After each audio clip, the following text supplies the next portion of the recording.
Hello, chat. Hello. As we all file in, we can listen to the dulcet tones of the YIIK menu music grace our ears.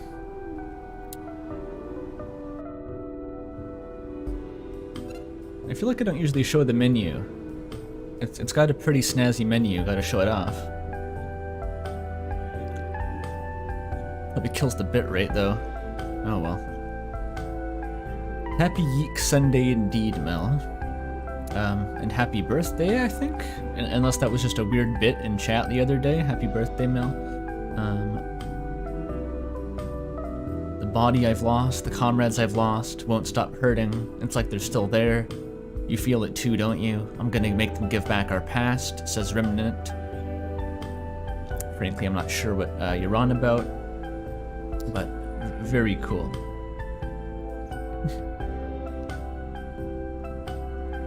The YIIK of Evangelion. Yeah, there's, that's Obelisk the Tormentor to the left. I'm not sure when he's gonna show up in the story, but I can't wait, frankly. That sort of implies the presence of Seto Kaiba, who I was a really big fan of his character back in the Yu-Gi-Oh manga. Oh, yo, look at Shattuck in chat. I feel like you're not usually here, or maybe you are sometimes, but I can't remember. Might as well shout out the one more time. I'm sure you've all been pinged about it already, obnoxiously, but Shattuck just uploaded a few days ago that big Homestuck retrospective celebration animation thing that I did a bunch of voice work for. So it's absolutely worth a watch if you haven't already. It was very good. And kind of looking underviewed right now, so show it some support.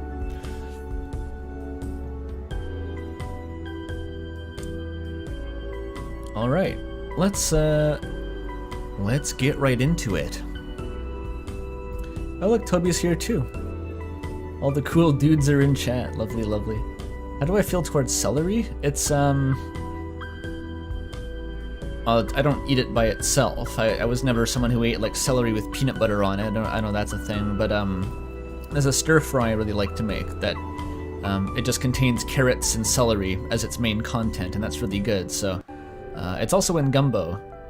I'm a fan of celery in gumbo, which I don't know. Maybe it's a substitution for like okra or something. I think it's more authentic, but nah, there's not really any okra up here.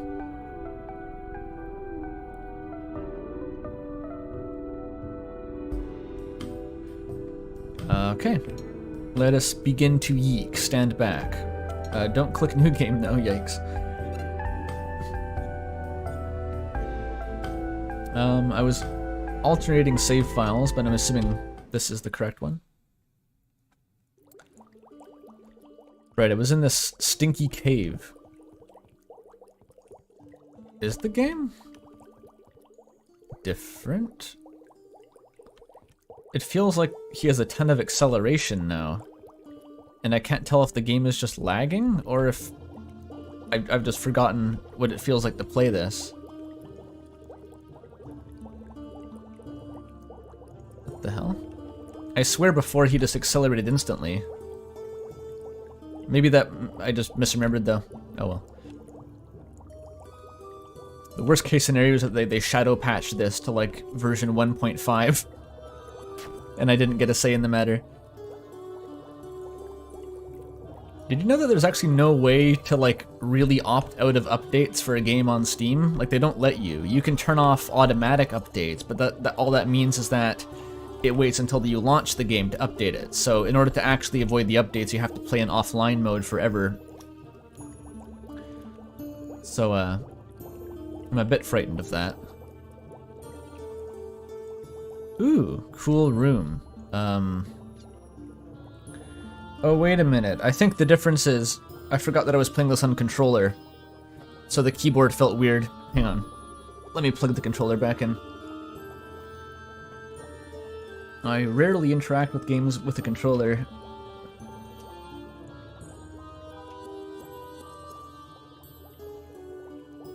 Okay, hopefully Steam doesn't throw like a shit fit. Alright. Smooth sailing. Yeah, it's funny, it feels totally different on controller. Because I guess the analog stick has a natural sort of heft to it anyway, so the acceleration is less noticeable. Okay. Enough quibbling about bullshit.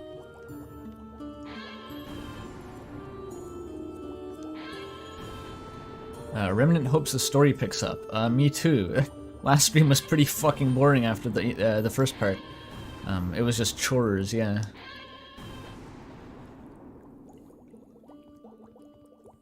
I have to beat the game before the update, much like how Alex has to complete the quest before YIIK. Yes. The coming of YIIK looms over everyone in the story. What I got? A BLT. Glorious. What I got? A generic water bottle. Wait, says Toby, YIIK is YIIK? Yes. I thought that was fairly self-evident. Tautological almost. Smelling salts. 2743. Is that the code to a door somewhere, or is it just a funny random number? I'll try to remember that. 2743.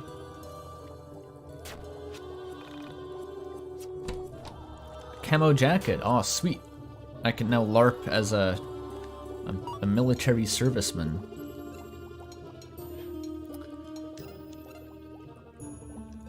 Now that's what I call music.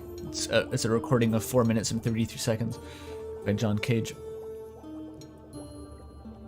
Oh, I'm already wearing a camo jacket. I just have another one now. You want one, Michael? Actually, Michael sucks. Why haven't I subbed him out of the party already? Get out of here, Michael. How do I bring in Chandra here? I want to see her hula hoop game. Is it that? Status. Order is triangle? Like that? Okay, that's how you do it. Alright. We may never see Michael again. It'll be like an experiment, right? Someone pointed out last stream that Michael maybe didn't have like a single line of dialogue, which like I can't confirm, but may be accurate. I don't remember him saying anything. So like if we remove him even from the party, will we ever see Michael again, I wonder? Oh look, Sea Pickles, how you doing? You're a rare sight in chat. Are the constant GIFs on your overlay the equivalent of soap cutting or Minecraft parkour in the background of TTS Reddit threads?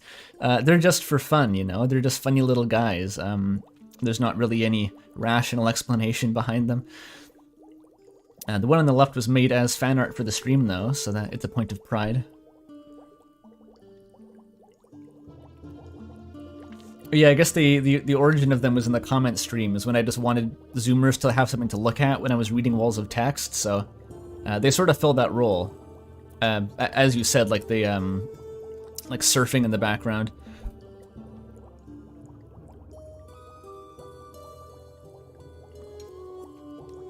All right, I think I'm done here. So I've been getting into Hollow Knight speedrunning, tried for some runs last night, beat your PB by 3 to 4 minutes. Nice. What category do you tend to run? I tried No Major Glitches a few years back, kind of half-heartedly, but I never did any of the other categories. Any percent? Oh, No Major Glitches. All right. The category's probably changed a lot since I tried it, but that's cool. What's your PB now? What, Toby says, I want Andrew to stream something totally random one day, like X Defiant Beta. This is my random stream game. Outsin kept asking me to stream something fucking weird, and I was like, I guess that means YIIK. I have no idea what X Defiant Beta is, but that sure does sound weird. The shields really do nothing for these guys, eh? They're really helpless to resist. Oh, he fucked up there. Look at him go. That's unique. The giant door is locked shut. I hope this guy doesn't drop the key, because it's going to take me a long-ass time to figure that out. Your PB 433. Or 4433, sorry. That's almost a John Cage reference. 4 minutes and 33 seconds. That's a damn lot better than I did. My PB was, I think, an hour and 7 minutes or something, but that's with dying in Crystal Peaks and the Beast Den. 2 deaths and still that. So you clearly learned the second half of the run better than I ever did then. Because basically I learned the first half of the run pretty good. I got it deathless up to after Watcher Nights, and then I just stumbled my ass through the rest of the game, having no idea what to do, and then I beat the final boss in 1 try and called it good. So, okay, this is a puzzle, I think. By which I mean hair tentacle is needed. Yeah. Whip your hair back and forth, Alex. Whip it back and forth.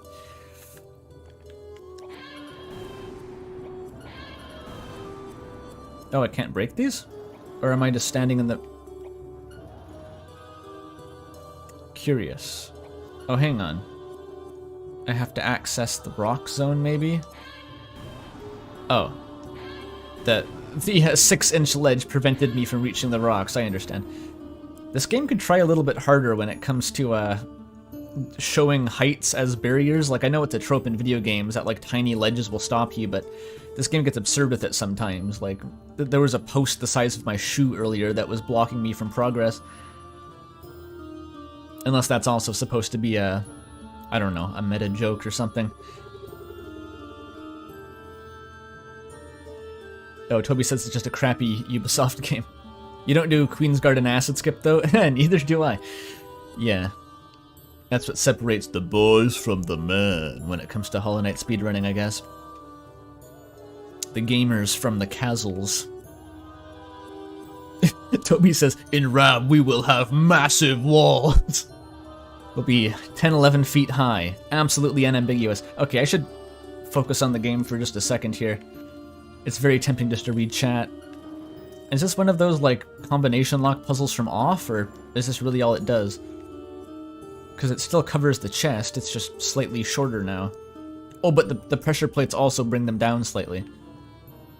This is, well, not exactly a top-tier puzzle, but it works. Walls so tall they block out the whole screen. Exactly, yeah. To be honest, ooh, a candy digital camera for the party member that I've just thrown in the garbage forever. Very useful. But yeah, designing walls to layer properly is a huge pain in the ass. Anything with layering is such a nightmare, man. I hate it. As Toby can attest to. Is this the shit game? Asks chat. Allegedly. It's a bit shit so far.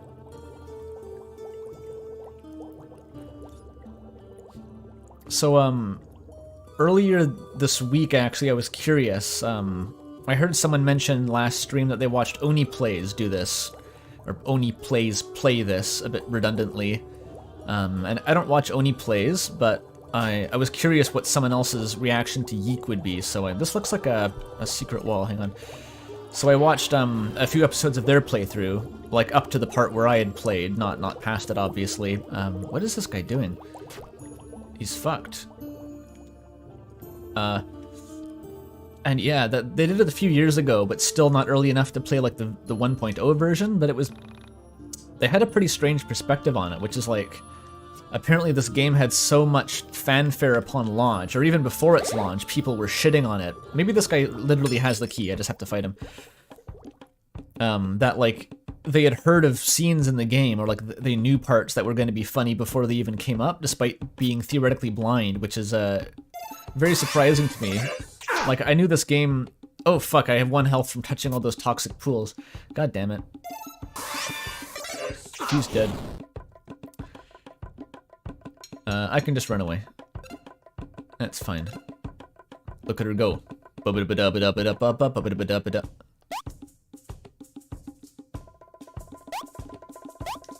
Why is it so long? Alright. It looked like she was doing a hula. That running animation reminds me of the, oh god, I make these stupid fucking references that no one is gonna get. It's the Pelinal White Strake's run animation from the all-in-all animated opera, Elder Scrolls Classic. It'll be worth it if one person gets that and thinks it's funny. Okay, I just gotta heal.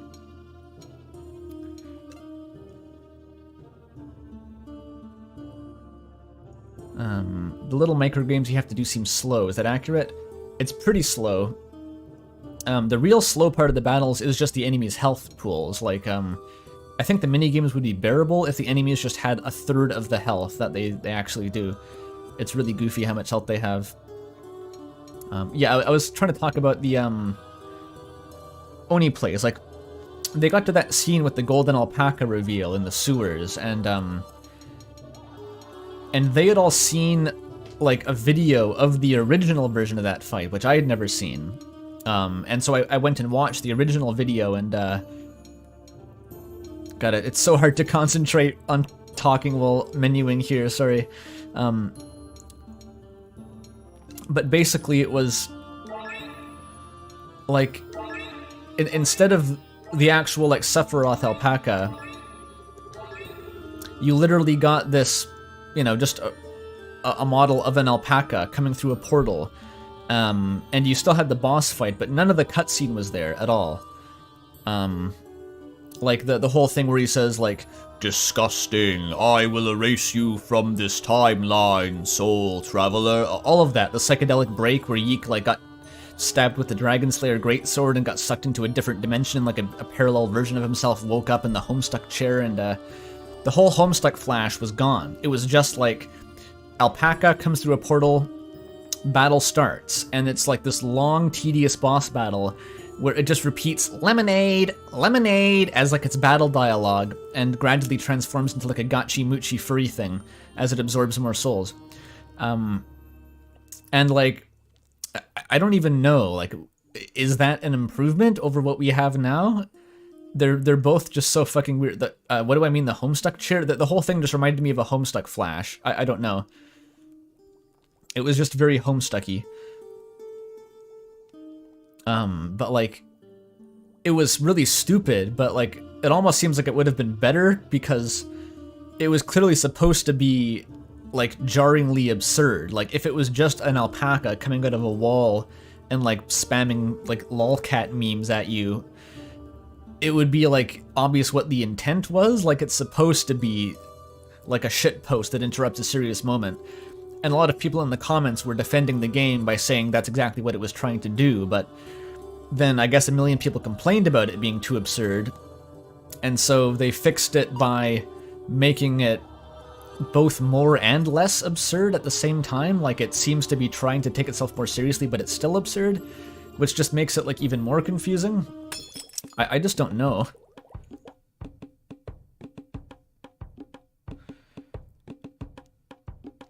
So this game seems to be a deeper rabbit hole than I thought, is what I mean to say. Like, the devs have clearly patched a lot of things that were originally the memes about it, and like changed it, which makes it hard to gauge. Why does Alex still have no health? Did I forget to heal him? Okay, whatever.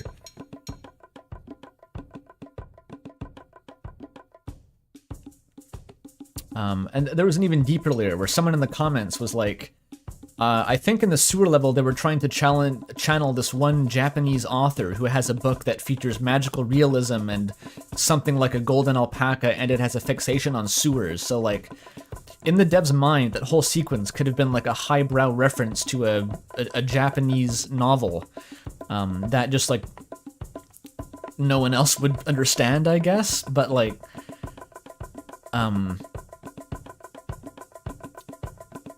but I think the Oni Plays crew put it very well when it's like, the game can't really pull like, it can't make a joke out of transitioning from serious tone into an absurd tone, because even when it tries to be serious, it still comes off as absurd. So really the tone just stays as absurd the whole time, and it's just like you turn your brain off instead of actually feeling shocked by the transition, I guess. It's a whole big tangled mess, really. Like, my god. Anyway, I have to literally beat the first battle of the whole stream so far. Just give me a second here. She has like 50 attacks. What?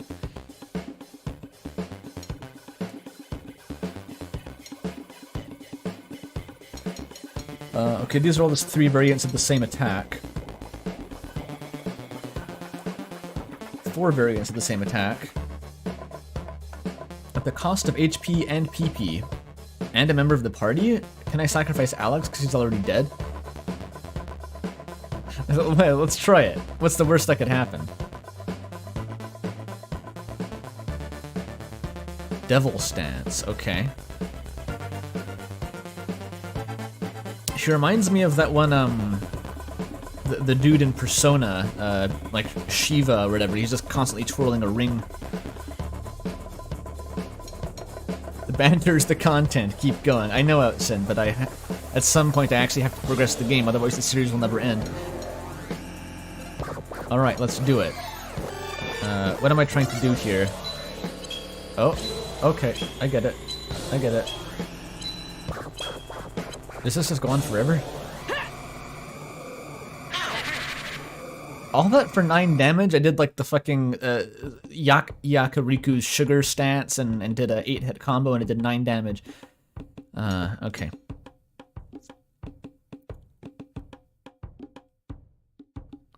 Chandra has wild card affinities that needs an entire separate explanation that can also be turned off in the menu. It feels like the devs weren't confident. Yeah, they patched in elemental damage, didn't they? Which is... I mean, if they give you an option to turn it off, that is generally an indicator that it's not the proudest feature they've implemented. Alright, look at the tank going. This is for you. Oh god, he talks. He's a sheep man. Not to be confused with the alpaca man. Oh yeah, they put Ralsei in the game, basically. Nice big 0 damage hit for Claudia. It's interesting that you can actually round attacks down to 0 damage in this game. That's usually not possible. Alright, how does this guy work again? He's got like a quick draw thing. Hold X and release. Okay, that works. Shit.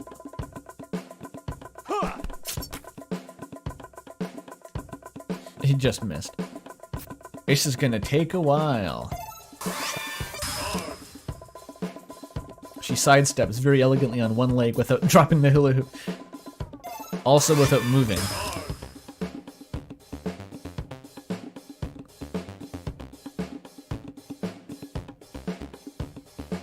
Why is Claudio's sprite genuinely higher quality? I'm not sure. It's, he definitely looks a lot better than Rory and Michael. Alright. Let's try on the bat, because the sheep man was resistant to my attack. Let's just hit the bat. X, square, circle, X, square, circle, X, square, square, triangle. So we can go up to 9 hits as a max. 28. It's still not very good. Maybe it's because she only has a basic weapon? I'm not sure. Did I turn down the sound effects? It's missing a lot of oomph. The game volume is, well, the music volume is kind of distractingly high. I'm not sure if there was a slider just for the sound effects. I can check. Claudio. This is for you. This is for you. Yeah.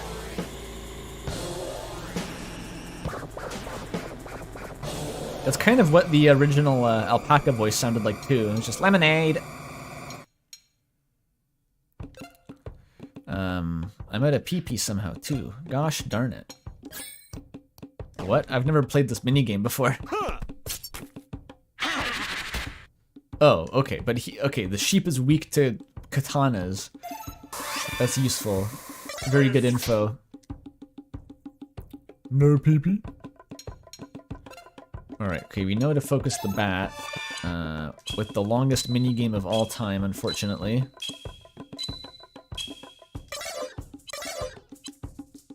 What? 0 hits? Because I missed twice? That's cruel. You wait half an hour for the minigame, then you actually miss after all that. Okay. Claudio. I'm tempted to, like, This is for you. get rid of Rory just because, like, he seems extremely useful for winning fights, but he doesn't deal damage, which makes the fights take longer, which is a bigger concern than actually, like, surviving. Okay, let's try the minigame again. Like there? Am I supposed to hit it in the middle or the second notch? Or maybe I'm supposed to hit it twice.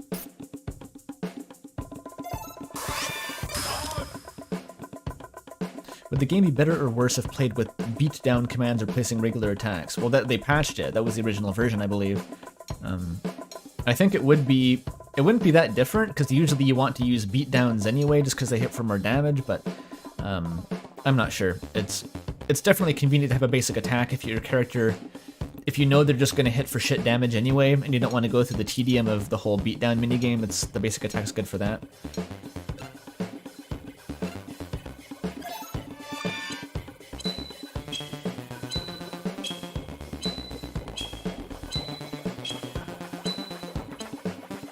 It really just takes a little while. There we go. This guy better drop the key.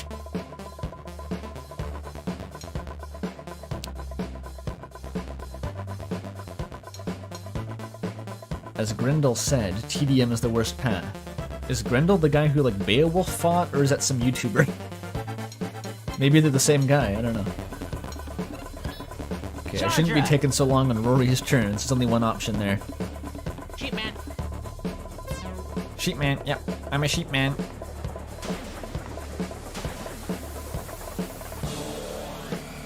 The monster. I haven't read the epic of, well, no, not Gilgamesh. Beowulf. I guess it's also an epic, probably. Maybe a saga. There's no Mario and Luigi Superstar epic that I can recall. Okay. Oh, you just hit the middle. Easy. The second little square is a placebo. It's meant to distract you.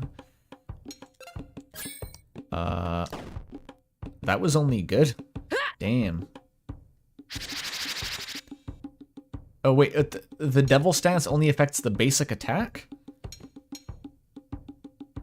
What, did it even hit the enemy? I didn't even see if it did damage. Chandra. Tatya. Grendel was pretty relatable. His family dynamics seemed like a whole thing. Yeah. I remember watching the really weird animated version of Beowulf years and years ago. Like they went for a photorealistic CGI and it wasn't quite there. I remember very little about it though.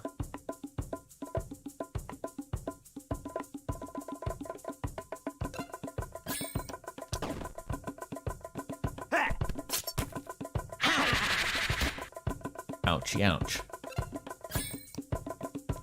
Surely this time the attack will deal damage. Oh no, I think it did deal damage, but I just got distracted by Rory. Is that all you've got? Alright, we're half an hour into the stream probably. Yep, literally half an hour, okay. They didn't drop a key as far as I can tell. I'm a bit stumped as to where the key is then, because... thank God they put all this time-wasting sludge on the ground. Very convenient. I vaguely recall that leveling up healed you. I might try that, because I don't want to spend time in the menu again.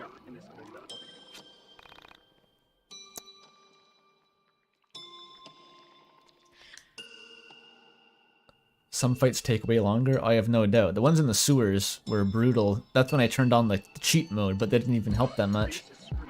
I wish the story mode made the fights like absurdly easy. Like every enemy would die in one hit kind of thing. That's what a story mode is to me.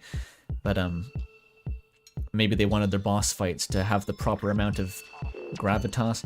That's the other thing with the golden alpaca though. This is the wrong kiosk. Is that even with the intentional effect being like an absurd tone shift, the fight goes on so long after the reveal that it just becomes like normalized and boring again. It just becomes tedium. Like the novelty of the alpaca immediately wears off, and then you spend the next 15 minutes just like slapping it, and it's really boring, and it robs the scene of any like impact that it actually may have had. It's very strange. All right, we leveling up. Do it again?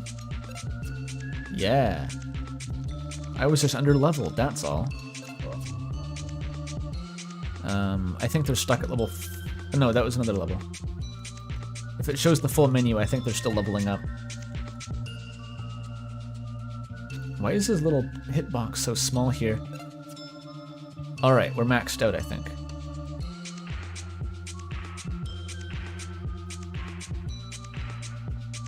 Why do we need a special menu to level up? I don't know. It's very weird the way they've implemented it. Theoretically, it could be cool for like a challenge run, but this certainly isn't a game I'd want to challenge run personally. I think some people do challenge runs of RPGs like this, but I don't personally see the point.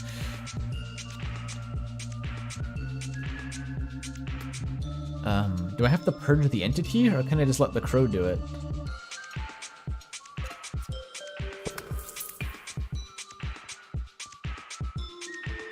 What did that actually do? So I don't have to deal with the entity if I let the crow choose? Okay, dude, how did they get so much XP? I must have fought like a shit ton of enemies and forgotten. Or maybe I just didn't visit the mine dungeon for the last like half of the stream. Nuzlocke with the challenge runs? Yeah, that's sort of what I was thinking of. I know there is theoretically tactical depth in Pokemon if you make it hard enough.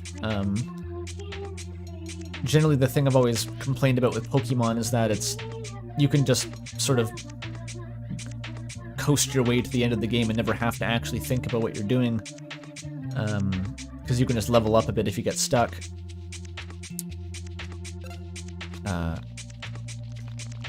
Alright, 4 speed, very good. That's good for some reason.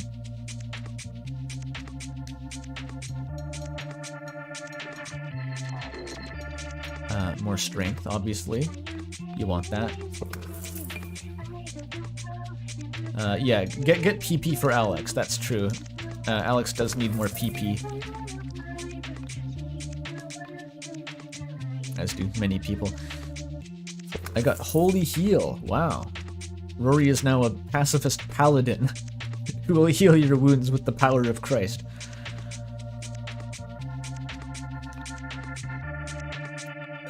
Yeah, let's level up. More YIIK time.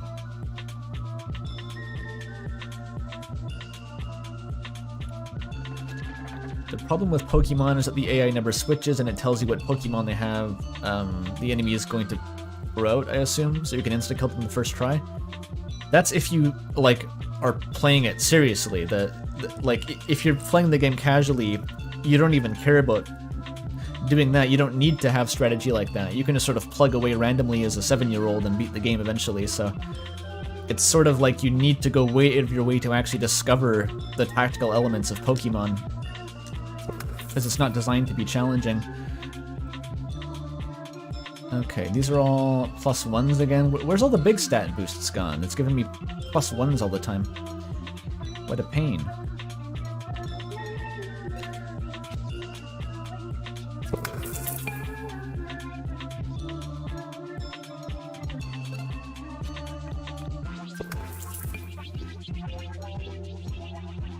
Luck is like indirect damage at least, I'll take it. Every main character uses 4chan, I don't think they're Christians. Well, I don't know, what does Holy Heal mean to you? Is Rory channeling the power of like Richard Dawkins or something?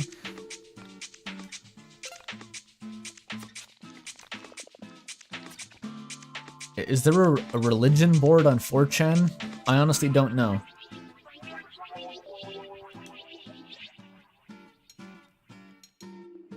Holy as in the Deltarune element, right.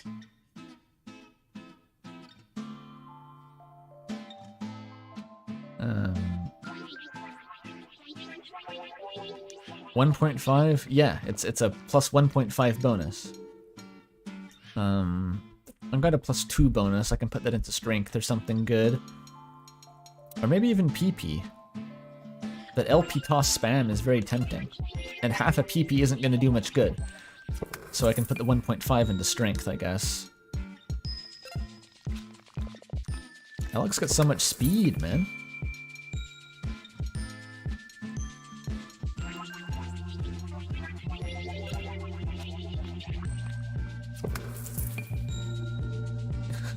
They worship Kekism.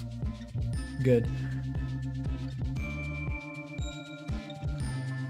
Rory's one of those weird Catholic anime PFPs that calls everyone degenerate. Is that a type of guy? I've never heard of that. It sounds pretty funny though.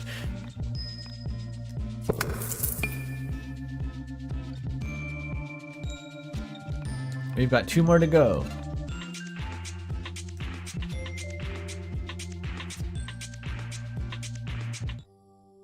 Oh shit. I am sorry.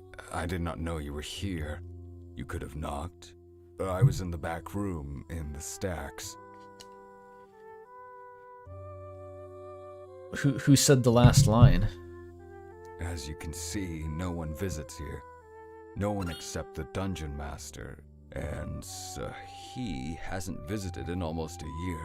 Excuse me. Did they give the perhaps you have VA mistaken direction this on how to room read for that, or is that just This is the improv? library. I can't imagine you're here to read all these old books. Who are you talking to? Are you talking to me?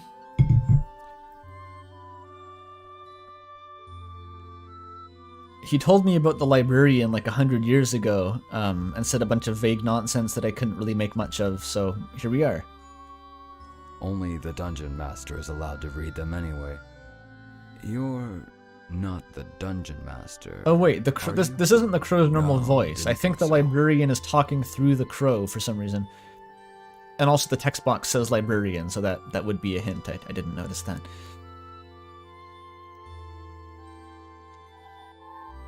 Forgive me. I hate to be rude, but I'll need you to remove your glasses. There are things in this room that aren't meant for your eyes. Damn. Only the dungeon master is allowed to see. If You only Alex understand, didn't right? have astigmatism, he would have all the eldritch knowledge in the world right now. Anyway, why have you come? What can I do for you? Does she kind of look like Sammy? Is that intentional? Or is it some just unrelated? Alex can't read or write.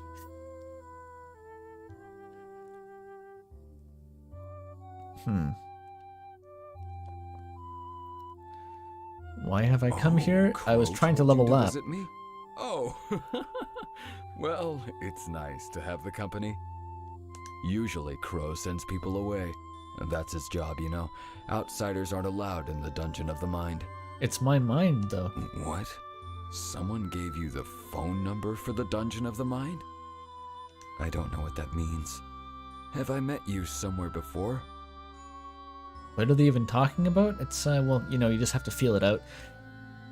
As you may know, in this Dungeon of the Mind, memory is unreliable and uncertain. There are things we can remember and things we cannot remember. You seem to be among the things I cannot. Please forgive me, but I want to have met you before. That's a pretty niche pickup line. Of course, what I want doesn't matter. Only what the Dungeon Master wants matters. Who's I've that? spoken enough. Oh. And we'll never see that room again. Oh well. Beast Straw. Oh, hell yeah. It's probably Gaster. Yeah, you're right. Probably Gaster. Alex is gonna get yoked out of his mind.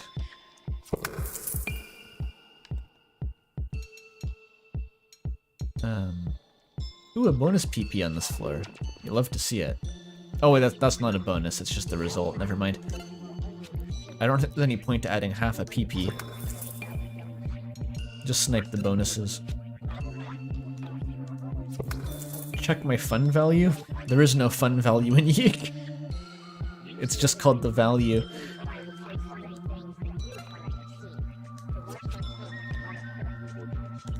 Alright, almost done. The deepest irony is that in trying to save time by leveling up my characters, I have only wasted 10 times as much time. EP Strike. Is that better than EP Toss? I keep hearing that EP Toss is broken and like the best skill in the game, but it's still hard to tell. I assume you need to grind it a lot to get it decent. +1.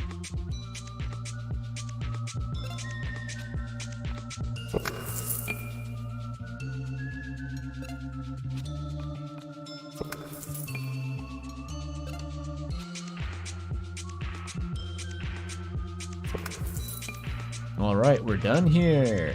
Yeah.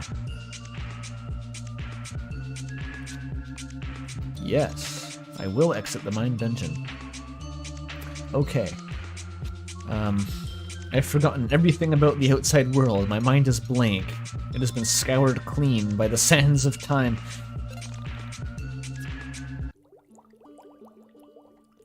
LP toss was definitely nerfed in the patch. Yeah, what I kept hearing was that the damage increased for the entire game. Like, every time you used the attack, it was permanently buffed. Which sounded like a bug and seemed like something that they would patch immediately. And they've been patching this game a lot, by all accounts, so... Okay, where the fuck is this key? How did it even get into this room? Both of these doors lead into puzzle chambers that I've already beaten.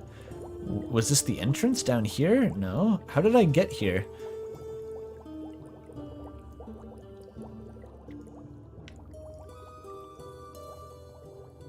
I hope I haven't fallen into some sort of obscure save file soft lock error here.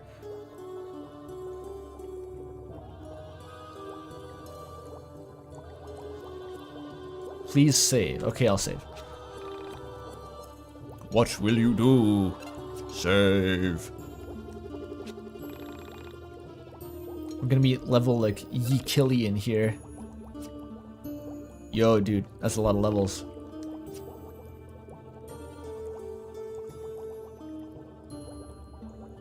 The key is in your mind. If you believe hard enough, you can find Kingdom Hearts.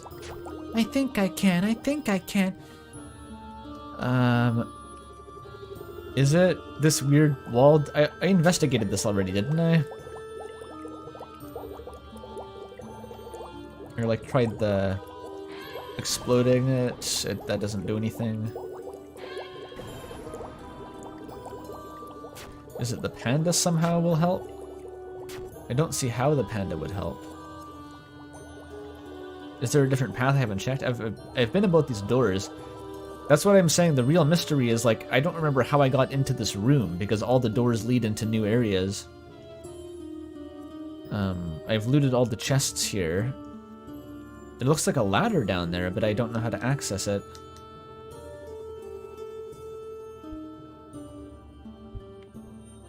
Watch the last stream? If I'm desperate, I guess. Oh shit, that looks like a glitch, but it's kind of funny. So you're not supposed to just walk across the panda.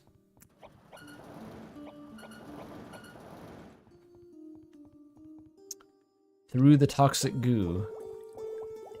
Oh, that's a room. Oh, I thought this was just like the end of, you know, the wall.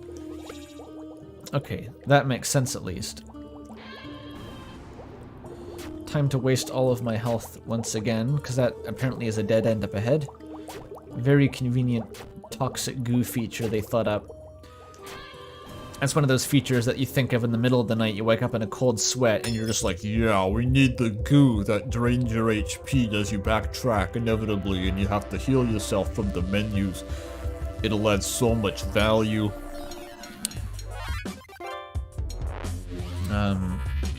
EP Strike. Attack with devastating force.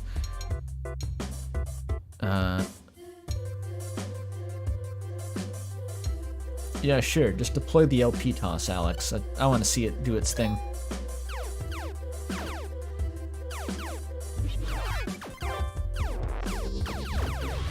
I forgot the strat was to go up close. That kind of sucked. Wow. The damage really reflects the suck. Right, they're squeaking.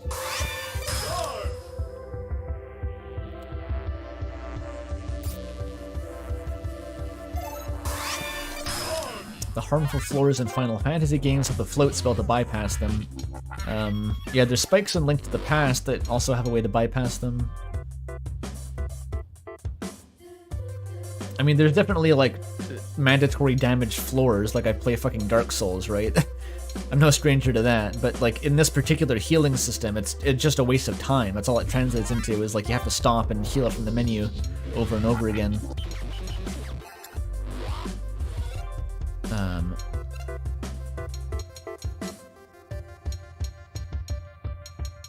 These stances don't consume a turn.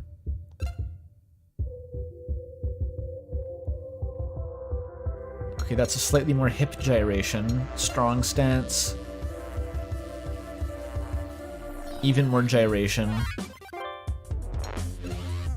And then dibble stance was the, this sort of weird T-pose.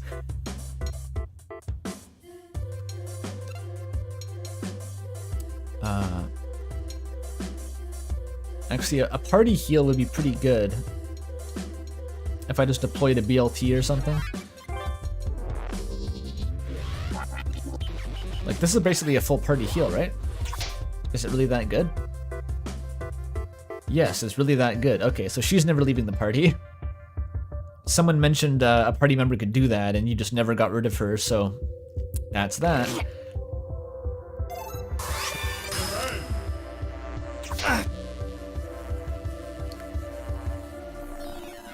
Yeah, only the basic attack benefits from stances, which is very strange because, like, you're going to be using the beatdown most of the time if you have PP, I assume. Or maybe that's a naive perspective. Like, once I get sick of the half-hour animation, I'm going to be basic attacking every time.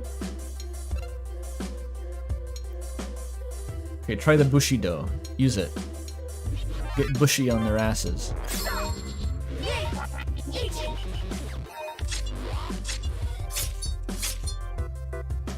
That was it. I guess I was too slow.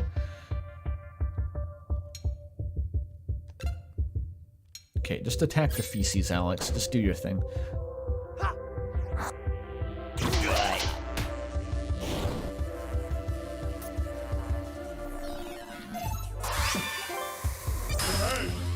Chandra is the sole character with AoE healing. Yep, that's the surest fire way to make her irreplaceable, basically.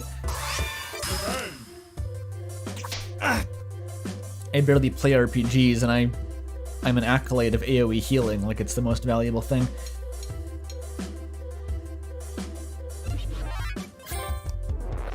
Okay. The devil stance.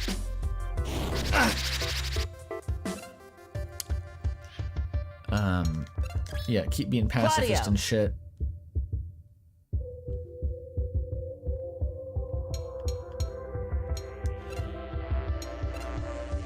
I don't need to beat down.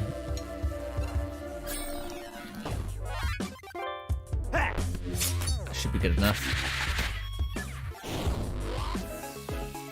Is there a quality of life mod for this? I'm not sure. I didn't look into mods for, I guess, obvious reasons. It's a bit weird. If you're doing like a blind let's play to start modding it. Did I go down here? Apparently not. Okay, this is the actual progression, not the toxic swamp. Ugh.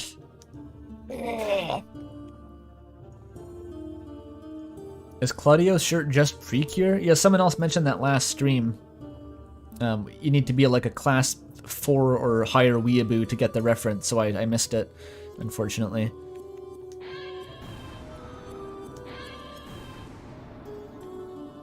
Oh, speaking of hair tentacles, actually, I've been playing a game the last few evenings called Dredge that came out recently. And it's quite good. I think Vinny Vinesauce is also playing it currently, but I just got the first ending yesterday. I'd recommend it. It's a chilled out Lovecraftian horror fishing simulator with really nice low poly graphics. It's got a lot of very simple but nice systems that interact in a pleasant way. It's kind of spooky though. Kind of spooky. Oh, the Toby song's back? Alright. Everyone now has permission to like the battle music, I guess. Wooga radiation! Yeah, Dredge is cool. It's the Bow End, hit composer of Undertale's OST. Love Bow End. Alright, aliens are weak to space invaders, obviously, so... Oh, I've got them in a stun lock now. You're fucked. Your ass is grass, aliens.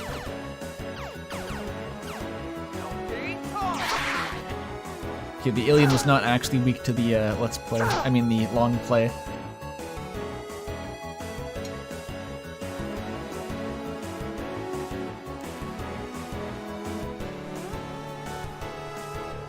Radiation's best song since Mario Pacross? I mean, I can't dispute it. They're so tanky, holy shit. Again, we need a Omori in the party to take care of the traffic cone guys. Is that what Sony Walkmans were? Just like a cassette tape strapped to your arm with a bungee cord? That's kind of metal, actually.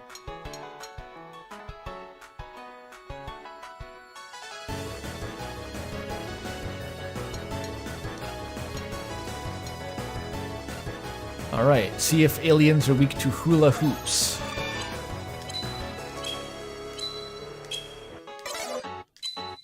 In 10 minutes when this animation concludes.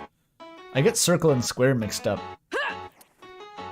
They're both kind of reddish, it's left and right, you know. Humans are kind of bad at differentiating those. Did I miss after all that?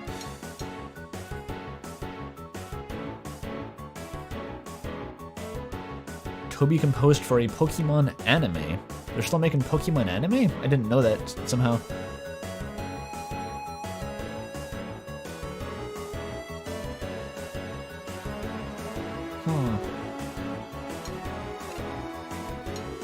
I always got some new stuff. The Rory can revive, that's neat.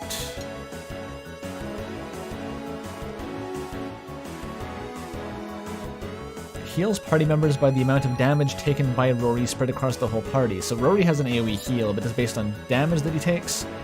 But damage since when? Since it's the start of the fight, or just that turn? I'll try it, I guess. Rory doesn't have much else to do with his PP.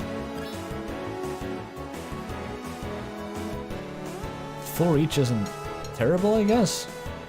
It's not very good, though.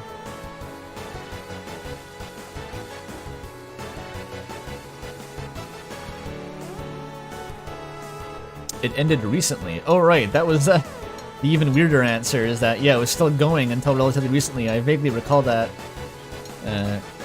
Ash was like 40 years old, just begging for death at that point. Aliens. Hate him.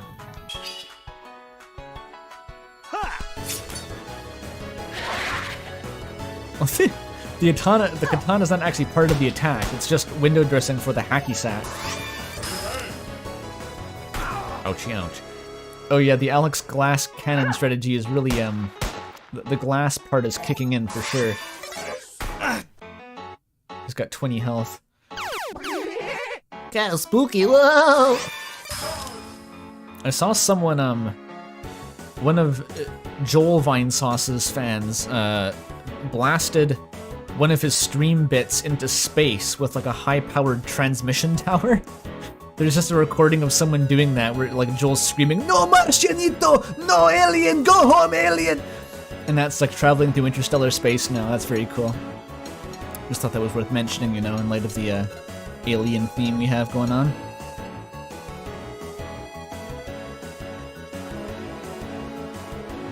Oh, Combat Never Explains is that Claudio's beatdown is an AoE if I get it perfect.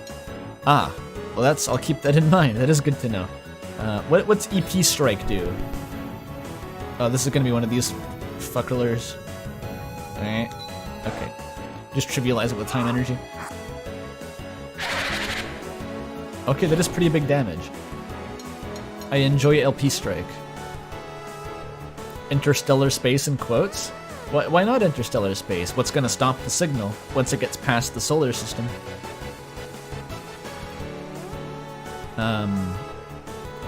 Light, I think it would be interstellar, probably. Like, assuming that video was posted a week ago, I think light can leave the solar system in just a few hours, so it's out there, yeah.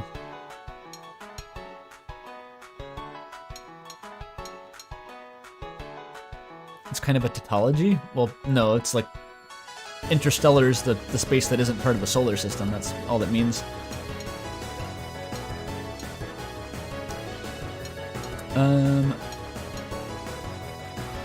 What do I do here? The traffic cones. Just hit it, I guess? See what happens? Oh, I'm in my shit stance, though. My weak-ass stance. Which still does a lot of damage, apparently. I guess they're just weak. Okay, whatever. I'll stop Claudia. questioning it.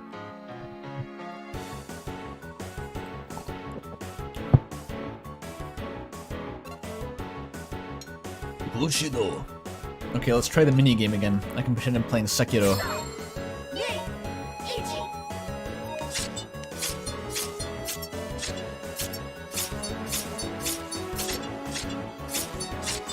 Okay, if you go fast, your reward is it just never ends. It goes forever. Sparrow Song for 10 damage. God, it feels so bad. It feels so bad. It's like you put in a whole shift at work and then like you get 10 damage out of it.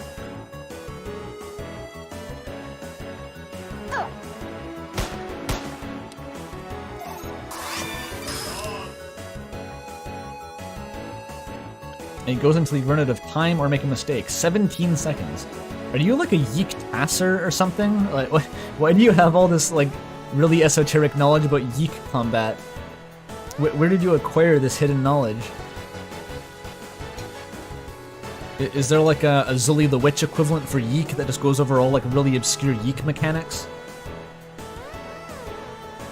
You played the game over a weekend. Oh, that's all. Okay. I guess that works. Alright, classic Alex time energy abuse beatdown strat. Let's go. Ready to fucking break my thumb. Give myself arthritis here for the sake of a faster stream. Can you feel the arthritis, chat? Oh yeah.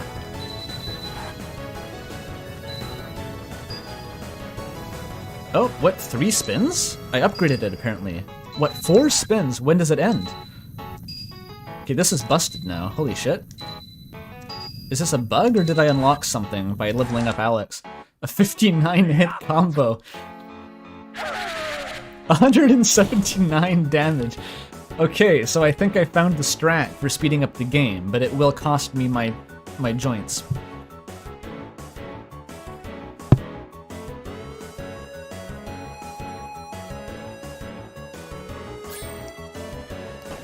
It was pogtastic, says Chet. Oh yeah. Major poggers. Chandra. That attack is what it means to yeek out. That's exactly right. It's just Alex hunched over the record, like, I don't know, furiously tapping it with his thumb. Alright. Do the Bushido. I love wasting time. Oh, these guys are resistant to me anyway. Why did they do this? It gave me an hour to do that one. I missed, and it still let me do it. Ooh, a crit. 17. Pretty good. Of course, I could have just skipped till Alex's turn and one-shot it, but...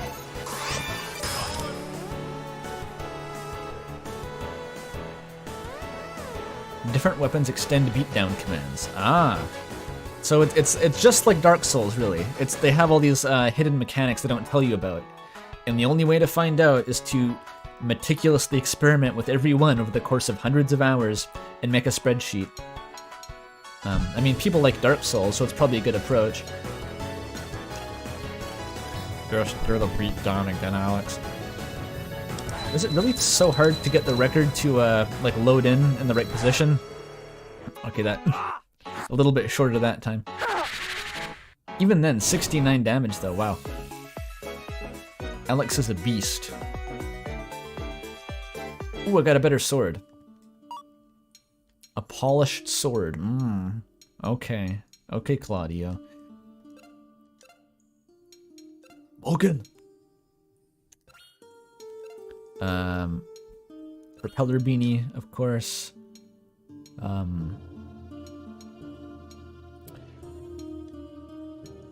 Camo jacket, I guess, is the better one. Camo jacket over a Precure t-shirt. That's a look. That's the quickly walk in the other direction special, as they call it in the fashion world. And I guess running shoes, just for the drip. Let's go. Oh, Chandra's probably still not equipped with anything. Let's see. A golf cap, a hoodie, and more running shoes. Beautiful.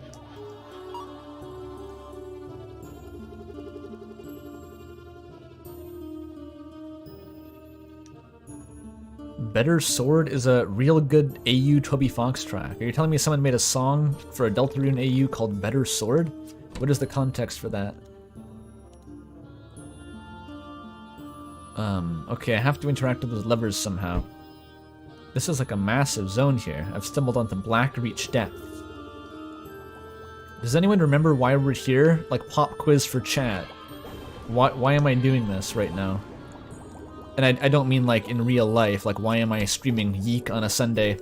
How did I get here? You know, that I don't want to know the answer to that question. I'm asking about in-game. Oh, they got a mimic, dude. It's just like Dark Souls, dude. I told you. It's pretty crazy how the Dungeons and Dragons monster manual ripped off Dark Souls.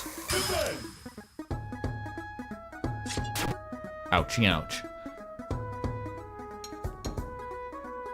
We're trying to find Sora. I think that was it. Some girl Alex thought was hot disappeared. That's largely correct, yeah. But yes, we're looking for the disc which a ghost showed us. A spooky ghost from Earthbound gave us an LP recommendation, and we traveled across the entire state of New Jersey to an ascetic monk who lives on a mountain to find the only copy of the record in existence. I guess you hit it. Just attack. Give it what for, Alex? It has infinite health. Just like Dark Souls, though. Oh god. Actually, I might as well use spread item. Like, there's no downside, is there? It's just better. Is there like a better PP? Life Stone? What does that even do? Oh, it's a full revive. Okay. Birch Beer. There we go. Birch Beer meta.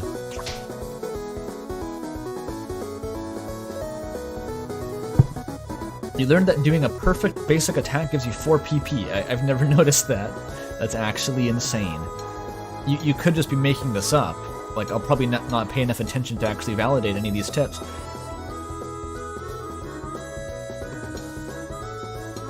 The music is kind of loud, isn't it? Damn it. I said I would turn it down, but I forgot immediately. Chandra!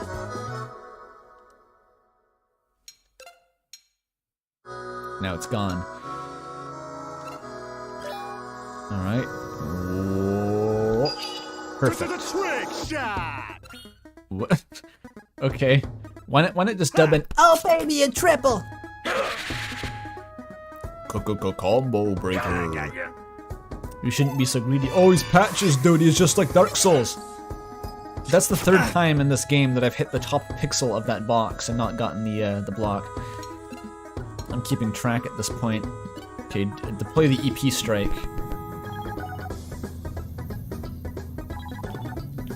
Oh, it's coming. That's not even that much damage. I guess it's nothing for it but spamming more.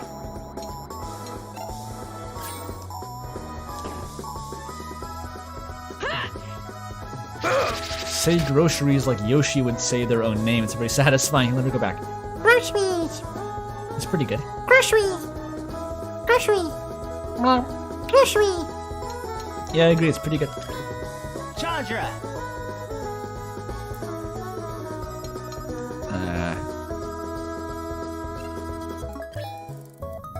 Let's get in there. Trick shot! Nah. He actually just fell on his ass.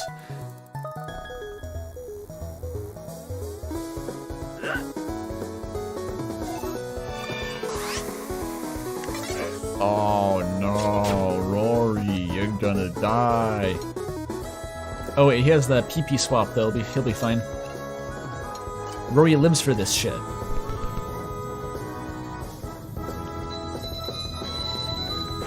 Well, that was pretty good. My experimental mashing technique works sometimes. Like, even for just 20 hits, LP toss is way better than LP strike, so that move's just irrelevant forever now.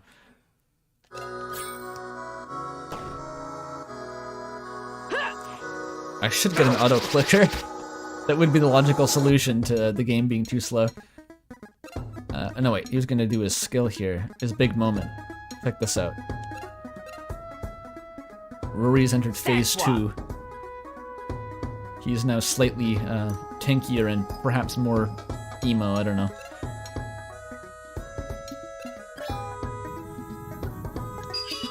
Trick shot! Oh yeah, it's worth it for the voice line, really. That's why you play this game. Ha! Big 20 damage, oh yeah. Or the perfect attack, 20 damage.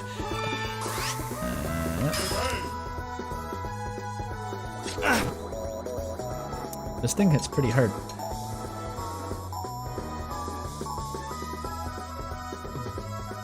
Yeah, battle's taking too long. Here's a tip. There's a secret area you can't reach by, or you can reach by closing the game and entering a special outside zone. Touching the grass in this area makes YIIK battles 100% shorter. I can't even say that my job is to touch grass anymore. I quit the gardening several months ago. Alright. Win back some PP with a perfect attack, Alex. Ow! Oh! Okay, someone just feed Alex a birch spear.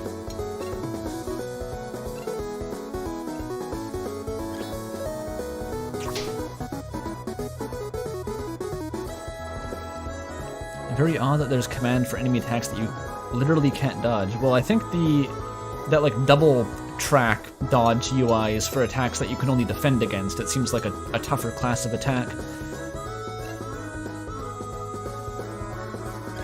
Okay. Look out for number 1. Hold up your fucking sign, Rory. Change the world or some shit. I don't know.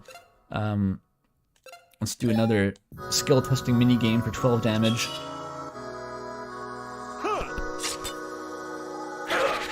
It is the same mimic. It has, I think its health is going up. Like, it could just be gaslighting me at this point. Like every time the menu closes, the health increases. But Alex has got PP again, which means that I can do some work here.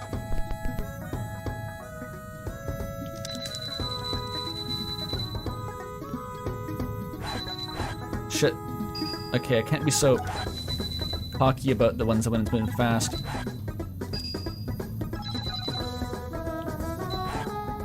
Slow and steady, I think, is how you get the ridiculously large combos.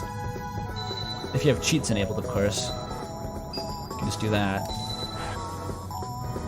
See if I can one-shot it here. It does eventually cut you off after like half an hour. 227 damage was not enough to kill it. Fuck you, Mimic. Could this not have just been the boss of the cave, really? It has as much health as a boss in any other game. But I bet it's just going to be some random dipshit that's going to accomplish nothing if I... Number 1. Actually, this might have the key in it. That would make sense.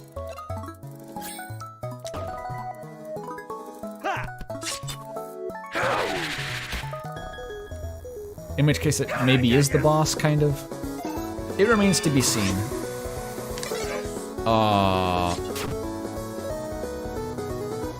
Rory's a specialist at surviving with 1 health.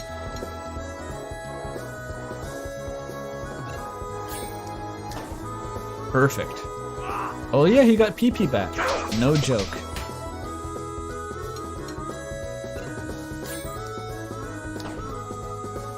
Maybe, just maybe I can kill it this turn? Jesus Christ. Do you have any attacks that deal damage, Rory? Probably not. Try a holy heal. Yeah, that's pretty good healing. If Rory has low health, maybe it works better. Alright, it's all up to you. Don't miss. Don't miss Claudio. You can do it. Just don't fucking miss. There we go. This battle better end. I want to see my husband and kids. Kinda what it feels like, yeah. Oh, you did it. You're allowed to see the sun again, maybe. If you're lucky. What if I just interact with the chest a second time and the fight restarted? It's like, it's the same mimic, dipshit. You didn't learn your lesson. I got a hiking stick, not the key. Okay, the dungeon still is not over. It was just a random enemy. Good. Feels good. Is that a sword, perhaps? No. What is it? Is it a... No, it's not a sign. Is it somehow an LP? No. Is it maybe an other? Yes. Or PP. That could be good for Alex. Except, oh, that'll make him, like, even less. The gold bracelet's the only thing that's keeping him alive currently. Huh. No one else really needs PP, so I guess that's just kind of useless for now. Oh well. Imagine if the second chest you opened was always a mimic and the last one was always the key. That would be a good bit. That would be how you'd expect it to go. Or you'd have to fight the mimic for the key itself. Okay, how do I get up there? I guess I walk through the Pepto-Bismol. You unlocked a YIIK reference in Deep Rock Galactic, the Salvador Dali mustache. That's true, it's kind of impressive that they got a Spanish surrealist painter to get on the dev team, but I guess they've got connections. So I don't actually get to interact with that yet, I just have to go up here. Is this like a Link to the Past situation? Do I fall down the hole, then I get back on top of that object? Yeah, put it behind 2 different obstacles so the player's gotta spend more time menuing. Yeah, content. Oh, yeah, it's Link to the Past. That's cool. I like this dungeon a lot in Link to the Past. Maybe this will be a burst of fun. Can I snipe that with the cat? No. So every time I want to reset, I have to walk through the Pepto-Bismol and watch 2 ladder cutscenes. That's very convenient. I think the Zelda was actually less clunky than this.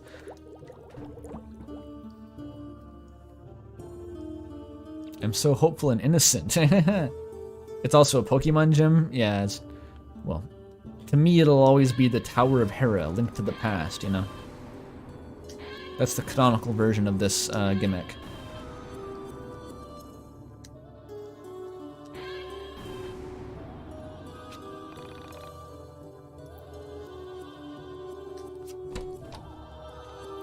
Just play Link to the Past instead. Oh, Poggers, PogChamp, Poggers chat. We got a Pog.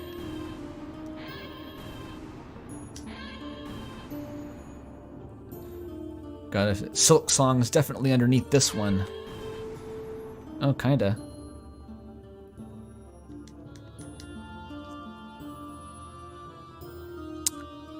Is this... Okay, this is just a puddle. That's not a hole. It's a false hole. Maybe this hole? Okay, I can interact with this lever now. But not like that. Where's the gato? Oh, dude, you did it, Alex. That's big progress. Big progress, buddy. Good job.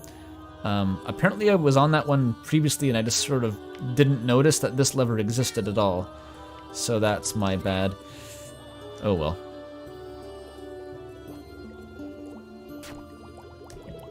You'd think they'd record one more song for the amp if they wanted to use it 15 times in a row. It would have been nice. Or just like every 100 times it plays a little bit of Never Gonna Give You Up. Oops. Got pranked.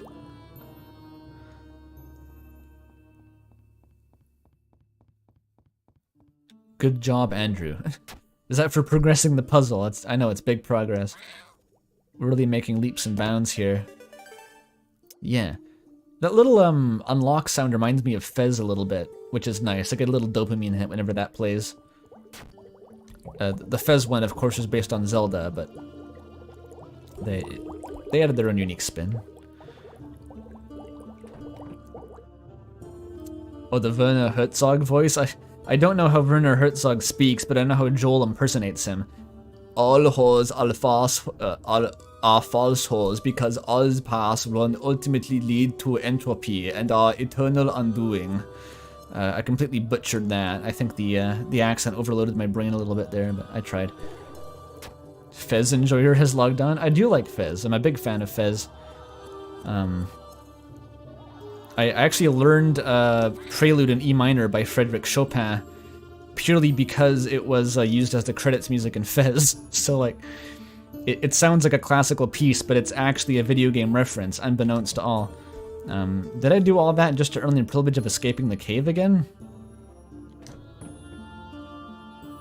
I'm just back here. Okay, so surely there's something else. And that wasn't just to get the walking stick. That would be a really funny prank, right, Chad, if like, that was all just to get the walking stick? The legendary item.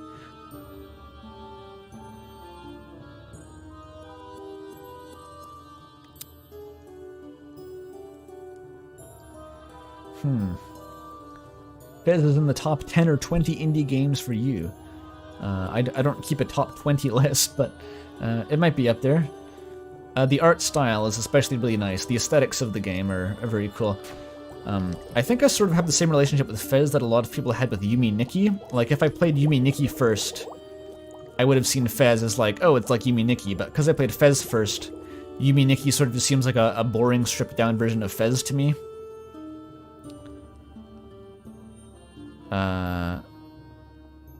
Am I missing something, or what? Did I pick up the key and just not notice?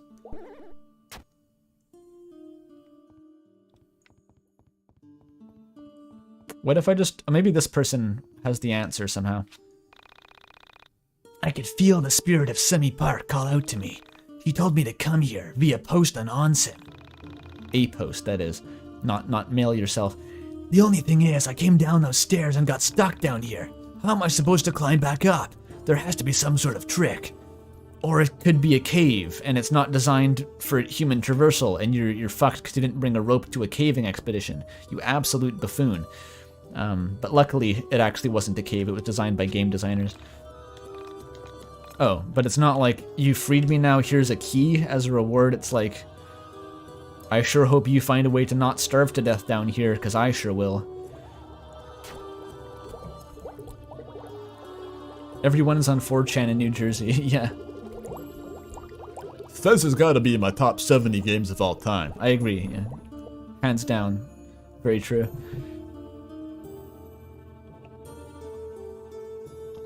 The walking stick is very important. Maybe it's like a trade item later. You need it to progress the story. That's what I'll tell myself to sleep. There we go. So far I've encountered what appear to be 2 dead-end optional areas, and no sign of progress. The route to the man's house is the longest dungeon in the game so far. Can I climb that, or can I climb this? Or no?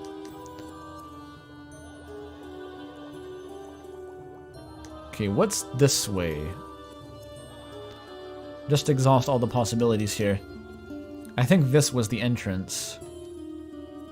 You wish the ladder animation was 15 seconds longer? Yeah, I wish you had to hold the button the whole time too, and it was procedurally animated. I love the indeterminate wandering through caves with no sense of purpose. It really brings back memories of that one Pokemon dungeon. That was way back. That would have been in Pokemon like Green or something. I borrowed from a friend in elementary school. The rocky dungeon where you're constantly having to use repels, otherwise you can't move 2 steps, and it's dark inside.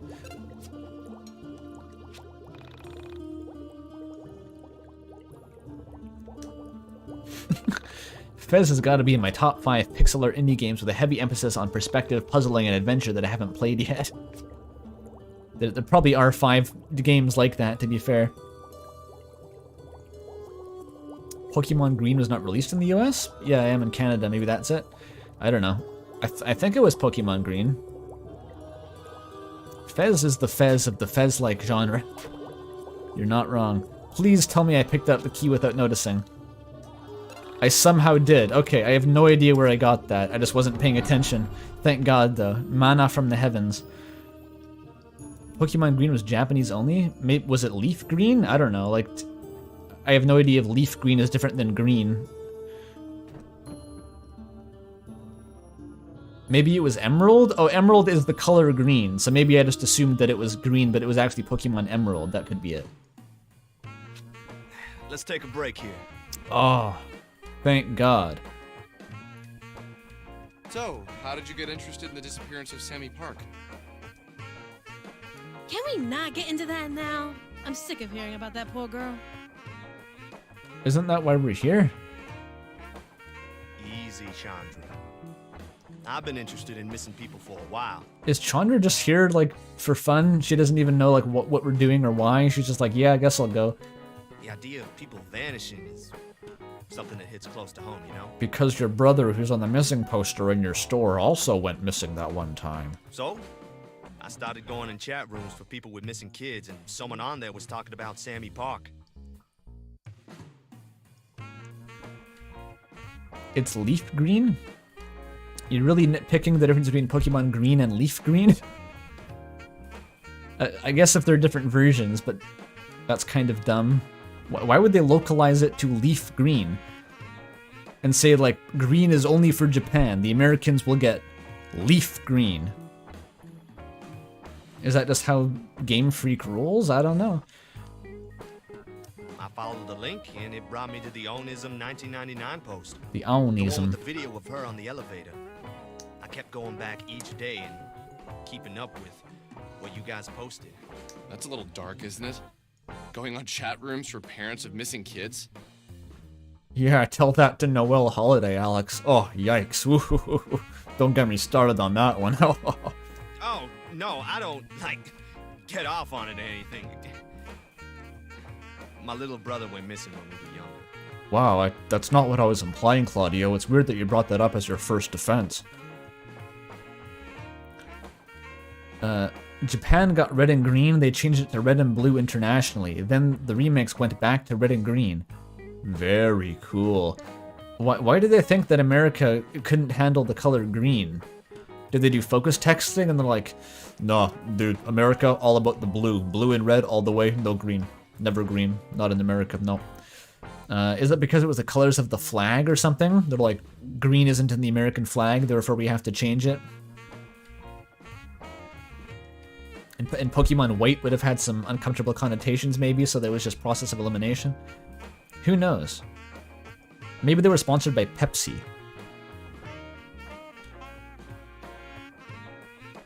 I guess I still wonder if he's out there. Okay, let's go see the wizard. I don't want to hear any more about missing kids. It really drains me. Hey, Claudio, wait up. So you're into shoujo anime? Oh, That's cool. no. That's so realistic. The conversation is ending, they're about to move on, then it's just like, oh yeah, I was meaning to ask. I definitely just noticed not 2 hours ago that you've had anime on your shirt, and I definitely haven't been waiting for a lull in the conversation this whole time to ask about it. Most guys aren't brave enough to walk around in a shirt like that. Also, you do know that's a girl shirt, right? Girl shirt? Oh man, that's messed up. Dude, his eyes turned into laser beams. That's how messed up it was. This is no more a girl shirt than Mahou Shoujo Haru no Shimai is a girl's anime! What does that mean? What does that phrase mean in Japanese? Does anyone know? Get off Claudio, exactly. Yeah, there's about 50 comebacks he could have retorted with that would have just destroyed Rory on an atomic level, but he chose mercy, I think. Magical Girl something. Magical Girl Sisters of Spring. Ah, yeah. So it's Happy Hopalong Cassidy Station. This show represents everything that is good about life! Oh, well, I've never seen it. I just, assumed it was a girl's anime with all the exploding flowers, Pink, and Sailor Moon ripoff characters. You will learn to appreciate the cute girls doing cute things genre, Rory. Oh, you see, man, that's where you're wrong. Mahou Shoujo Haru no Shimai is the quintessential human anime. Human anime. I like it.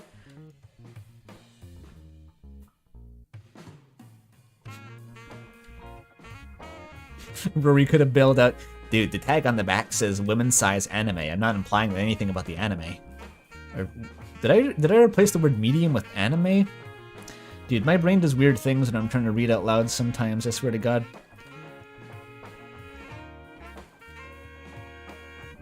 It turned 180 into an anime conversation for missing people. Yeah. Without this series, the art form would have never progressed.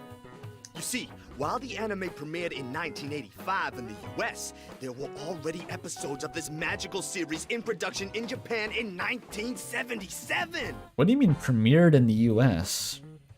I don't think there were any, like, official anime released in the US in 1985, were there? I don't know. Everything I know about the history of anime actually comes from, I think, Fred Knudson's documentary on furries, which for some reason had a bunch of crossover information about the history of anime. Oh, they did have anime in the 80s. Okay. I'm just dumb. That's fine.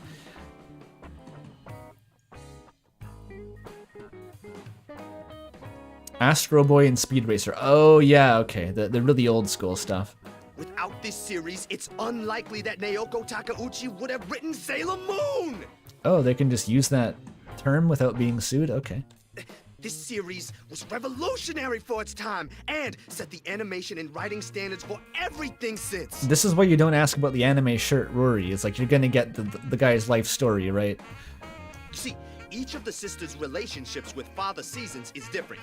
Each one relates to him in a different way, as they struggle with being a seasoned witch and being part human. Just pretend it's Alfie's reading the dialogue. If Father Easy. Spring had never laid with a human woman, the world would have been destroyed time and time again with his evil daughters, the Winter Sisters.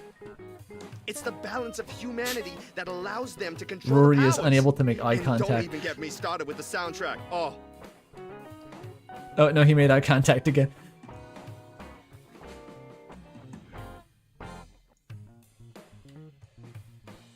Outson says the character design is very 2010s. There's no way it's an 80s anime. Yeah, he's making the right criticisms here. the amazing blend of funk, jazz, and Japanese pop blows my mind every single time. Oh! There's an He episode really does in never season stop. 16, episode 309, called Run Run Harunatsu, in which the Spring Sisters have to experience their powers as if they have been purely seasoned witches. This proves to me that... Dude, this sounds like literally the most generic piece of crap ever. Just forget it. Enjoy your shitty girl anime. What do you think Rory watches? What's Rory's idea of peak fiction anime? People more experienced in his sort of type of guy may be able to answer. Rick and Morty?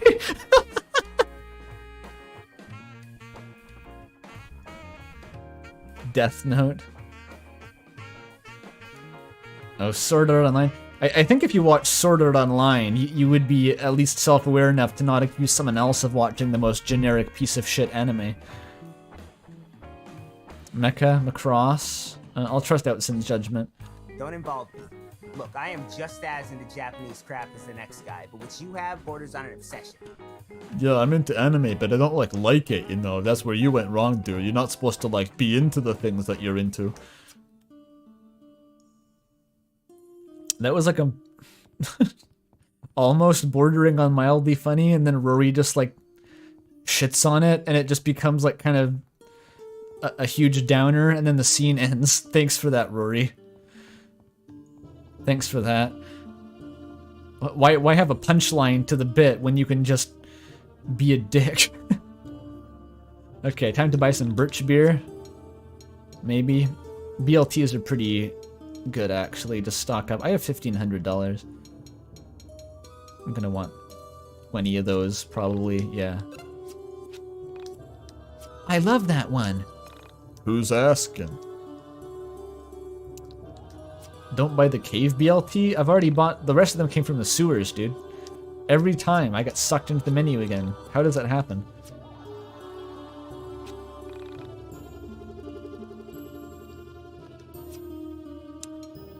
The beer. Claudio should have just punched Roy. That would have been funnier than the way it ended. Or Rory, not Roy.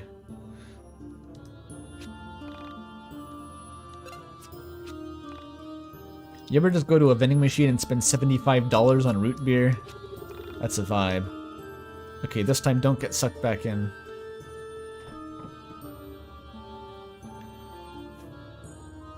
He's Roy now.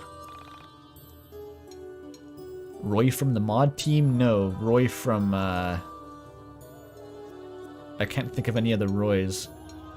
Is there a character in Smash Bros called Roy? I feel like there is. He's one of like the three identical anime swordsmen with blue hair from Fire Emblem.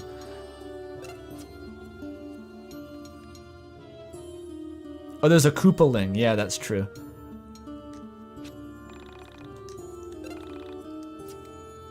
Never forget the Koopaling.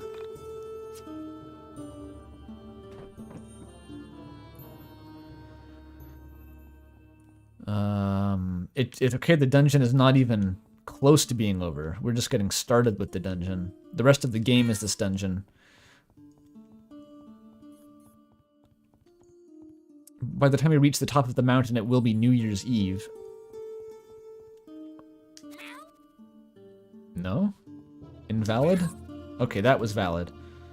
Another mimic fight. Get ready. Okay, just some spaghetti.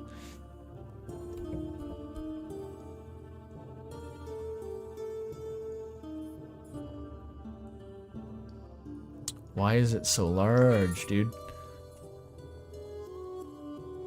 What's the point of this thing? Why can't I even come here? Is there an off-screen switch? Is it like Hyperlight Drifter?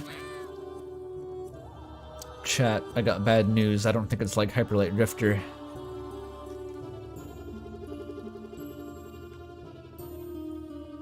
There's a Gengar a mile below me. It looks like the direction of progress is toward the... Oh, I can see the whole room. That's nice. The shitty floor, basically. There's a time limit? Oh, you can't cancel it, and it has a timer.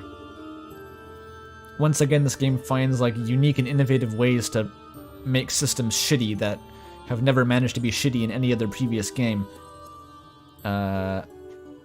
Okay, this would be a fun soft lock here maybe, but it doesn't let you jump down. Wait, it really doesn't let you jump down. I have to go below and cut those to jump down over top of them. Alright. I'll just accept that as rote fact. There was another rat bridge? You're probably right.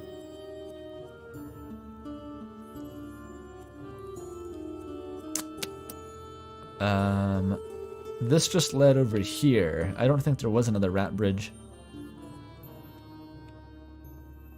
Can I jump off of any of these? How do I get down? I assumed that it would let me jump off this whole time, but no.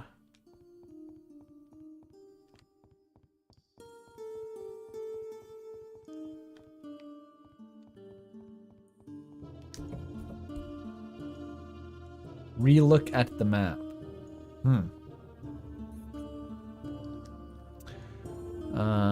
Rat bridge. Oh, it is off screen, but I didn't check that one spot off screen. Okay. Well, at least the binoculars have a purpose here. Unlike the ones in Celeste, because obviously you just improv through the whole level and trial and error your way past all the difficult parts. You'd have to be some sort of loser to look at the actual binoculars in Celeste. Alright. Ooh, the switch. Big win for Alex, making strides today. So now I go down to the shit floor, where I walk around for a long time and fight the Gengar, maybe. Oh, good.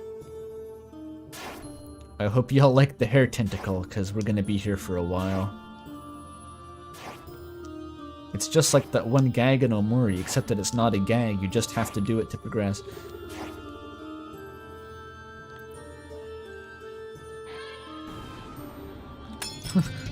I use the binoculars, says chat.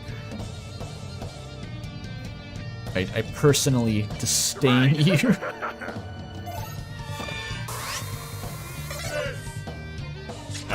Go on without me. Oh no, the tank died. Was it a mimic? Oh god, I'm running away. Fuck this. Goodbye.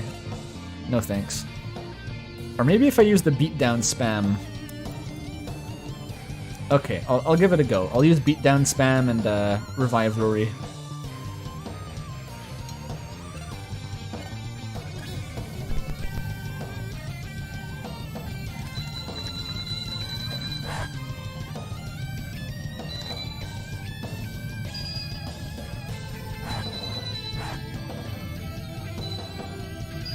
It takes a while, but it gets the job done.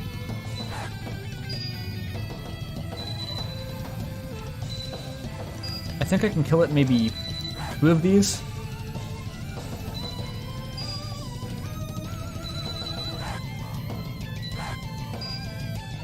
$73 hit combo. 279 damage is exactly half its health. Alright. You've got a 2-turn win strategy here. Not so bad.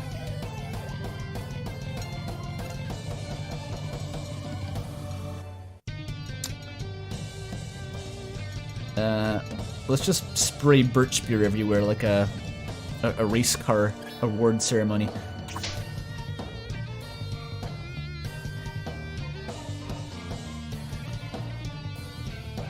I cast Vinyl Grave, yeah.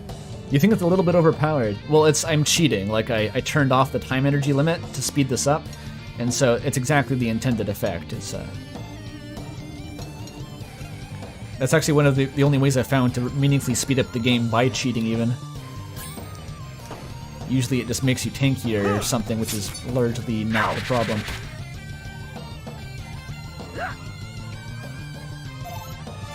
Okay, don't die, Alex.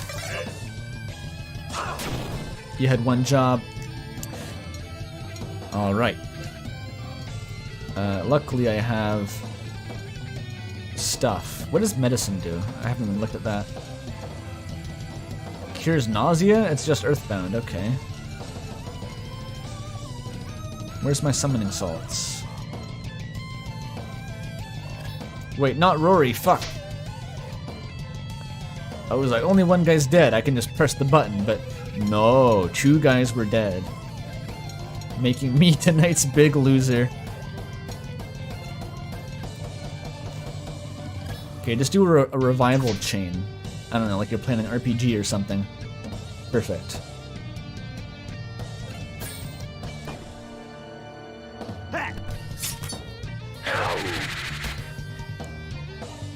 You're mine. What are those lines? You're mine. Oh my god. The sound he makes when he dies is pretty good. Okay, let's go. Back to the grind. And when I say grind, I mean the cartilage in my thumb. Ah, shit. I fucked it up. I mashed too greedily and too fast. That was perfect. It didn't look perfect, but it was. 13 damage, dude.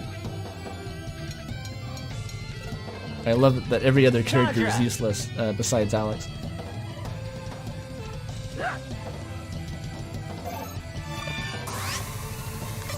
Shit.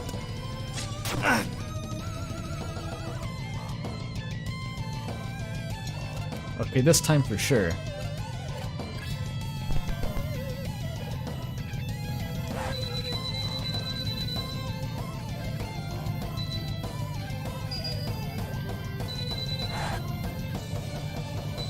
Shit.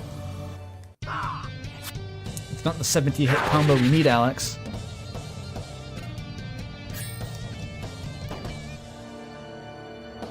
That looked better than the previous attack, but that was only good, and the previous one was perfect. I'm not sure what the cue for that attack even is. Look out for number 1.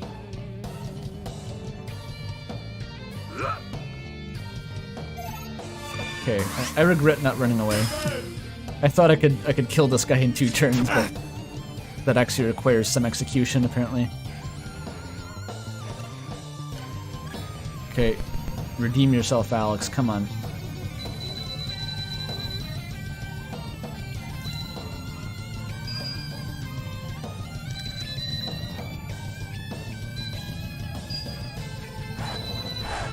Good enough.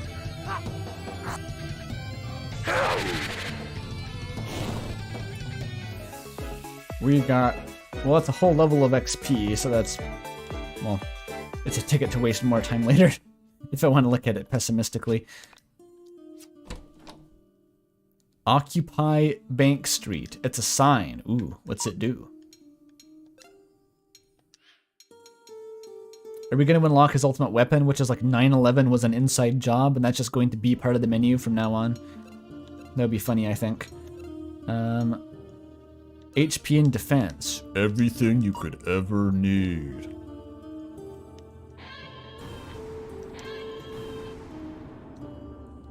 It's so 2011. It's funny, because the game was set in 1999.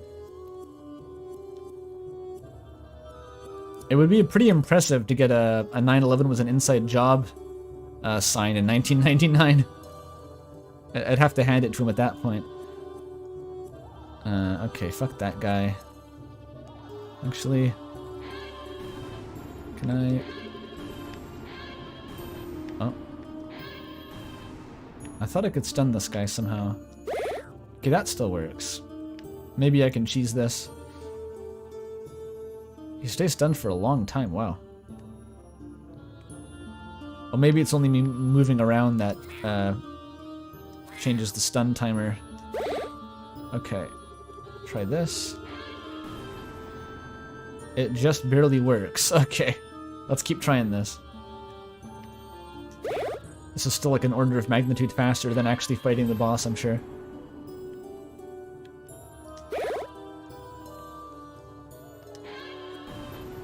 Wait, there's nothing back there?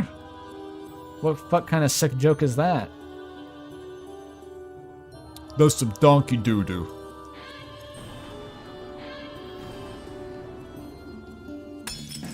Oh, the blind Gengar corner gets you every time. There was a fact about garlic there? Okay, this battle sucks ass. Never again, thank you very much. I've already hit my limit for combat for today's stream. There'll be no more combat.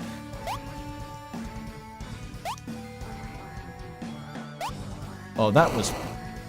almost got me there. I think they're even making the running minigame take longer. That's how the game scales its difficulty. It's just how much of its time, how much of your time it decides to waste. Stay stunned.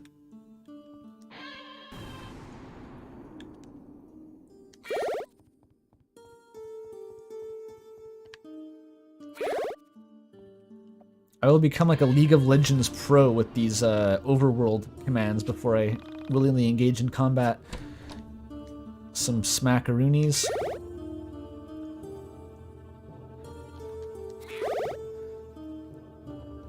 Fundamentally, it's a game about loathing. Yeah. I want you to experience the loathing yourself. Conspiracy culture is an interesting theme for a game, says Outsin. That's kind of why Deus Ex exists, though. I haven't played Deus Ex. I don't really know anything about Deus Ex, even. I remember hearing about some, you know, discourse about one of its remakes back in the day. But I still didn't really know anything about what the game was. It's one of those immersive sims, basically. But that's all I know.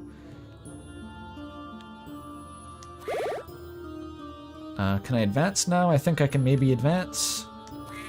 Maybe. If I can ever climb back up. Oh no, the stair. Yeah, it was right here. Stream it. I'll add it to number 50 place in the queue. Yes, I can leave the cave. I've earned the right.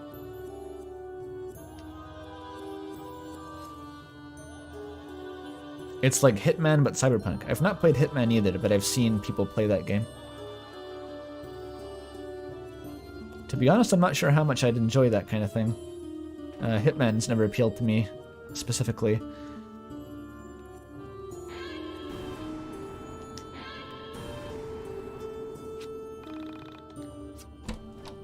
Smelling salts and some buckaroonies. Do I have the key? Please tell me I have the key.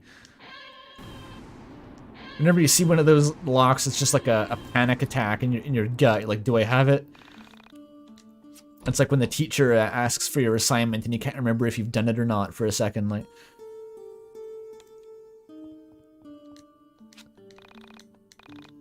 I don't have the key. Red alert. Where the fuck is the key? You have to go back. Enjoy your backtracking. You thought you'd make progress? Ha ha ha ha. No.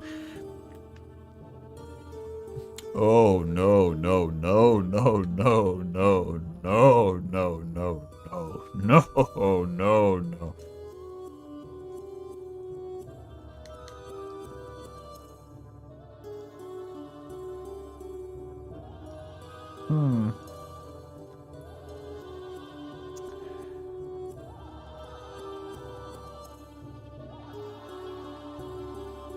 Deus Ex is Remnant's favorite game?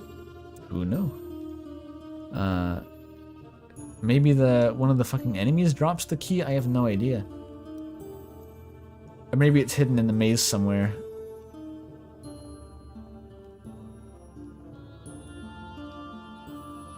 I have to date the Gengars. I pressed that? Yeah. Gotta have your cat equipped.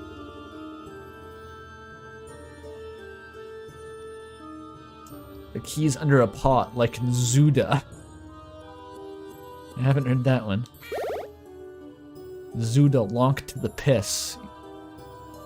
Does anyone remember Zelda and the Lampshade of No Significance Whatsoever, or whatever that game was called? It was like some Newgrounds thing from 100 years ago.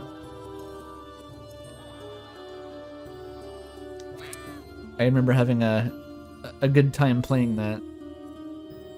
But really does home in from a mile away, don't they? I should ace the key into my inventory. I could use reverse bottle adventure, but I don't have any bugs on hand. Here's a channel recommendation. Here's a blast from my own past, not all y'all's generic shared past. It was like a speedrun channel called Swordless Link, who was active until about 5 years ago, and he did these. He didn't even do like speedrun videos on the channel so much. It was like, it was just showcases of like he'd go through a like Ocarina of Time or a Donkey Kong 64 and show off all the speed tech, but not actually as a speedrun. And he would have this really relaxing, deep Scottish voice, and it was very pleasant. But I have a lot of good memories of that guy.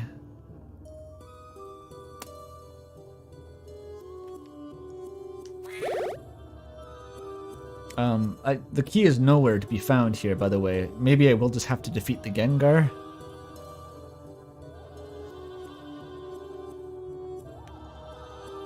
You saw a video from this channel. He recently released a task for the first video he uploaded in like 4 years, I think. But that's not his usual type of content. Maybe it's this guy? Like, the joke is that the key isn't under the rocks, you have to just fight the enemy. Why is the theme for this area traffic signs? Think about blue stop signs, Frisk. Think about blue stop signs or you'll die. Maybe you'll fucking die. Okay. Let's try the thing.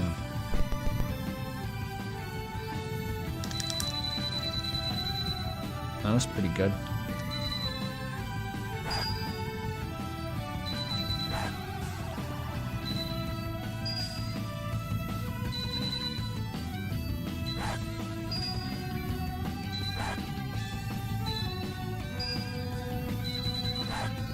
He's dead for sure. Right? Surely he's not tankier than the Mimic. A full stack combo. 316 damage. Not bad. Man, this ain't cool. This ain't cool. Oh. Those are also going to be my last words. Everyone is dead, but it doesn't matter because we have a tank and Alex. Look out for number one. This is the core party composition. The other two were just sort of for fun, by which I mean for wasting large amounts of time. Try LP toss. That might actually one-shot them both.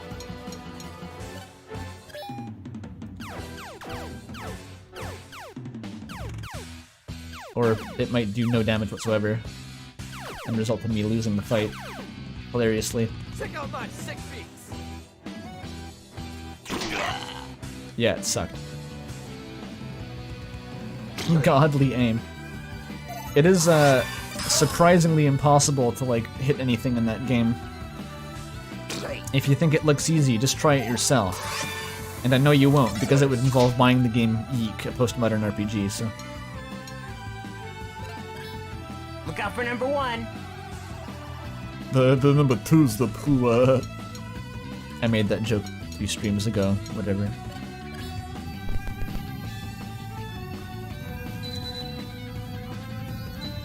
Look, I'm raw dogging it this time.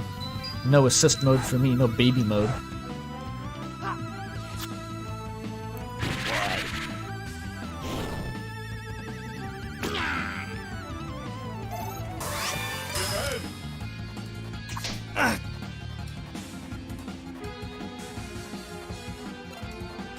Oh yeah, keep being Look out pacifist. for number 1. You have to be up your own ass to name your video game or movie postmodern game. I don't think it's the reason that it's hard to take the game seriously, but it doesn't help if you already can't. It sort of just makes it worse.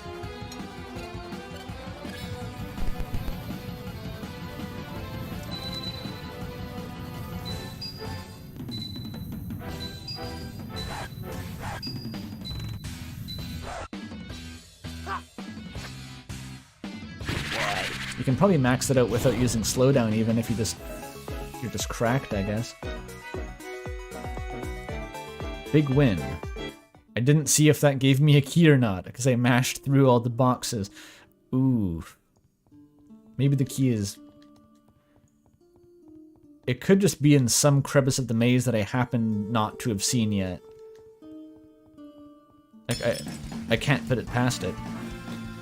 Ooh, the party's not going to be in good shape right now. I think I can just do a big heal, though, that'll fix us up.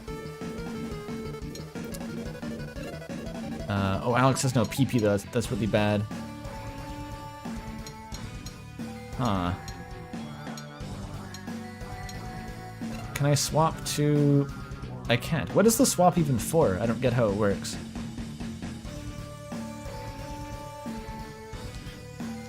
New type of guy gets red-pilled and postmodernist because he played YIIK.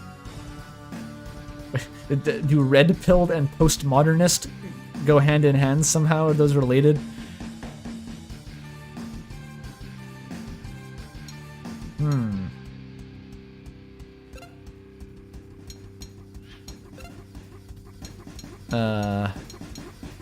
Here's what I think the play is. Alex just keeps Chandra alive for another turn, and then Chandra heals the whole party up.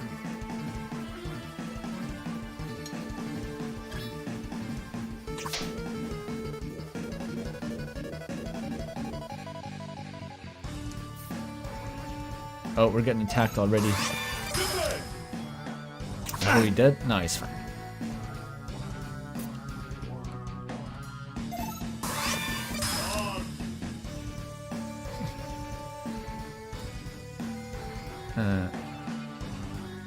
Bros are just spitting out word salad here and calling it coherent thought. Often, yeah.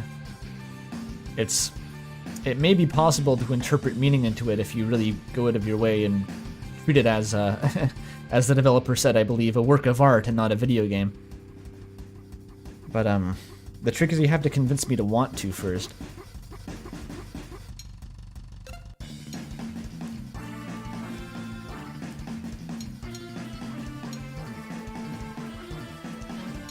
It was item share, obviously. Use the item share. Spread the item. The mental image is just like she runs across the line of people and like smears the cheeseburger across their foreheads, like literally spreads it onto them, and then they are healed. Spread an ambrosia. That seems like a good use of a turn. Yep, it just heals the whole party. Nice.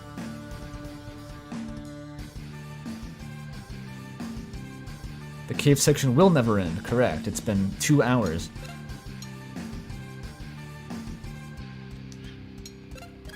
Okay, keep pacifisting. I don't even know how to make progress. I don't know if this fight will let me make progress. I'm just making a shitty guess right now that beating this boss will somehow, or not a boss, this normal enemy will somehow give me the key.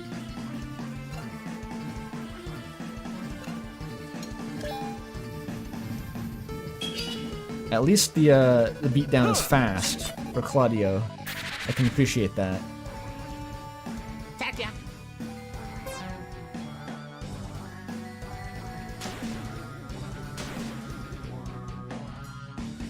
Have they said fuck in this game yet? I don't think so. It would be better if they did. This is the improved version. Like 1.4, I guess? I don't know.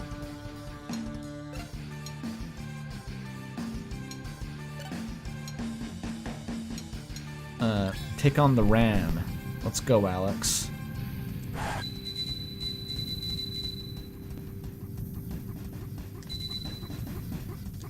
Shit! How did I fuck it up that bad? Ow, that hurt! Owie ow. Ouchie ouch. Kinda literally ouchie ouch.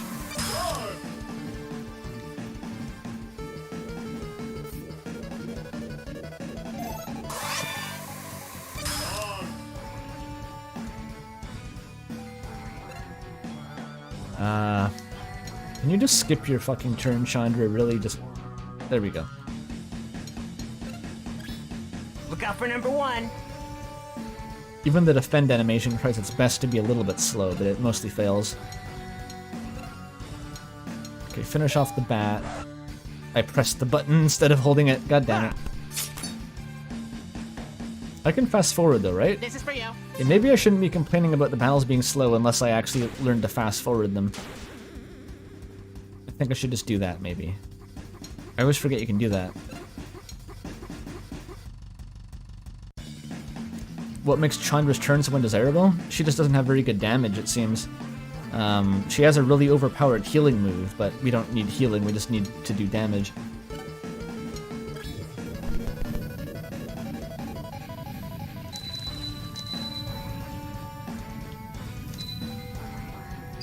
Because I'm using this really busted Alex tactic here, it's faster just to skip her turn and get back to him doing the real damage.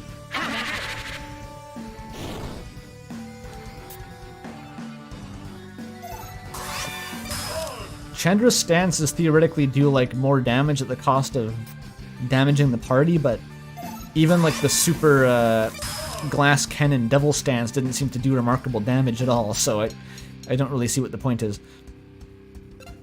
Okay, just do a basic attack.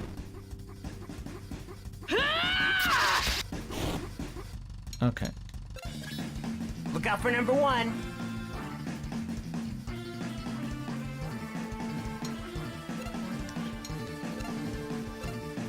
Alright. Let's go. That still wasn't a trick shot. Not good enough. Just attack it, Alex. There we go.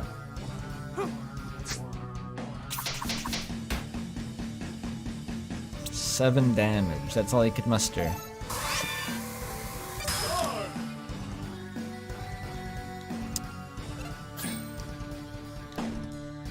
Yeah, I would prefer it if you could like min-max it down to just 2 party members who had all the stats. That would be fun.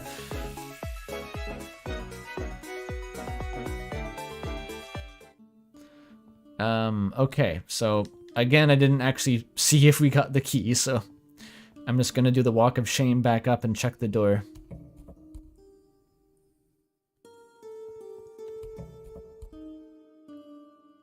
I don't think there was any alternative route. I could check the thing again.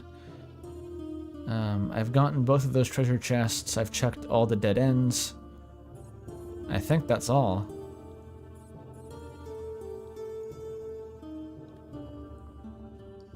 Yeah, this is the worst part of the game, Outsin. I agree. The sheer length of the combat, it takes all of the game has tone issues and pacing issues on its own, but it just takes those and drowns them all in a layer of tedium and like just makes you forget even the negative emotions you may have been feeling, they all just disappear, and you're like, what's happening anymore? I still don't have the key. That was all for nothing. That was just a waste of time. Where is the key, though? How far back do I have to go to get this key? That's probably under a random rock. Well, that's where you're wrong, buddy. I've blown up every random rock. I am not stupid enough to neglect to blow up a random rock for that exact reason. It is simply not under any of them. Was there another route back here? It was just a staircase and a save point. Like, there's nothing else to this room. Check the hint. Get to the end of the dungeon. That's the hint. Try beating the game, lol, Lamau. Don't get hit. Just get good. Have you tried turning your monitor on? I heard that helps some people.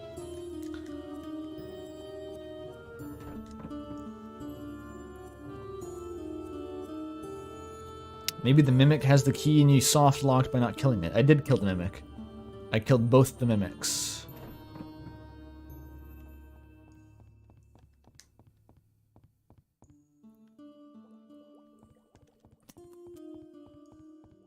I can really just walk back through the whole... Well, this is the last area before I use the first key.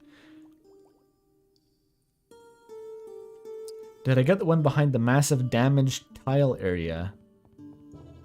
There was a key back? That's where I started off the stream, and I got stuck there and saw no way to progress. I can go back there, I guess, though. Oh, no, wait, this is behind the massive damaged tile area.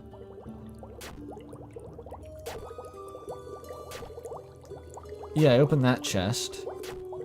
How far back could the key be? Is it like the beginning of the dungeon? Like, that doesn't make any sense.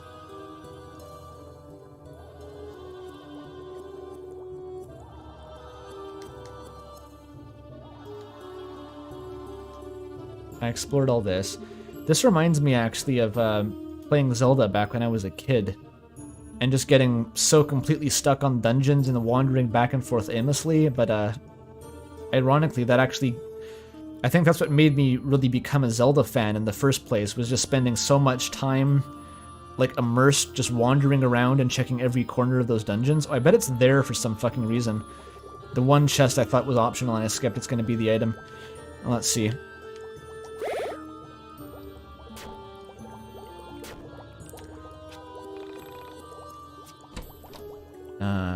Well, not in that one. Because that's the big thing that I miss about Breath of the Wild, right? Is that it's a Zelda game without really any decent dungeons. Of course, there's the key. Found it. God damn it. To me, like, Zelda is defined by the dungeons more than anything, so it's not really a surprise that I didn't find Breath of the Wild to be the best.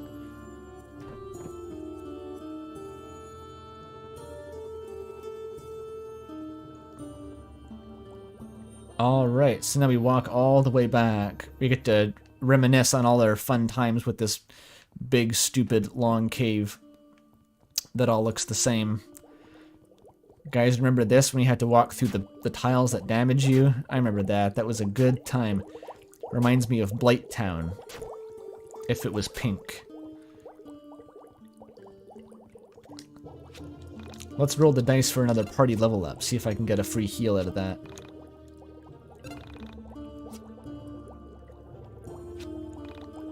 I meant to go in the mine dungeon, not to save. Oops. Oh, you really like the 900 Korok reward? I hear it's worth it, actually. It's my only regret currently in life is not doing the 900 Korok challenge. Alright.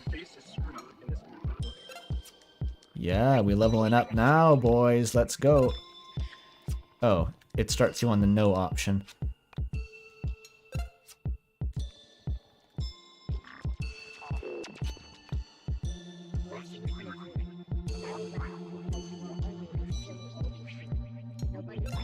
We haven't played Breath of the Wild, but that's one of the biggest criticisms I've heard.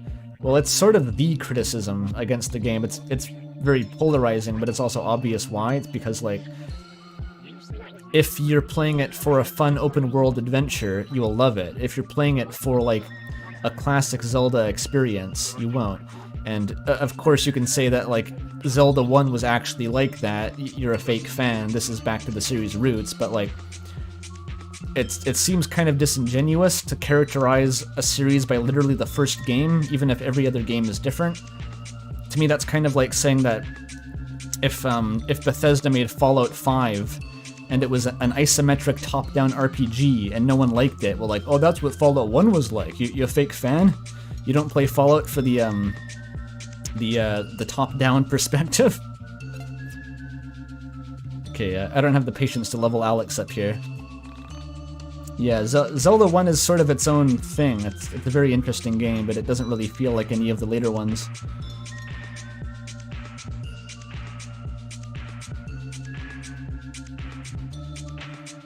Are we near the end of the game? I don't even know if we're near the end of the dungeon. I don't know what's happening anymore. I feel like I've been here for my entire life.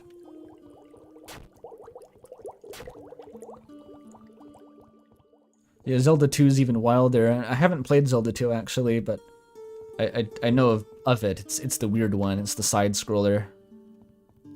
Very difficult, apparently. I never actually beat Zelda 1. It was the first Zelda game that I owned, but it was, like, too hard for me to really make progress. I just sort of, like... It was always this peculiar kind of, like, toy. Like, I never really could make much progress, but I would just go and play with it and poke around, and it was like this interesting kind of, like, walking simulator before walking simulators was my experience of Zelda 1. They were meant to be guide games. Yeah, I didn't have any guide. I was 7 years old, just fucking around.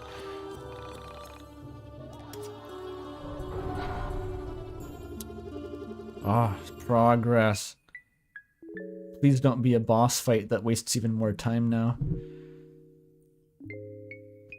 They have a satanic boombox, guys.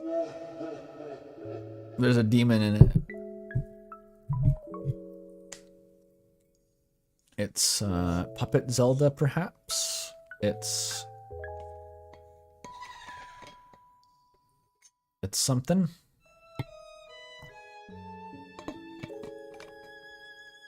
It's playing what I assume is Sammy's theme. This was in the much earlier scene with the tree and Sammy. Oh shit. I didn't expect this.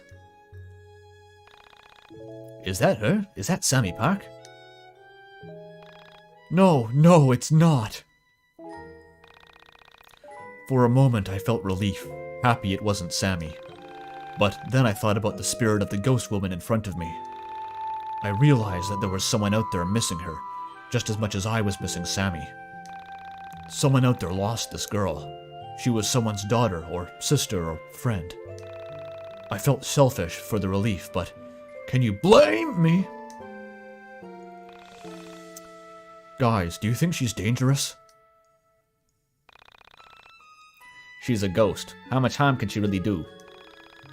So, what do we do now that we found her? How much harm can she do as a ghost? Like, I don't know, that possess you, like, summon Satan to light you on fire, throw a dresser at you, make a giant Stay Puft Marshmallow Man mascot, destroy the city? What are you talking about, Claudio? I think we should talk to her. See why she's here.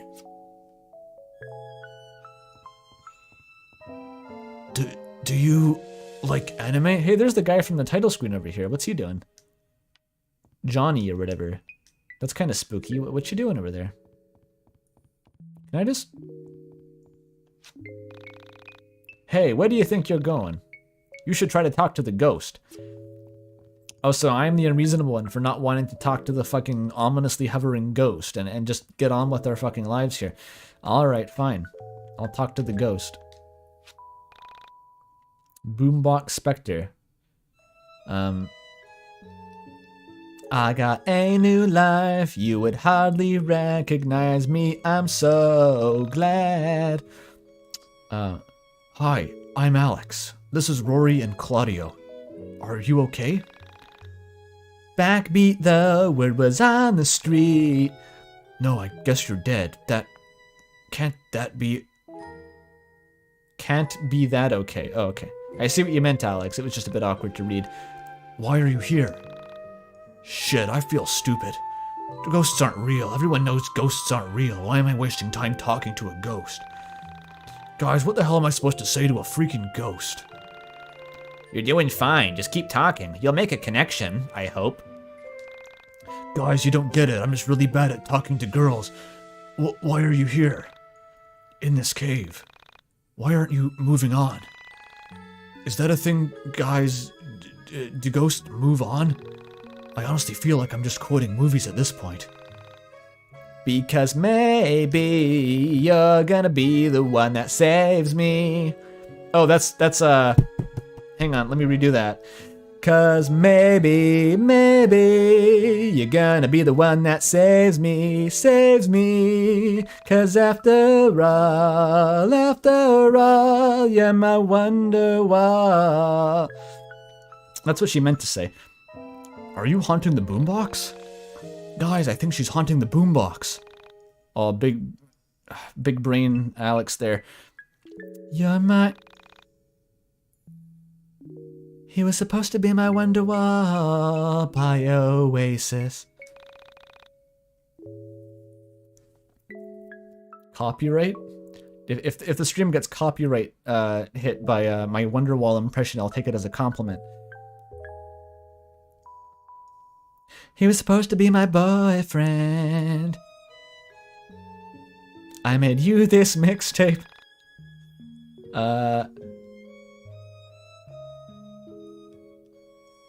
I made it and gave you everything. This is getting awkward the longer she speaks.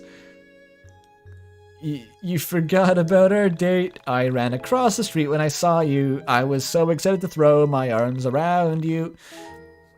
And what did you do when you heard me shout your name? You turned away. And you put your... okay, you're not supposed to go on for this long. It's only funny for a little bit, Ghost. Like...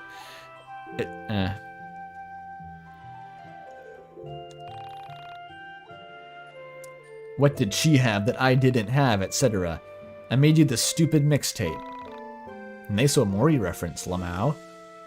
I was never good at talking, but I sure do talk a lot. I can't say things like you can say things. So I thought maybe these stupid songs would make you know how I felt. But you didn't want me for me. You were so cruel. You didn't even stop when the car brakes screeched and my body hit the asphalt. And when the red from my head poured onto the ground and everyone screamed, I was invisible to you. I was dead. Damn you, Shane G. Irving. Fucking called out. This mixtape was for you, wherever you are. I know if you could just hear it, I could be at peace. You would be able to feel the pain you caused me. Is it just like, I don't know, the compiled works of Vebern on there? What did you put on it? Feel how much I loved you. It's not looking like a boss fight. It's a good sign. Any ideas? Love makes people do crazy things. Make mixtapes of terrible pop songs. Run in front of cars. Refuse to move on to the afterlife. That's your insight? So I'm assuming the idea is that she intentionally threw herself in front of his car, not just that he happened to run her over like fucking Family Guy. The whole thing is picking up from one of the fucking OnSim side quest threads you can read on the PC. You can read the PC? I didn't even know that.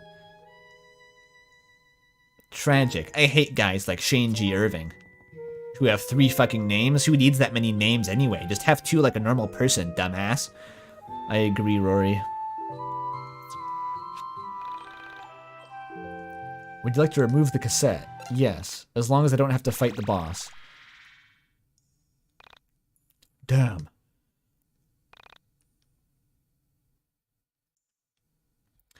Promise me you'll never love anyone as much as I love Wonderwall. Maybe. Poor girl. I wonder how long she's been haunting this cassette. I wonder what we should do with it. Way I see it, we have two options. We can give it to that Shane G. Irving guy, or we can return it to a brother who posted on OnSim. She had a brother? See, I missed that. I don't really know what's right. On one hand, her brother really wants his sister's cassette back, as of now. And on the other, what if we give Shane G. Irving the cassette and she just haunts him for all eternity? What if that revenge doesn't bring her peace? Good point. I don't know what's right or wrong in this situation. I'll personally leave that decision up to you, since you were the one to get the story out of her. I'll need to think on it. Okay, well, at least now we know it wasn't Sammy. As interesting as this was, we're no closer today than we were yesterday. Yeah. Well, let's document this on OnSim and go from there. Hey, Alex. I'm happy it wasn't Sammy. I think she's still out there. Thanks, Claudio. Okay. We were here to get, like, a record, right? This was just something else that like a side quest that I missed the beginning of, apparently. Cool.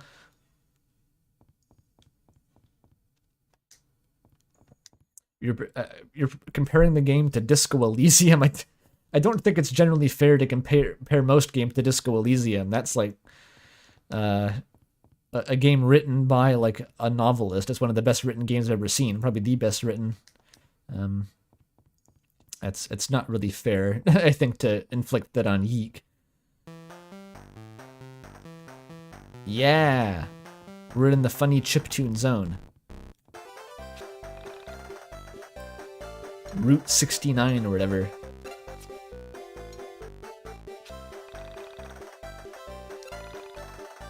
Oh yeah, I'm saving.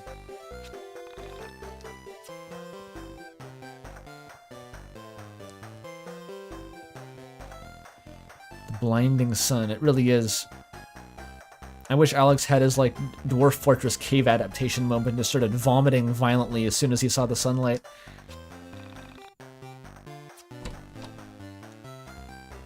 Very underrated feature of Dwarf Fortress. More games should feature just wretched vomiting as a mechanic.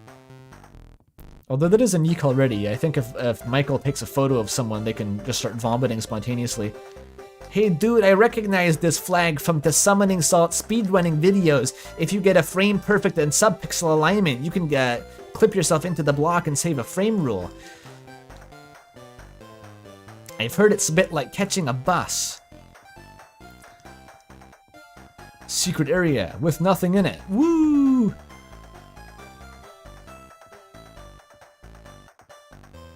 Yicky hole! I couldn't agree more. Wait, if I just jumped down here and had to go through the entire cave again, that would be really funny, I think. Okay, let's talk to Gandalf.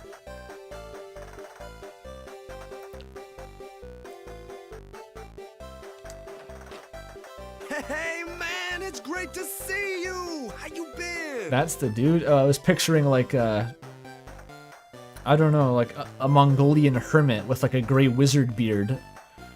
Not, he looks like one of my computer science profs. Hey guys. Wow, did you get even more muscular, Claudio? He's just some guy called Mark. Huh. And Chandra, did you get even more beautiful? Alright. Always changing for the better, you two.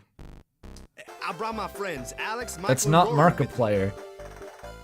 He looks more like, Willem Dafoe than Markiplier. Yeah, a little bit creepy. I mean, I think you should do a few more buttons up of your undershirt if you're gonna go around complimenting people's looks like that. They wanted to check out your record collection and see if you could help them locate an album. Friends of Claudio and Chandra are always friends of mine. Please, have a seat. I'll make some tea. Oh, yeah. He's got a... So my new friends here wanted to talk about some elusive record they can't seem to track down. It's literally Willem Dafoe. I don't think it looks that much like him, but he's got that kind of strange look. No offense to Willem Dafoe, he's an odd-looking man.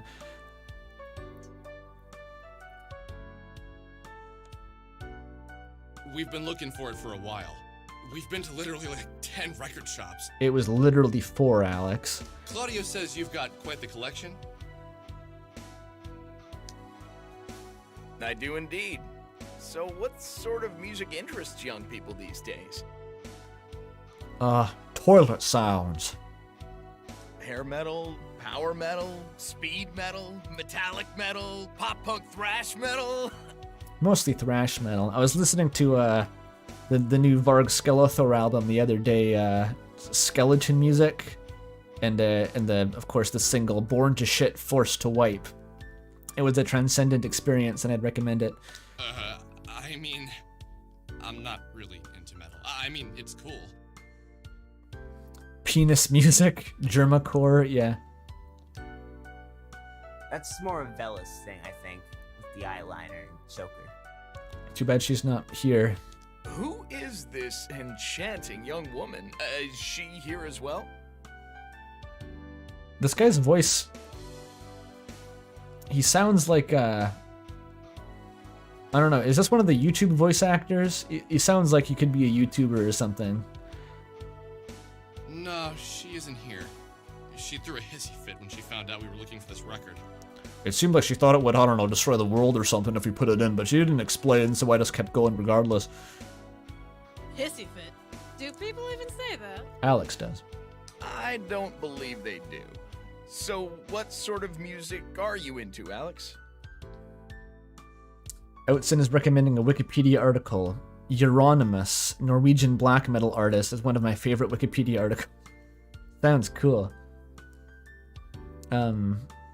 I used to work at my school library, and half the shifts there were you would just read Wikipedia basically to fill time while working the front desk, and so I spent at least one shift just looking through metal subgenres and discovering this one weird dude who would just literally piss and shit on the crowd of his shows. He would just drop his pants and piss on people and roll in feces, and he eventually just died of a drug overdose or something, and everyone came to his funeral and was like, yeah, he lived hard, rad dude. I forget his name. Sounded pretty cool though.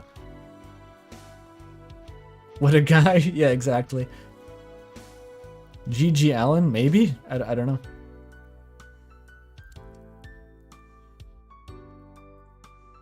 Oh, usually down-tempo stuff with trumpets, acoustic guitars, bells, toy pianos, and female vocalists singing sexually ambiguous lyrics. What is a sexually ambiguous lyric? Is it ambiguous whether or not it's sexual? Ambiguous what sexuality it implies? Both? Neither? What is that phrase supposed to mean? Is that what Bjork is? I've never listened to Bjork. I just know her from that one video where she fixes a refrigerator, and also something about the Unabomber, maybe. I don't think I have anything like that. Some record collector. Perhaps you noticed my collection of guitars?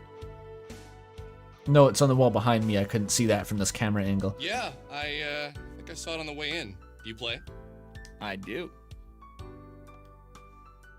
Mark here made his fortune playing music. Well, before he became a world traveler. Interesting guy. Would I not have heard of him if he was a famous musician? Mark sponsored the Bring Him Home concert for my cousin who fought in the Gulf War. Okay. That was long before you could even walk. Hell, I was a kid then. The power of metal unites all. So is he just a metalhead then? Owens guitars. Do you play guitar? No, I just hang them up for fun. Yeah, we got the Gulf War in here. 'Cause why not?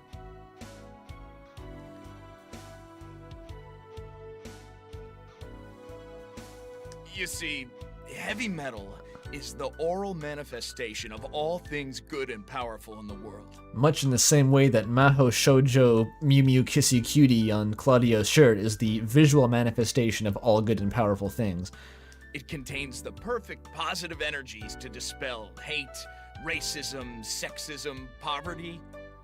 With the power of the metal gods channeling through my guitar strings, I was able to bring peace and prosperity to the Middle East. That's an interesting story.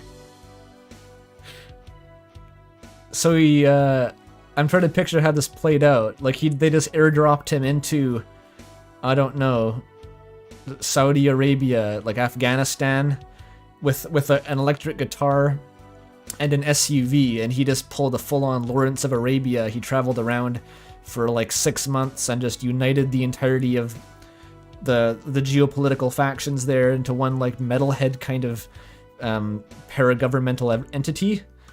That's what my headcanon's gonna be. Well, he got our cousin home. Yeah, I did.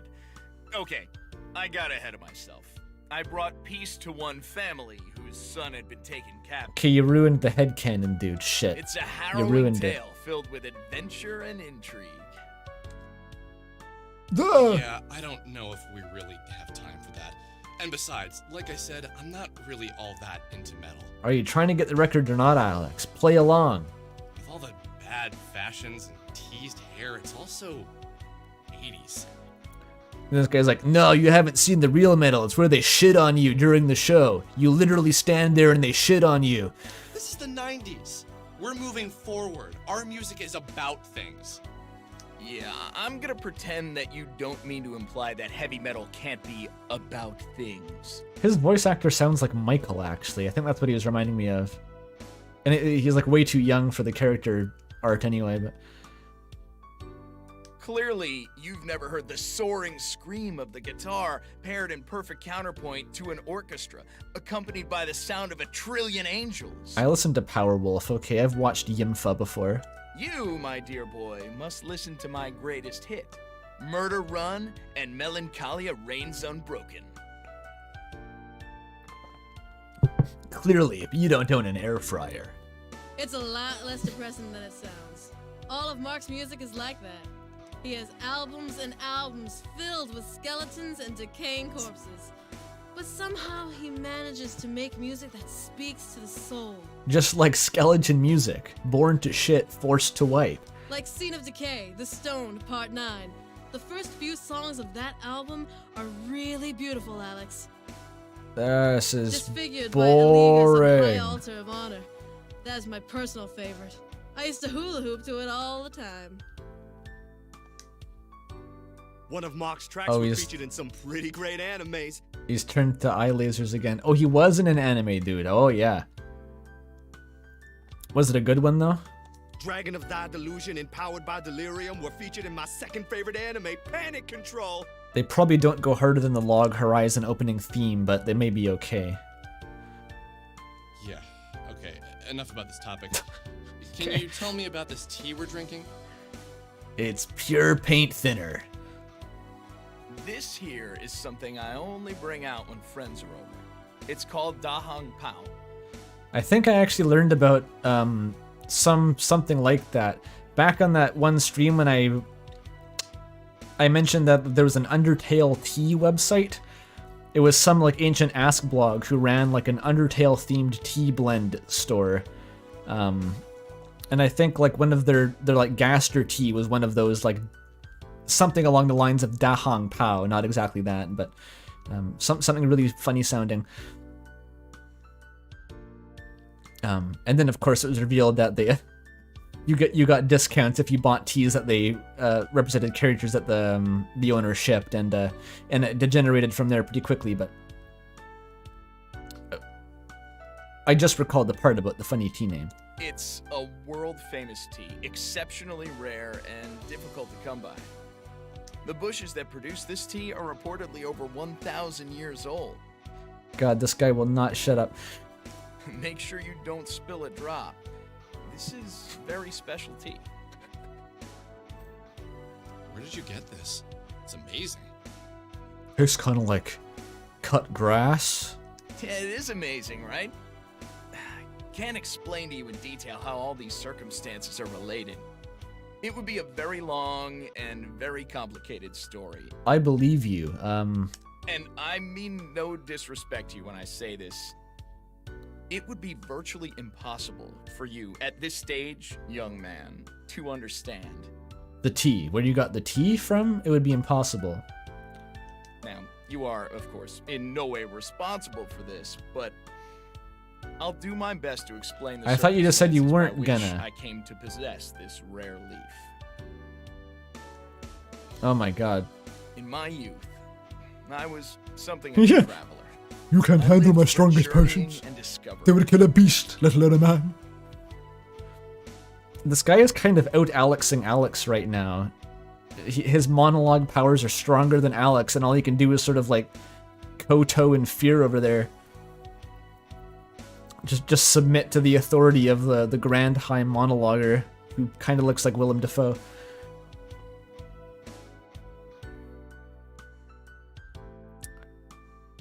I had a partner, a very good man, who became ill in his mid-30s.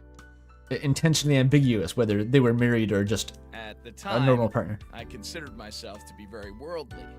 I lived for the dirt under my feet, but I also did not believe in the supernatural in any form. This is going in a great direction. Alas, my partner came down with a severe stomach cancer that began to claim his life. Yeah. He was a spiritual man, one might say, and he believed in miracles. His faith and his failing body led to the ending of our friendship. Is this about tea? He left for India, and I stayed back in Arizona, where I'd built a life for myself in between trips. They're never getting the record, you are correct.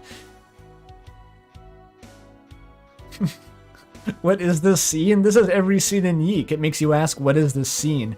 You get halfway through, then you just start questioning suddenly, why am I here? How did we get here? Why are we doing this? What's happening? Why is Michael here? Who's that man in the red and black shirt? He was gone for many weeks when I received a letter from him. The letter was scribbled in the handwriting of a dying man. It featured coordinates that, upon further inspection in an atlas, proved to be in the mountains of India. So, I began my journey. After many days of travel, I arrived at the summit of Mount Kangchenjunga. I paid a local village boy to guide me to the location. At the top, I found my friend. My friend who only a few weeks ago had been on the brink of death, had been cured through the power of water. The water boiled in the particular style of pots created by the Dharabeta yogis is said to have amazing healing powers. This bitch microdoses and tells girls about it. I hate. I think this dude probably does a little bit more than microdose. He's got a look to those eyes. Now, when my friend had regained his strength tenfold, I was in shock. I longed to take a sample of this drink back to an American laboratory where it would be tested and ultimately turned into a cure. Keep your eyes on Alex's face here, just... But I was told that the last bush bearing the tea had burned up in a forest fire. Naturally, I demanded proof. He sounds like he's selling an MLM. That's more accurate, yeah. There was no evidence that any such fire ever occurred. Angered, furious, on the point of striking the yogis, my friend had to take me away. Those yogis know like some kind of crazy kung fu probably. You wouldn't have lasted a second, dude. Ever fought the monks of Senpo Temple? It wouldn't be kung fu in India, of course. There would be something else to the same effect. This does sound very 70s, to be fair. I think this is what people did in the 70s, basically. Unless they're in Disco Elysium, but that's not actually the 70s. It's, you know, it's complicated. We didn't ask about the tea either. He was just like, have you noticed the tea? Then Alex was like, wow, no, I haven't. Then he was like, cool, let me tell you about the tea. You won't get it though. Then Alex goes, no, I probably wouldn't. Then he goes, cool, I'm gonna do it anyway. Together, we explored the mountainside for the remainder of the week. It's like, that sounds really cool, sir, but I keep finding these items in trash cans called ambrosia that heal me completely to full health with one bite, so I don't know what the big deal is. Now, despite my anger that they would not let me test the tea, everything had been incredibly happy. In India, I've always felt an incredible glow of joy. On our last day, before we were to return, the earth gave out beneath my feet, and I was stuck. Soon a storm came. The storm was so bad, I feared it would wipe away the mountain, and I'd be stuck in a landslide. This is where things... Oh, he looks like Brian May, you're right. It's Willem Dafoe and Brian May combined into one sort of unholy form. Alright lads, welcome to bottom gear. The speed is a lot, mate. Hammond, you sodding tic-tac. My friend was able to break away at the rocks binding my feet with his bare hands. He had expelled the disease from his body and achieved a new strength. I'm waiting for the camera to swing around, and Joe Rogan's been sitting there the whole time with the microphone. I believe I would have died on that mountain had it not been for him. I hold true to the fact that he survived his cancer so he could save me. This feels like a joke. It probably is actually meant to be some kind of joke. I say that so often in this game. Like, I can tell that the developer probably envisioned this to be operating on some level, and it's not, but you can tell that it's supposed to be, but it's sort of unclear what exactly the intent was. It's just like, I know that there's a prank being pulled on me here, but it's... it's just unclear. When we returned, the Yogi Hermit had left his camp. The joke's on us. Behind Yeah. the pot he created to cure my friend's cancer, and a container of this tea. Wow. That's a fascinating story, man.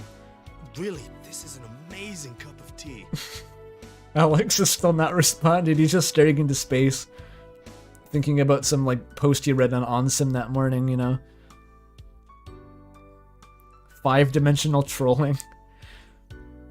It tricked you into listening to some old man's 5-hour-long monologue about the healing powers of Indian yoga tea. Yeah. You know, it's valued at $3,000 an ounce.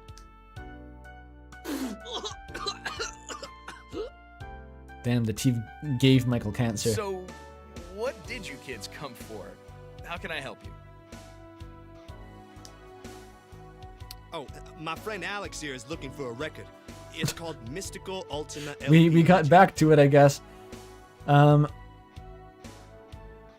So this is the first time Michael's been on screen in a while. Everyone appreciate that. I think his only line was to like choke on tea for a second, then go dormant again for another 6 hours. So That name. That sounds so familiar. How did you find out about this mystical LP? a ghost I found the jacket. Here, I have it with me. told me. Ah, yes. The Mystical Ultima LP Legend by Vela Wild. You didn't check who made the song? Did you say Vela Wild? Oh, for fuck's sake. Yeah. But didn't you know this already? It's on the cover. Did you even read it? That's really funny. That's really funny. That's really funny. Suddenly everything made sense. Well, at least a little bit of sense. Bella, the guitar, her ability to fight with sound. Alex can't read the plot twist. He's never been able to read. Clearly she was the musician, the creator of this record. How stupid I had been. On a scale from 1 to 10? Are you asking me? I told her about the record and she must have assumed I read the title closely. Vela Wild. Probably a stage name. It's a reference to, Zootopia. Did I say something wrong? You, kind of stopped talking for a while and looked all deep in thought. I was monologuing to the screen. You wouldn't understand. I just realized something. Yeah, the mind is like that. You keep many things hidden away, and they come out when they're the most needed. Yeah, after the game has tortured you sufficiently. Did you ever consider that this record might be locked away inside your mind? No, that sounds incomprehensibly stupid, sir. And if not yours, maybe inside the mind of this wild character. That sounds really obvious because she made the record, you dumb fuck. Damn. So you don't have it? No, how could I? It hasn't come out yet. What? Check the date on the back of it. See the sticker? Do not sell until January 1st, 2000. Oh. Since I'm not a time traveler, well, at least in this life, I couldn't possibly have this record. The logic checks out. You really broke it down for me in a way that I understood. I appreciate that. You kids should pay closer attention to your record jackets. They have lots of useful information on them. Alex, Thanks you a were lot. the vinyl snob. You I had know where to one find this job. record now. You had one fucking job, Alex. What? You do? How? I'll explain some stuff when we get outside. Yeah. We came there just to hear about the old man's tea adventure Claudio, and leave. Chandra, there's some things I want to let you in on, especially since you've been so kind to me since we've met. Okay, a lot of this is gonna sound out there, and I know that. I just realized how fucking massive Chandra's head is compared to her body. The rest of the characters are like somewhat proportionate, but she just has like a Mickey Mouse head. Holy shit.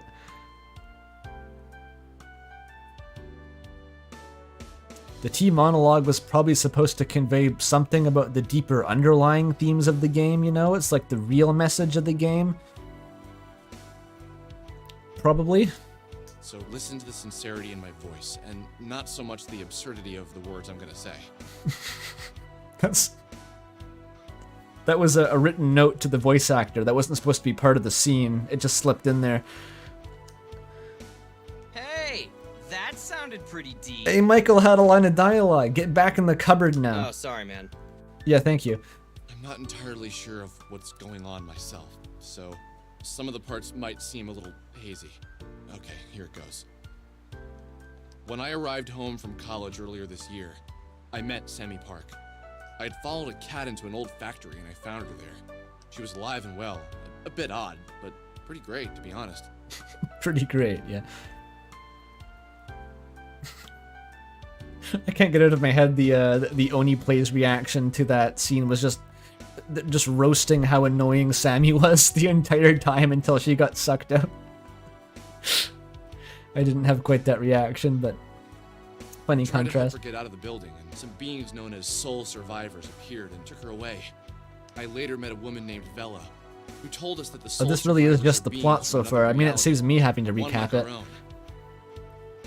All the new stream viewers, just listen to Alex. He knows what he's talking about, probably. She said that these beings have surrendered the right to their physical form in favor of a spiritual one.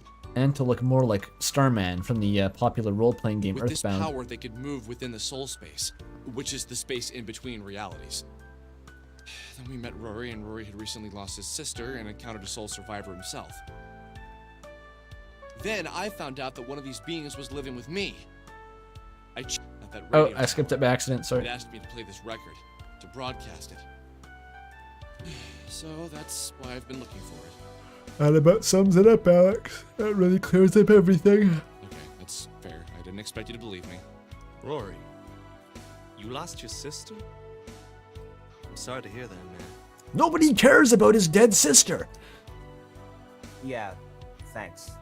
Losing a sibling is a terrible burden on any person. Let us know if you need anything. Could use a new sibling, to be honest. Yeah, what's going on here? We're expressing human sympathy. We've lost someone before. We know what it's like. Maybe that's what drew me to the Sammy Park case.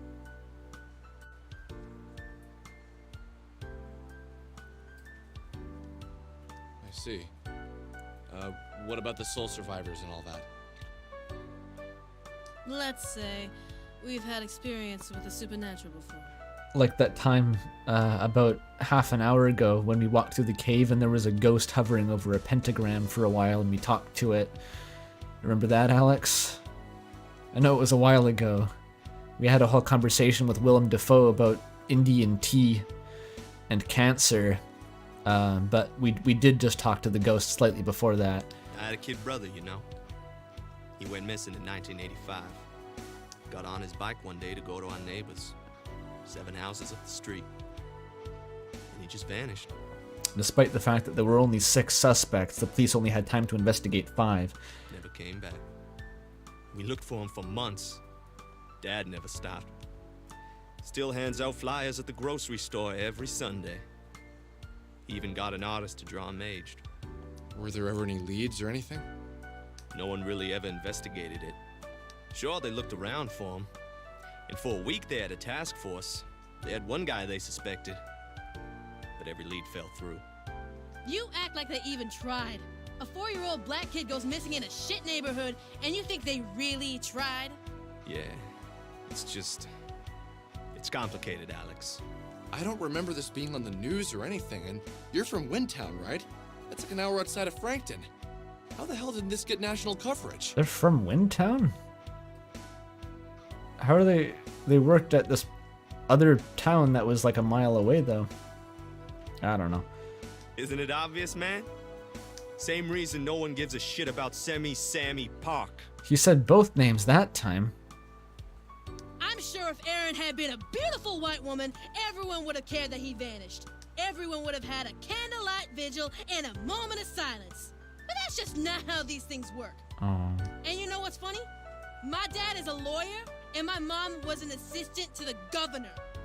It's not like we were shit no one people, you know? It just wasn't news or whatever they told us. Alex, don't you think Sammy's parents tried to get some attention for their daughter's disappearance? Well, we sure haven't contacted the police either. It's not that easy.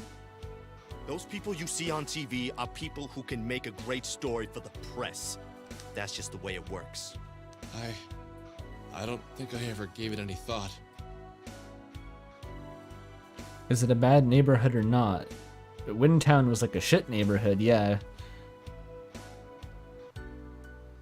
Oh yeah, their parents were like a lawyer and a governor, but they lived in the crack den town. That is a bit strange, isn't it? Yeah, man. That's just how they get away with it. People like you don't think about it. And people like us, it's all we ever get to think about. Where our kid brothers went. Don't you think it's weird that a young woman goes missing in your town and only people talking about it are some weirdo kids on the internet? I mean, it did seem kind of weird at first, but I've been desensitized by now. And they aren't really talking about it for awareness. You guys get off on it in a way, don't you? Some fantasy about being the white knight swooping in and saving the exotic Korean girl. How did she know that was Alex's line? She's got him to a T, but she must have read the script. Easy now. Okay. Let's go find this record. Where do we do that again? I guess we just de-escalate and go back to the record now? You guys are coming along? Awesome! Back to Frankton. We need to speak with Bella, the girl who made this album. Fade to black. Oh. I hate to admit it, but sometimes I just wish we could let him go. My younger brother, you know? Everyone is really focused on the Korean aspect. It's yeah, it's like I don't know, like Alex just mentioned it once.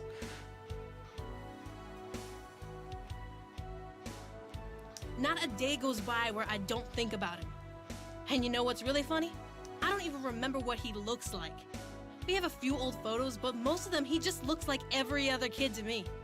Round-faced, happy, playing video games, or falling off a bike. You don't remember anything about him? No, I don't think so. I think I only remember what people tell me about him. And you know what's funny? He was my twin brother. I was a minute older than him. Claudio still gets frustrated with me sometimes. You're his twin, can't you feel him out there? Or don't you have special twin powers that let you know if he's in pain? I don't believe in that stuff. Well, not usually. Sometimes I do.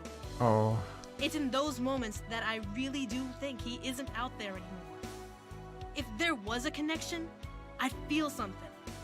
And since there is nothing there, he must be gone.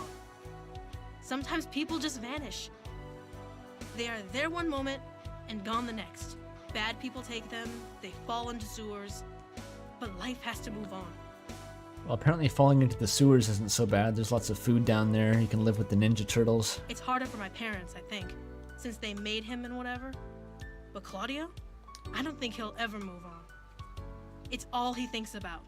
And finding this Sammy Pat girl, this obsession you brought onto him, this shit isn't fair. Alright, you could have said so before we walked across the whole country. Like, if you thought this was stupid, we could have just not gone. I don't know. He had one dead kid to worry about never finding, and now you gave him another. Is it Pack or Park? Good question. I think they're permuting it. Yeah. Chat says he also thinks about that one magical girl anime a lot. Don't nitpick. You know what she meant. Don't nitpick. We walked across all of New Jersey, I think, at least. Can I go over here? Where does this lead? Oh, there was a chest there.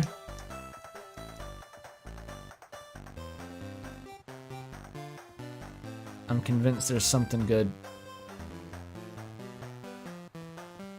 Because I can, I have to. Oh, really? This is clearly a new area, and I deserve to be able to access it, but you're just gonna lock me out. Sure. Sure. What's with the Pokemon music? Oh, they put it into an advanced neural network that said it was the most appropriate tone for the scene.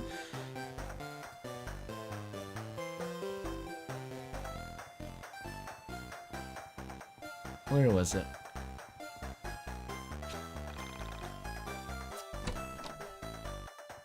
I did it. Alright, maybe it's worth saving after that. Well, it's not quite a dialogue boss fight, but it was a lot of dialogue.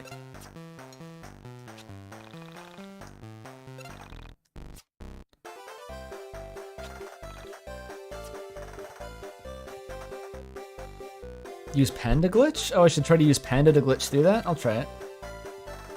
I'm assuming that's just like pushing yourself with the Panda's hitbox.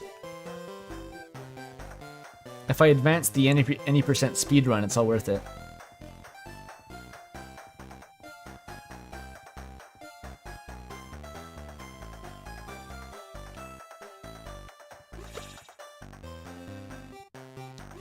And because I can, I have to, exactly.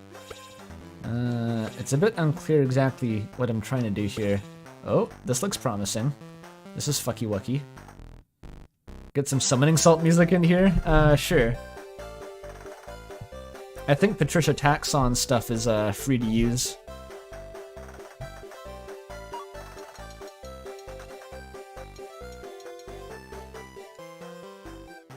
Come on, go faster.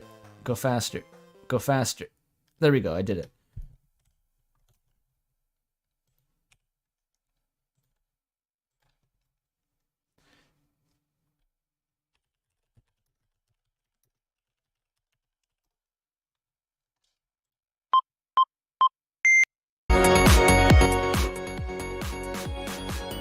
Where is it? Here we go.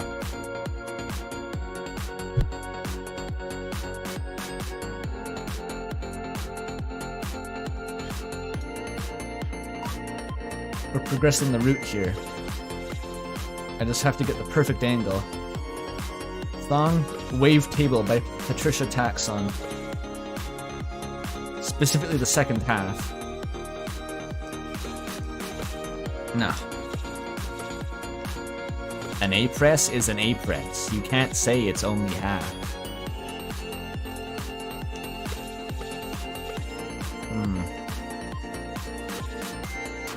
If I can get him to fall down onto me, that might do it. Oh, it looks so promising, doesn't it?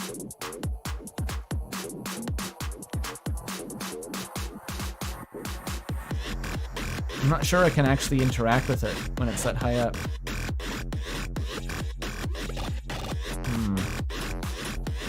What if I push the panda closer somehow? Like if I... Oh, this is best yet, best yet.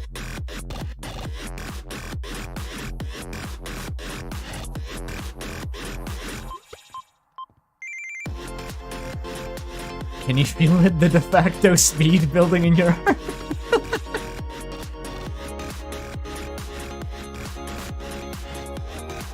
I don't think this is really going anywhere. I'm getting some different effects though.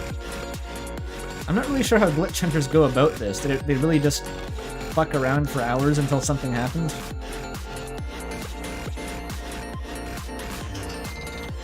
Oh, I got stuck for a second there. I'm getting some collision. I have to build momentum with the scuttlebug.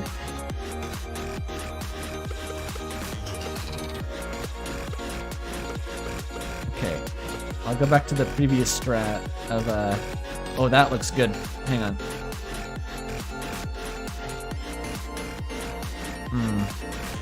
I'm not feeling optimistic, but that seems like it would work if it was possible.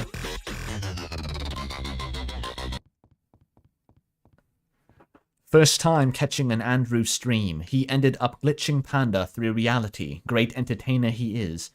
Yeah, the Gmod prop glitches. The wall feels really durable here. I don't think it's going to work, sadly. It was worth a shot.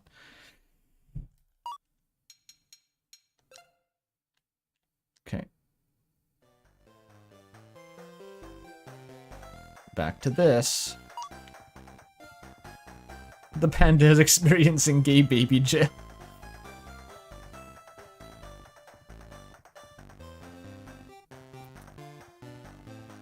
The GBJBLJ. One day it's gonna happen. Do an accelerated back hop? I don't know how to do that one. Oh, there it goes.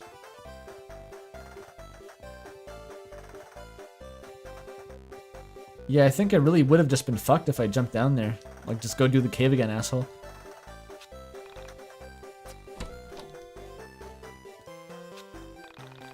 Shout outs to simple flips. Exactly. Alright, they split up the $50 into 2 chests, because it's more fun. All these smelly teenagers came suddenly last night.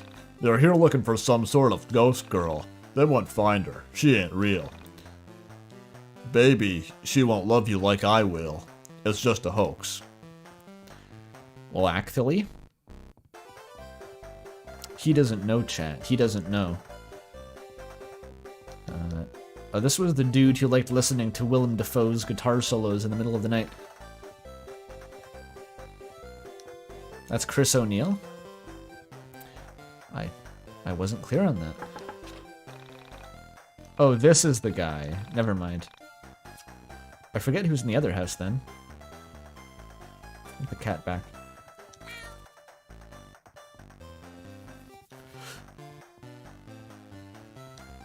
Is this Jack Skellington? Ooh. Are you looking for the music collector? He lives on top of the mountain. Be careful though, he works hard to avoid unworthy guests. By which we mean he put the game's shittiest dungeon in the way of his front door. You're really just using the fucking ghost busting pack with no shirt on and cargo pants? That's a look, dude. These rocks encode information? Maybe. I really just gotta walk all the way back, huh? I was pretty sure when it was fading out like that at the end of the cutscene that it was just gonna take me back to town, but it just faded out all the characters except for Chandra and Alex, so they could talk more.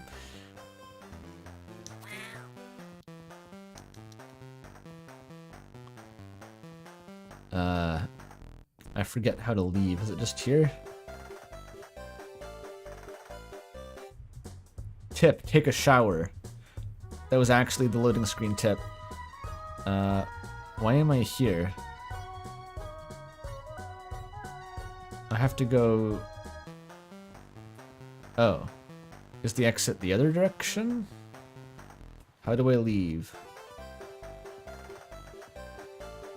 Yeah, he routinely goes and replaces the locks in the cave. That seems to be the implication, yeah. He just replaces them every couple hours. Oh. Oh. Here we go. You gotta really solve the maze to get to the exit. Here we go. Back to the random encounter overworld zone.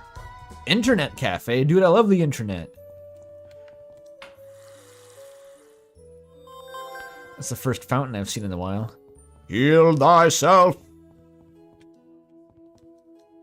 Is this what internet cafes are like? It just looks like someone's office. Check the internet side quests that I haven't looked at since the start of the game. Click on it. Click on it, Alex. There you go. Do I get to choose? Kinda? It's a simulated internet experience. Why are there so many fucking boards? There's no way there's actually this many boards and I have to read them. Surely there's not actually this many. Oh boy.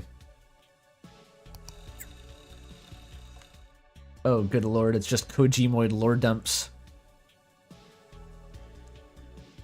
Michael would have written this, right? Chrono Crossed? Is that Michael? I don't even know. He likes Chrono Trigger. The world can be a lonely place. Sometimes we have to pretend to be the people we aren't just to convince others to keep us company. I think that's tragic, but it's the reality of being a subnormal human. Is that their word for it in 1999? All right. Does it fit onto the neurotype chart somewhere? Or whatever people on 4chan talk about. For some, our thoughts can be weird and divisive. There are things we know to be truth that others will never be able to see as fact. There are only so many times people can laugh at you for searching JFK assassination every night before bed, before you start to feel like a pervert for having an interest in the unexplained. When I met Veriformer in an IRC chat, I had a blast. Discussing the afterlife, ghosts, and other conspiracies. I finally went... Okay, we're fucking logging off now. I bet that's all really cool if you take the time to read it. I refuse. I won't do it.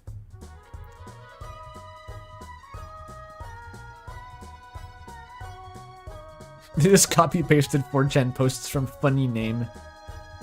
Yeah. What an honorable title in this twisted world.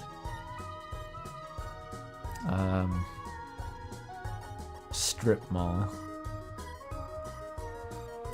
Have they turned off encounters, or am I just getting lucky here? Level 9? Oh, the bus stop. Right, this is how you get shit done in this game. You go to the bus. Oh wait, that's not a bus stop. Joke's on me. It's an inert train station. How do I get back? I forget. Is it like here? Oh, is there a bus station in the strip mall maybe?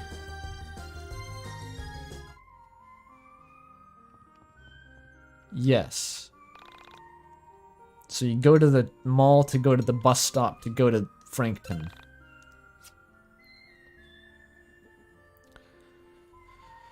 It's theoretically demoralizing that we did all that to achieve nothing, but honestly the story, the progression flags in RPGs are so arbitrary already that, like, it doesn't really matter.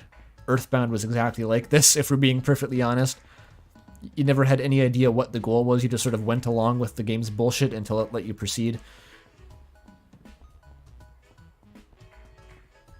But at least I get the soccer ball back, it's all worth it. The PNG soccer ball.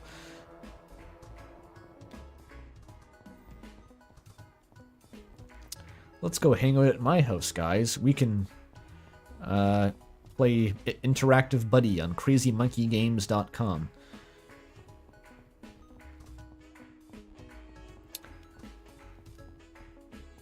How's the zine going, my dude? My guy? Yo, I came to pick up the zine. Is that still happening? Oh, yeah. It's, well, you can come back tomorrow. I'm going to run through the printers any hour now. Oh god, the Scottish is still booting up. Hang on. Just need to finish up the editing. Oh well, it never had a chance to boot up. R.I.P. Scottish voice. As I said, just go watch Swordless Link instead if you want to listen to a real Scottish person.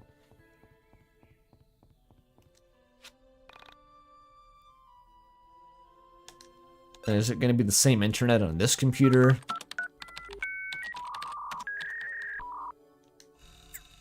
Lame. Look at this blatant reuse of assets. Same fucking website on both computers. Bullshit.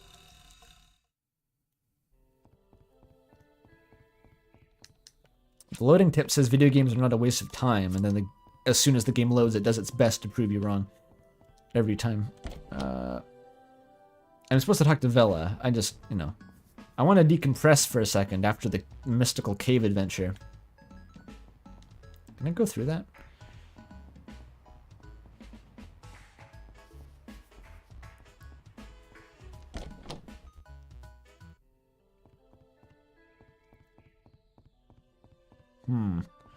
So, what are we going to achieve by talking to Vela?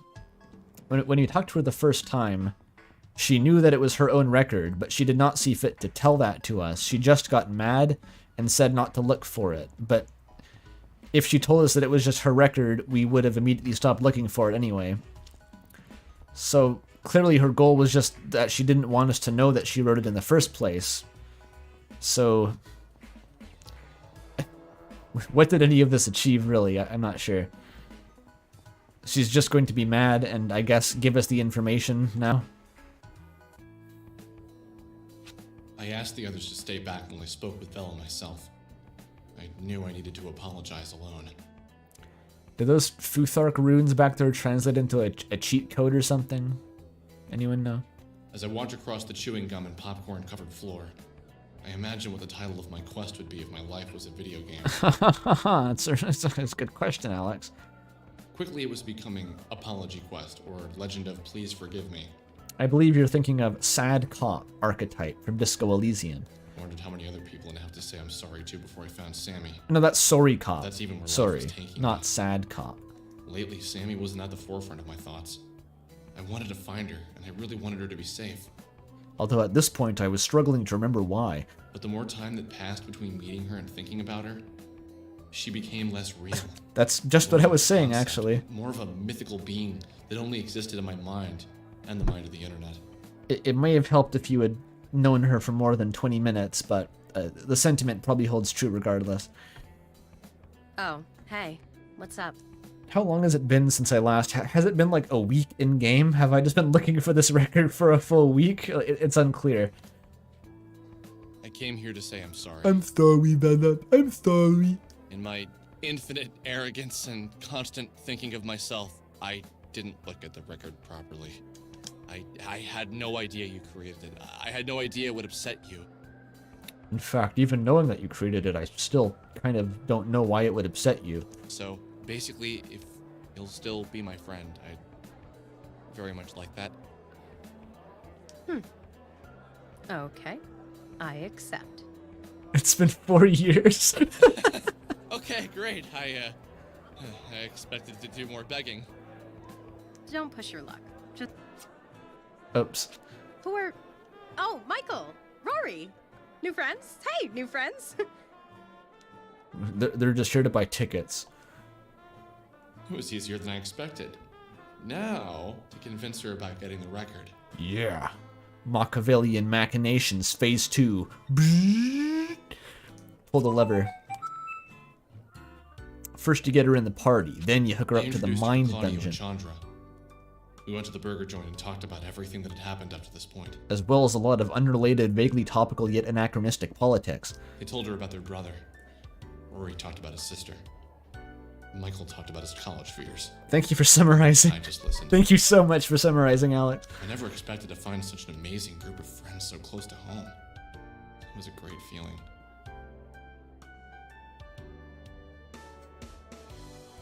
And now came the tricky part. To ask her to go inside of the mind dungeon with me and look for the record. Can't you just, like, ask her about it? I assume that where it was going. Like, she's from an alternate reality, right? Surely in that reality, she just has already made the record and would be able to tell you more about it, but maybe that's not the idea.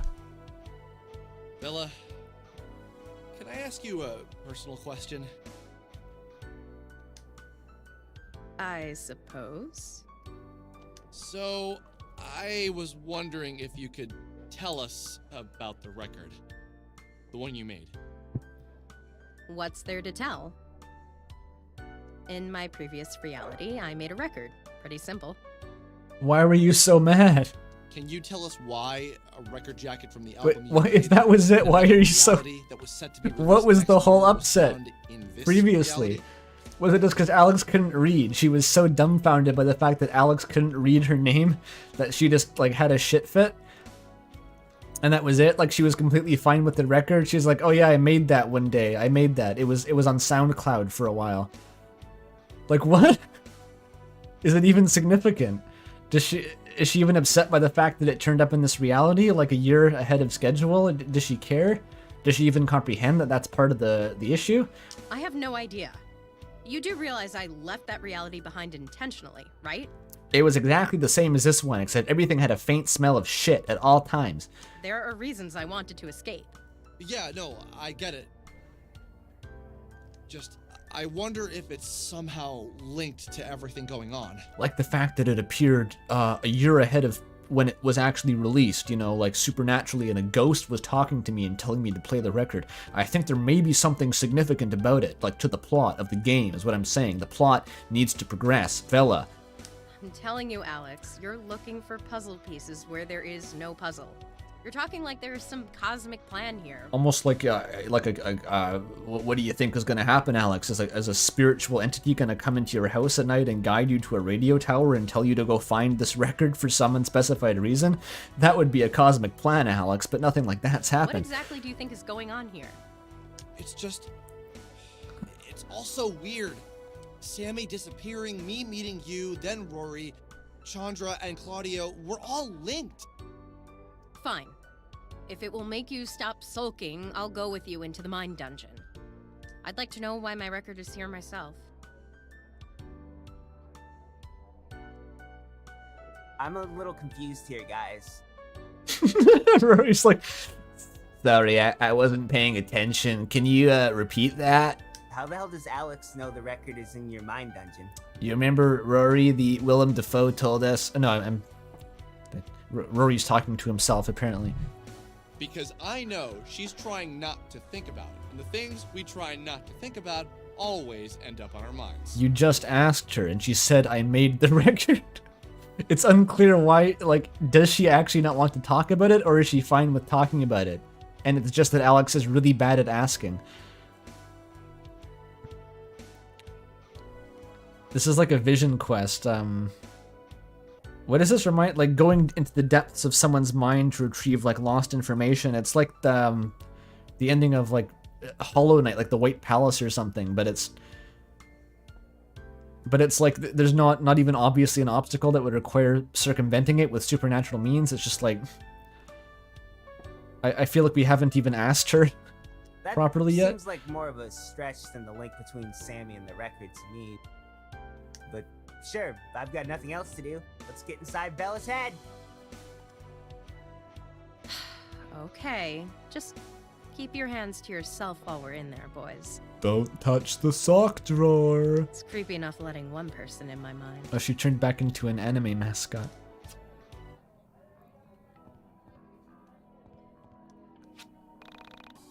Have you found a job yet? Me neither. Any chance you can ask your mom? Pretty please. Come on, kid, I've got a mortgage. Yeah, she lost her job too. Ha ha, there is a God. Good. I frankly don't know what your deal is, sir. I'm just gonna leave.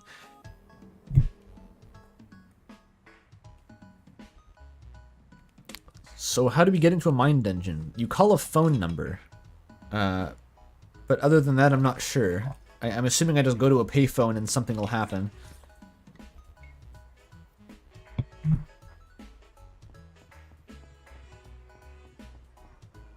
Where's the nearest payphone at?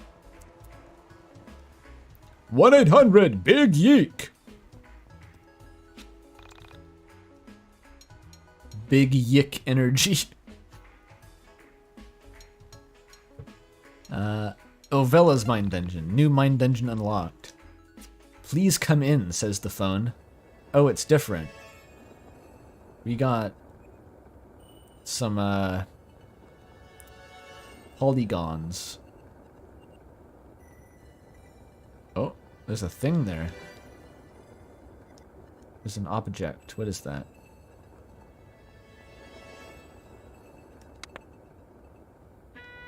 Ah, it was a stage the whole time. The mind of Veda Wild. Sigh? Is that a sigh? Weird staircase? Okay.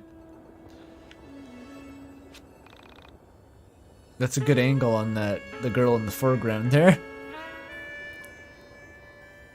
Great, you're here. Was it you who turned the lights on? Good.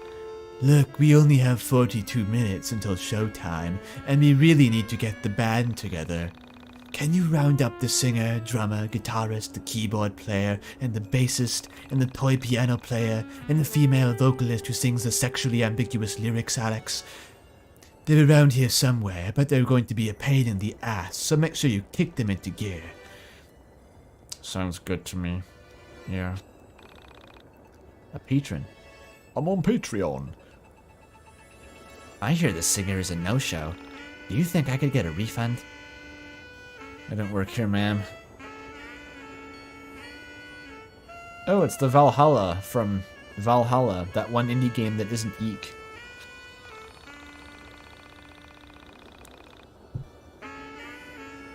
Huh. You're here to perform Ram Ranch live?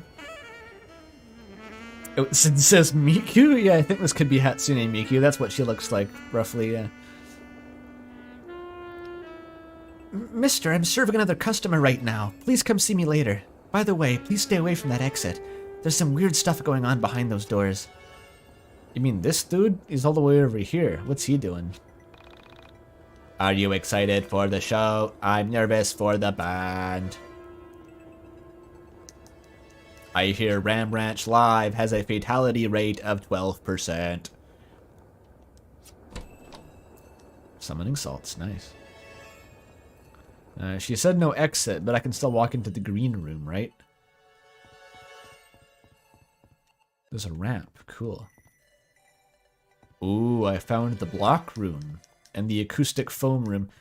What streamer has this set up? Is it like Jacksepticeye or something has this exact foam grid on the wall behind them?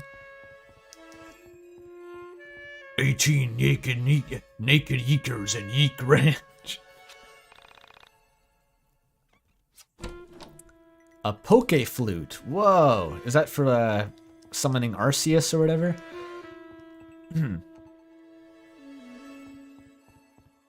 Do the jump, Alex. What are you doing? Neum. Neum, Alex. Neum. It's for waking up Snorlax. I'll keep an eye out for a Snorlax. Can I just play the parts myself? Does Alex play an instrument? He doesn't want to play the piano. No.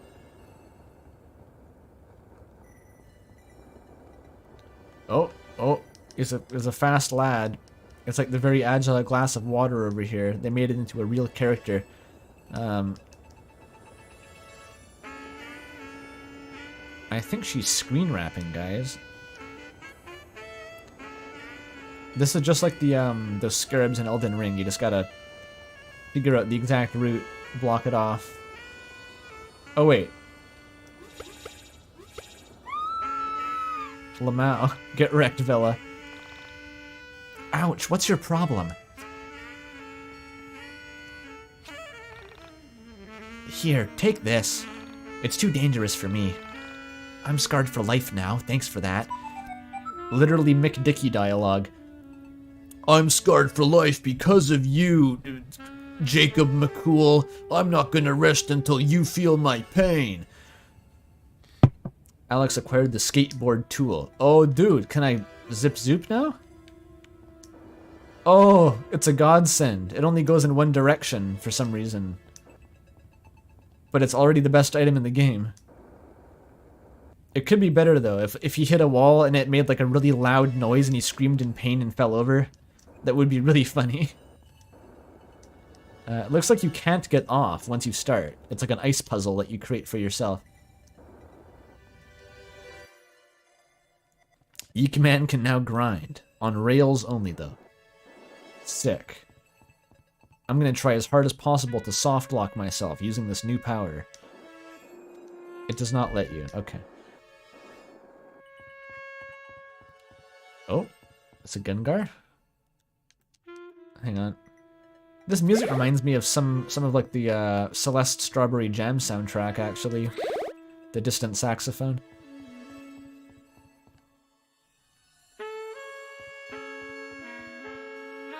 Alright. What the fuck was that, Alex? Try harder.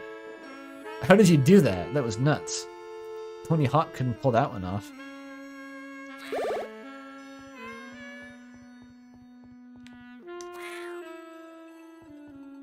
The Nintendofication of jazz music. I recognize that. That's the title of a video, right? As I saw that and like, I don't think I considered watching it. And I was like, that sounds like something, I guess. What does that mean? The Nintendofication of jazz.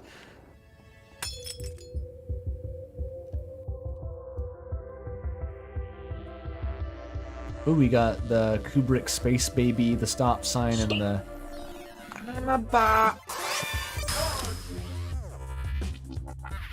It is you, in fact, who is stopped, I believe. Fuck this, dude. Fuck this shit. I'm out of here. Goodbye.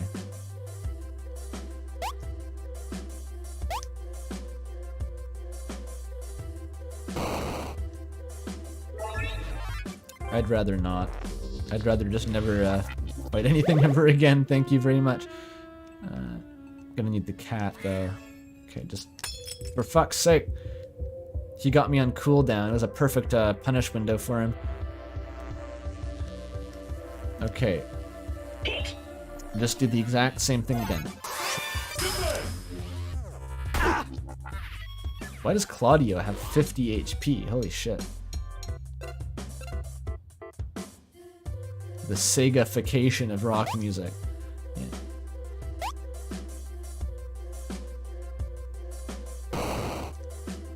The humanification of Sonic characters in Jabroni Mike's seminal fanfiction, A Fistful of Fat, posted on Wattpad. Dude, this guy's nutty. Okay, he's really fucking scary. Jesus, man. Stop it.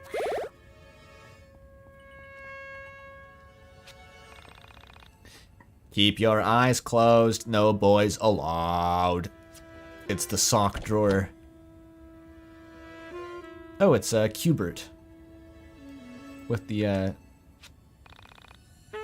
it's a really embarrassing scene where she's in a bath with a bunch of fart bubbles because she farts in the bath. It's really embarrassing. I don't know why the bubbles are so green. Is it showtime already? I don't think I'm gonna go on tonight. Look, it's not that I don't feel like playing guitar tonight, it's just, I'm nervous. Just joking, yeah, I don't get nervous, I'm super good. And I know it. It's just, I don't have a towel.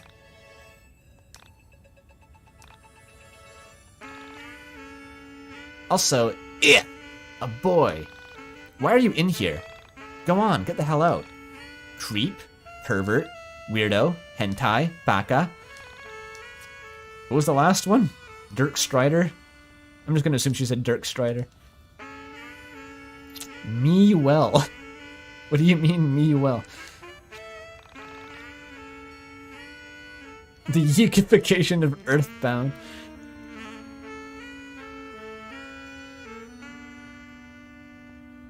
Nerf herder? I don't even know what that's supposed to mean. That's like an advanced innuendo. I can't access the other floors of the Cubert mansion. I guess I gotta find a towel, which in traditional YIIKian fashion means backtracking through the dungeon for 20 minutes and eventually finding a towel by accident without realizing it. Uh-oh. Shit. He's got a tiny hitbox. He's doing the crab walk.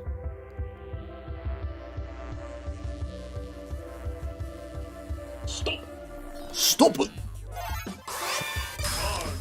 They couldn't get Filthy Frank to do the line, so they had to compromise.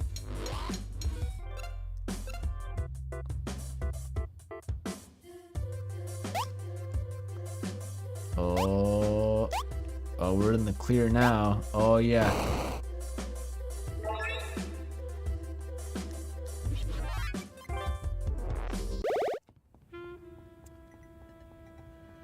Okay. Wait, can I use super tech to get past this? Oh, look at that. It's fast as fuck, boy. That guy's got no chance to catch up. Oh, this is new. She probably has a towel. I'm hiding in here. I was supposed to tune the piano before the show, but I have a secret. You see, I'm a piano tuner who can't stand out-of-tune pianos. They just drive me crazy. Drive me crazy! Last time I heard an out-of-tune piano, I smashed it. I lost my job because it was a very nice piano. So I'm pretending to be a guitar tech in here. Shh! Don't tell anyone, that's my pet peeve! Do you have a towel, though?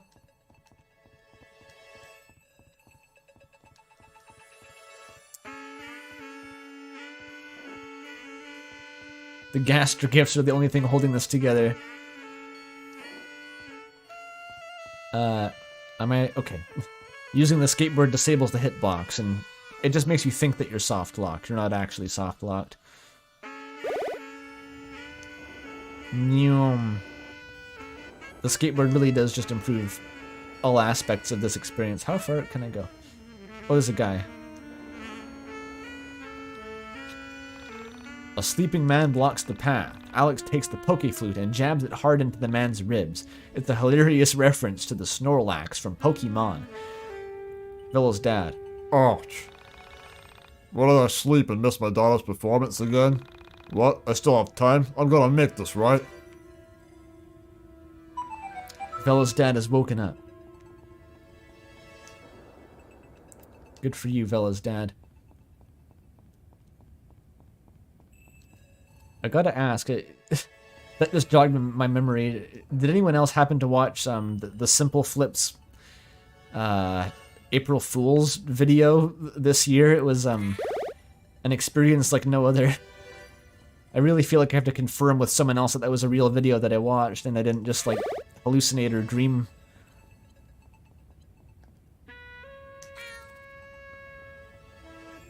It was all a metaphor for waking up Villa's dad the whole time. It's look who it is. I did, Ethan. No, don't start that shit. Oh, for fuck's sake. Swear on my mum, Mimic. Just 1 trillion health enemy.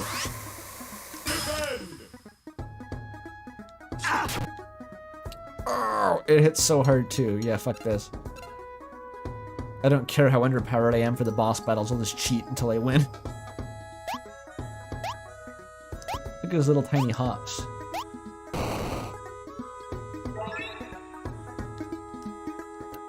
There could be a crucial item inside that chest, though.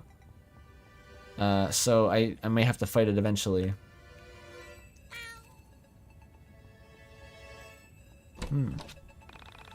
Alex looked inside the trash. What trash can? What? Cheeseburger fountain soda? Was that a glitch, or was that just some weird thing? I don't know. It's Bethesda's bug. Wow. Oh, you just fall into the sea of void and die. Okay, cool.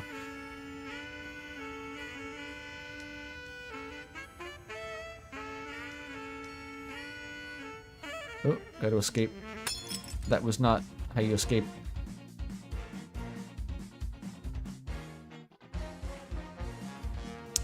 This is just absurd.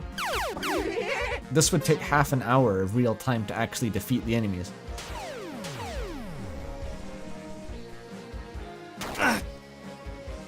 Shit, Rory's weak to aliens. Everyone's weak to aliens. Just run.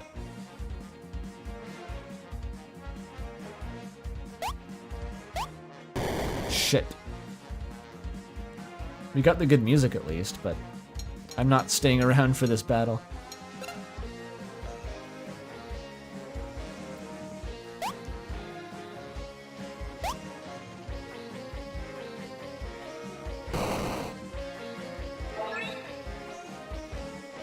Alright, MVP Alec. I mean, whatever your name is. Rory. Fiend kid with the dead sister. Self-described. Can I... There we go. Yeet! I think the enemies stop moving when you dash, too. That's kind of remarkable, if so. Can I bypass even this dude with the cat? I think I probably can. Look at that. What the fuck was that, Alex? What the fuck? He just glitched himself. That's what I was trying to do back on the mountain town or whatever. I was intentionally trying to do a glitch there, but the game just does it anyway. Oh, okay. He's fucking up. Take advantage.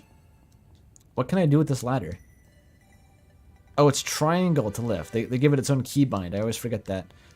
I'm gonna have to be quick about this. Look at him go. He's like, he's coming for that booty. I bypassed the wall.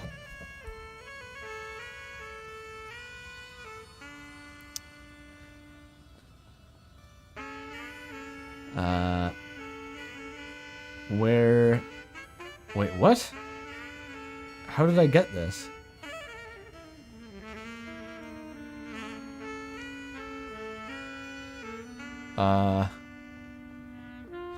What?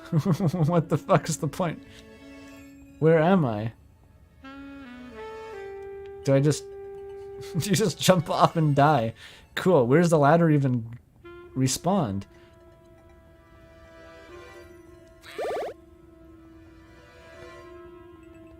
The ladder's not there anymore.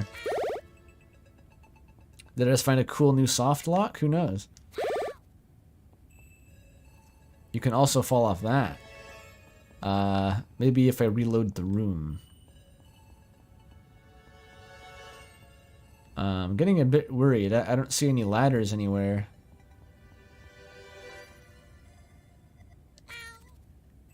There's a distinct lack of any and all ladders in the vicinity.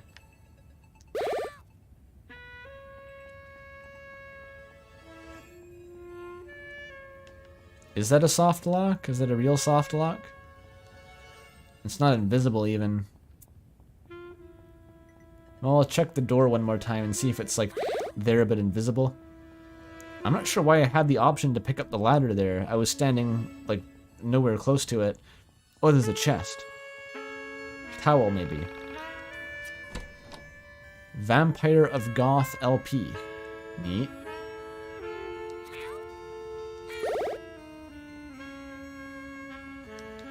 No, it's not. What? Wait, was that something behind it? I can use the panda on this. Hang on. Maybe there's additional layers here.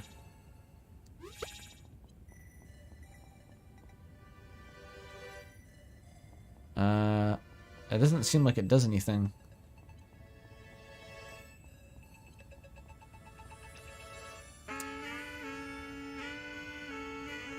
It's behind the door? Yeah, I think I saw it. I can see it behind the door. Okay. How do I get to it, though?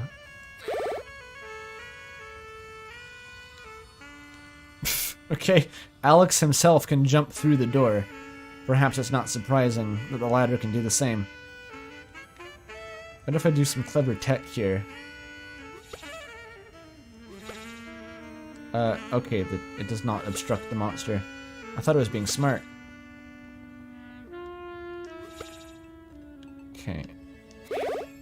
Just quit at you. Come on, Alex. Oh, he can get it. Soft lock is averted, guys. Oof. I'm so glad they chose to make the ladder a fucking physically simulated object for no reason when nothing else in the game is. It works really well. I got the ladder. Can I just use it to weigh down a button? Is that all it's for? Can I pick it back up again? Yes, okay. You need angle perfect. Oh, it's just... Okay. It's really fighting me here. Nope. Okay. Maybe this time for sure. It does not work. Okay. Fuck. Oh, wait. What the fuck was that? That looked like the game just completely broke there, but it recovered. Fucking first hit UFO bullshit.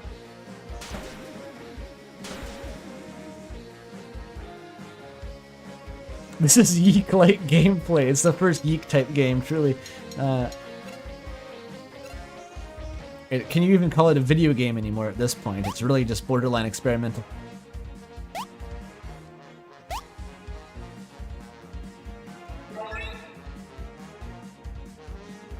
Look at him go. Alright. I'm honestly surprised it didn't just, like, deload the ladder and soft lock me again. Oh, very clutch.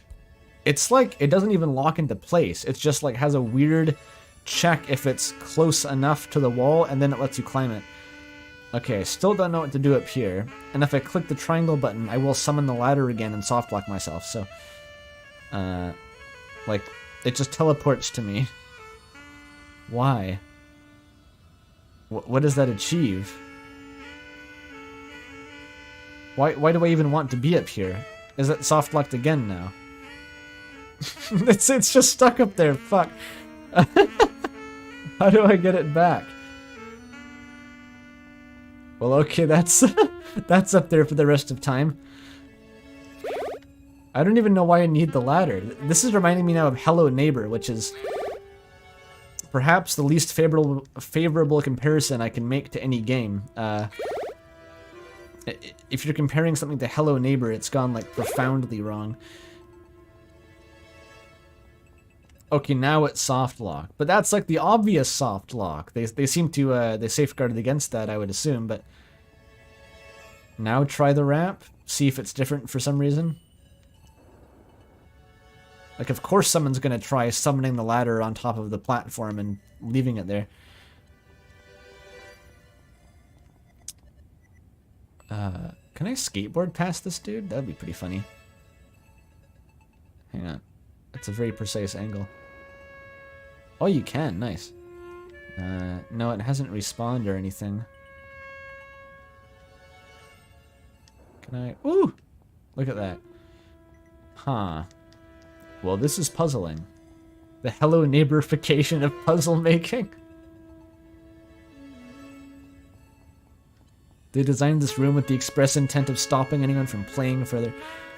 Wasn't there a game that did that back in the day? Like, it made a section literally impossible to hide the fact that they couldn't finish the ending? Like, it just had an impossible barrier that stopped all the little kids from playing it on Christmas. That door does not work because it's been cut in half. There is another door I haven't tried. It's got the ghost from Mother 3.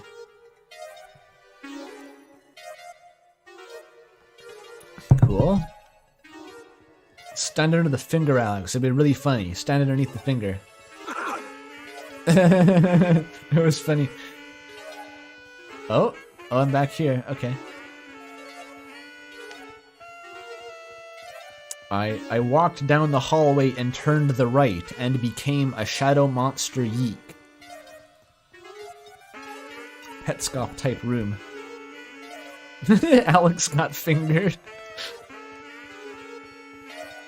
What if the interaction is just to kick him off the edge? It'd be a funny subversion. You think he's gonna start talking, but he just like does the Leonidas boot. I speak when the only thing worth hearing is the music that I create. I speak when the only thing worth hearing. Fulfill my character arc and end him. The Junji Ito balloon. Lovely. A beautiful balloon Vela stands before you, blocking your path. You are transfixed by her pouty lips and striking contoured makeup. And the fact that she may or may not be Korean. Kiss? Choose your fate. Chat. What do we do? Oh, not this. The bimbofication of balloon Velas. Do not kiss. Okay. Alex shyly walks away, too afraid to realize his innermost desires. It's a test, you see. Can I just pop it with like a pin or something? Just pop it. With the cat. Sharp cat claws. Pop the balloon. There is only one choice. You must kiss the balloon. Alex puckers up and hesitates as the balloon comes to life. Hold on. I can't just let any guy kiss me. That'd be gross. How do I know you even know me? Can I ask you a few questions before you slobber all over me? Alex has no response. Okay, good. What is my pet peeve? Out of tune piano. Definitely. Oh no, wait. Was that previously to that? No, it was definitely the piano. I can't believe you think that. Was that the wrong answer? Shit. Okay, next question. What is my biggest turn on? Yeah. Judging by empirical evidence, 2 seems the most likely.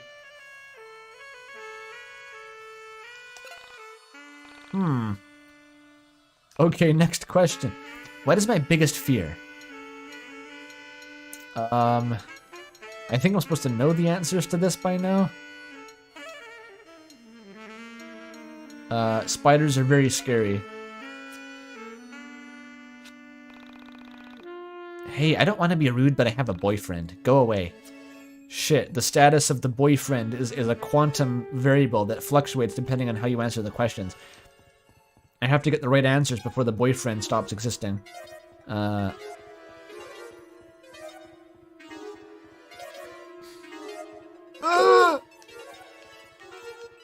Oh, you can play it. You can't jump, so there's no way to play Megalovania, unfortunately. Dual glissando. That was kind of sick. Oh, keep trying, Alex. Keep trying. Oh. It's probably doable, right?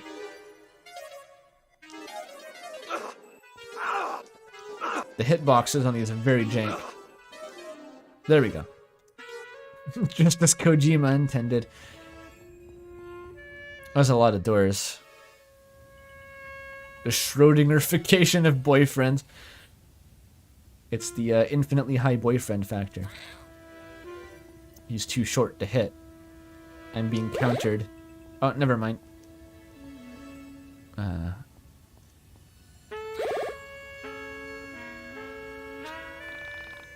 Upset Boing. Mom is having another episode. Sammy is trying to calm her down. This is Sammy lore? Not even Vela lore? This is Sammy lore. Why is Sammy up here? What are you making today? Making some soup for dinner? She's not making soup. Okay.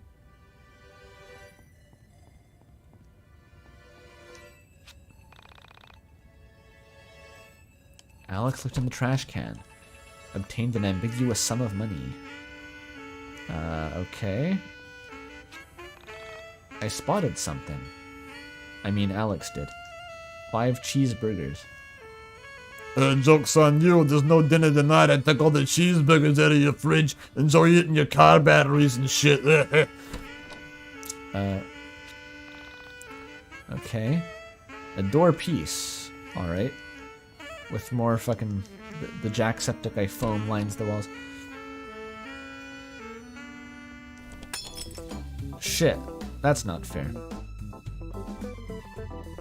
Look how many enemies there are. No, no, no, no, no. Stop it! No, no, no, no, no. Okay. Stop! There's 2 of them. Dodge both. Nice music, I guess. They're busting out all the nice music for the fights that I want no part in. That was impossible. You saw that, right? That was impossible. Good thing they let you try like 5 times in a row.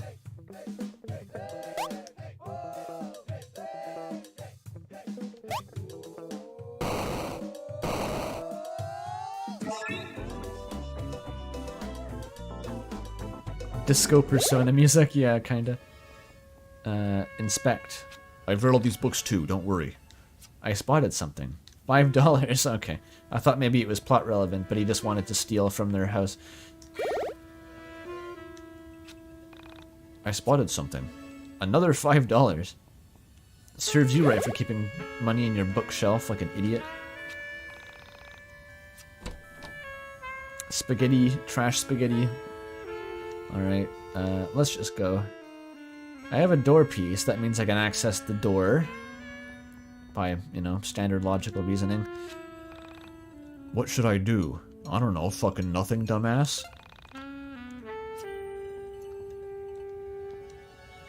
Use the door, Alex. There we go. God, that big zoom in actually feels kind of like entering a new area in Fez. I got a flashback there.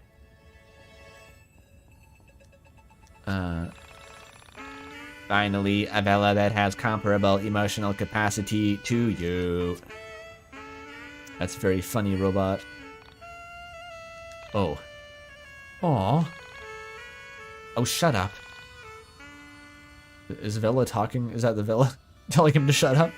What should I do? Punt it. Punt the child. Well, we need the blanket. Sorry, little Vela, but Uncle Alex and his friends need this.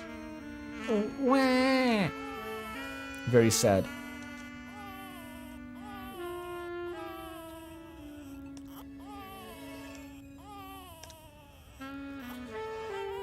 Vela's talking to me, I think, telepathically right now. She'll get over it. Wow, cold. Cold, just like that child now that you've taken its blanket. Okay. It's all unraveling. It's a big puzzle box. This is basically Outer Wilds right now, which is probably one of the best games ever made. So YIIK's really going in a positive direction right now with this sort of section.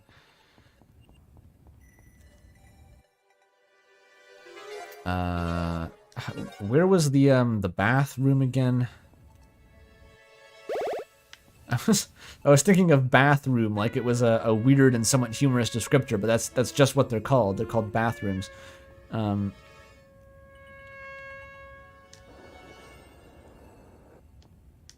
Look at me go.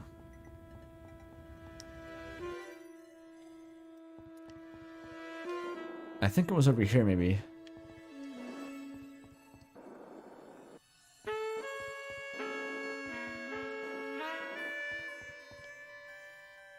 Snipe it. Perfect. The perfect line. Can I just... Yeah. The skateboard almost obsoletes the cat even because the enemies don't move. Oh, great.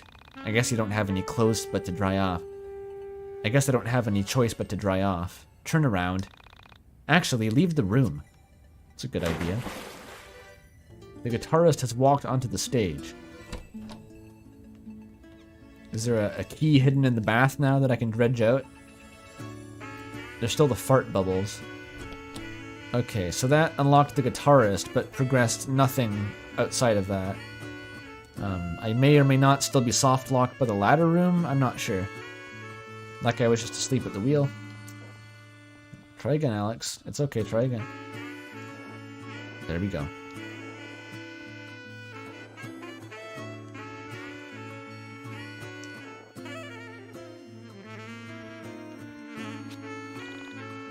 Check the bathroom. Oh, I did. What's the progression of this dungeon? You sort of walk in circles until you do it. Any new dialogue here?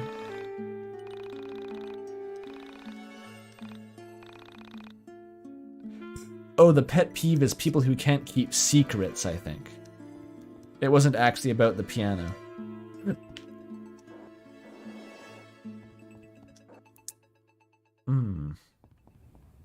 So maybe I can go back to the, I'm assuming the ladder room is going to have another hint like that behind it. If that's fucked forever, I could just brute force the quiz until the balloon lets me be her boyfriend or whatever. Whatever the goal with that is.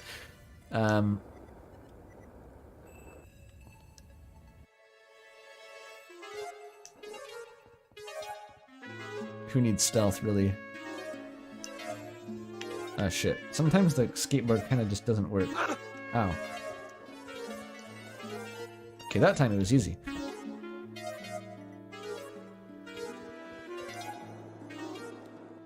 What if it doesn't give you the right answers until you find the hint? That would be bad.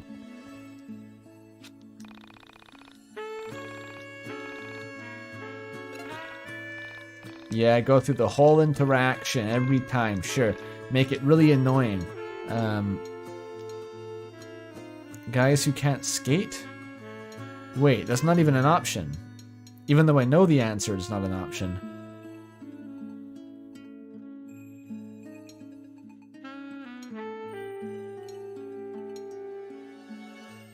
Well, this isn't working.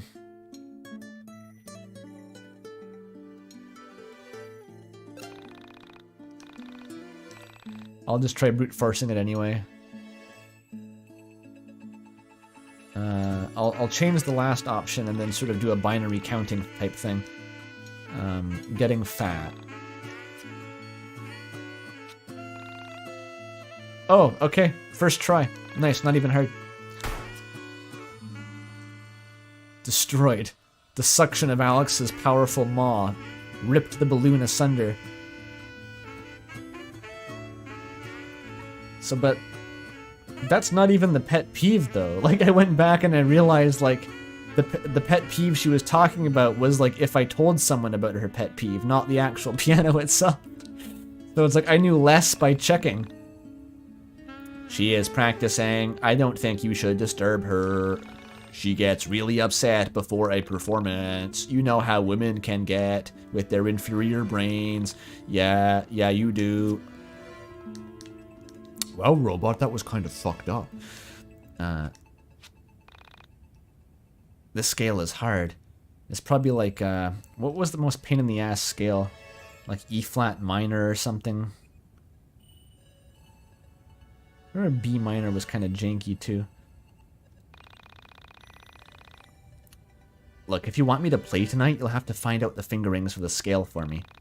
I'm totally not coming up with a lie as to why I shouldn't go on stage, and I'm really having a problem here. So go find me a scale book, or, I don't know, find a musician to ask. Someone who plays keyboard. I do, let me solve the puzzle. Let me show off to the stream chat, please. Ah, fuck. I don't count. Okay, Alex can't actually ask me. Is this the end game? I don't know. I have no idea. Time to backtrack to find the conductor, probably. Who's luckily is just outside the room here. Wait, how do I leave? No. Wait, let me off. You want to know the fingering for a B-flat scale? B-flat major? I think you start on 3? My boy, that is so simple. Right hand, 2, 1, 2, 3. 1, 2, 3, 4. 1, 2, 3. 1, 2, 3, 4. Is it really on 2? Yeah, maybe it is. You could probably start on either. 2, 1, 2, 3, 1, 2, 3, 4, 1, 2, 3, 1, 2, yeah. Oh, the left hand starts on 3. It's kind of peculiar starting them on different fingers, actually. Maybe I just learned it differently. Everyone knows that.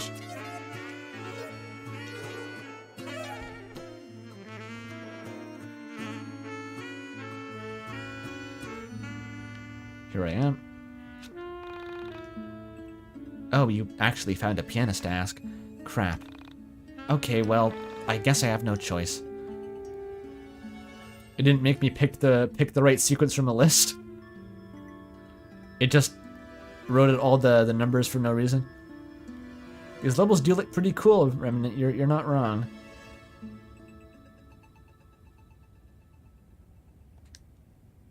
Can I play it though? No. I found the pianist. So sadly, I think that means the ladder. It's not an informational thing. It's just there's probably a musician behind it.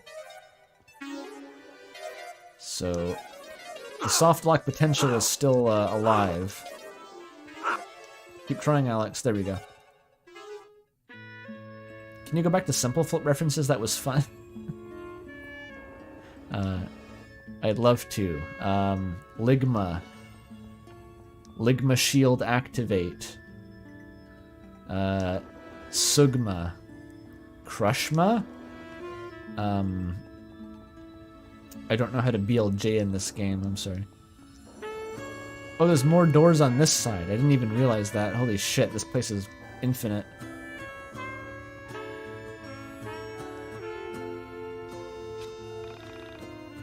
Hey, that room is off limits. This room is for the one I love.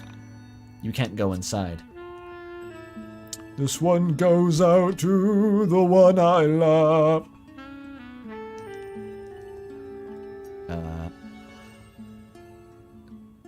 Okay. None the wiser. There's nothing in here. Vela's theme. Oh, okay. I don't think it is the background music.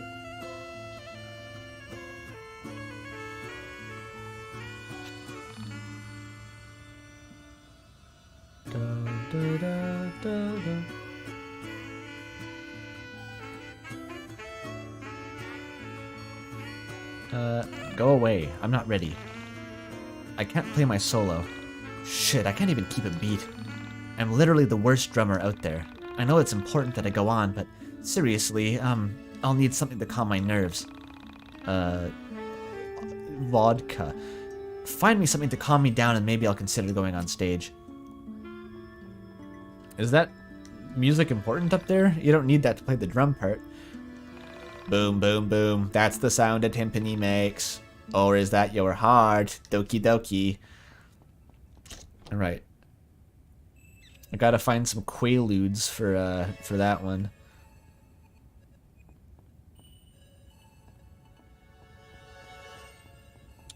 Oh, fuck off. Ooh, there's a trash can.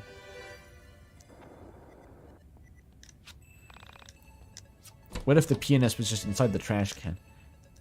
Or, you know.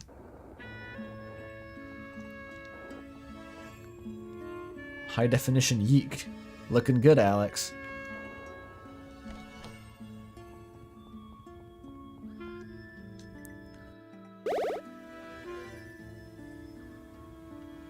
Have I been in here? Where am I? What? Is this just like a peephole? If I move, I leave. Oh, wait. What? Where am I? Behind the wall? I got a battle axe, but where the fuck am I? I think I'm just off screen somewhere. Okay, how do I leave though? I'm just like mashing buttons basically. Oh, I'm over here. What the fuck? Is this a glitch or is this just how the room is supposed to be? I'm not sure if I can leave. Oh, I found a water fountain. Dude, this is like when you do some bullshit in a speed run, where it's like, the runner has to memorize 30 minutes of off-screen inputs for this section to be viable. Okay, I'm just gonna keep walking around until I accidentally manage to leave. Oh, thank God, okay. That could have been a soft lock. On top of the other soft lock that may potentially still be in effect. I just want people to keep that in mind. I should check on that.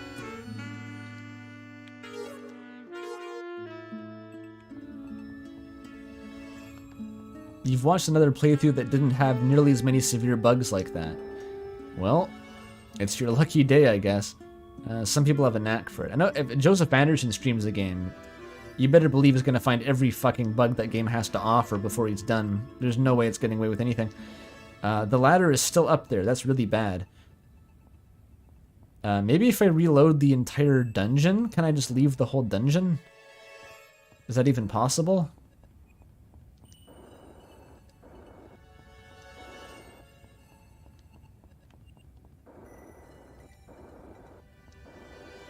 Oops. Wait, I'll get there eventually. I can exit. Alright, let's try that. Couldn't I summon the ladder? I could only summon it on top of that one platform. That's how I got the soft lock in the first place. Is that for some reason it lets you just manifest the ladder in your hands when you're standing up there, but not otherwise?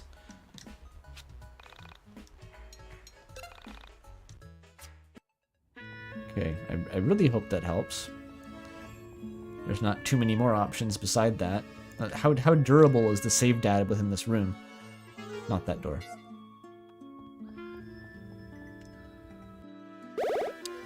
It's not this door either. Shit. Okay, that wasn't a good idea either. You can't stop the skateboard once it's in motion. Come on, move the perfect line here. There you go.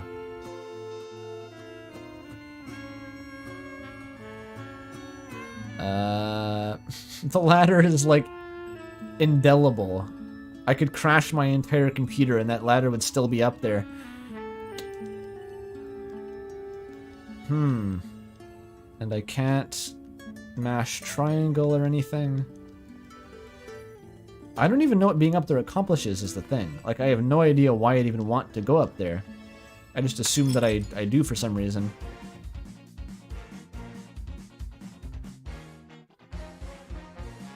This is peak YIIK. What now? Basically reloading the whole dungeon. I think if I know where to go, it won't take that long, because this is all just a big, like, kind of trading quest in here. I haven't saved since I got in here, I think, so I would just be reloading that save. But until I figure out what I even need the ladder for, I'm not going to do that.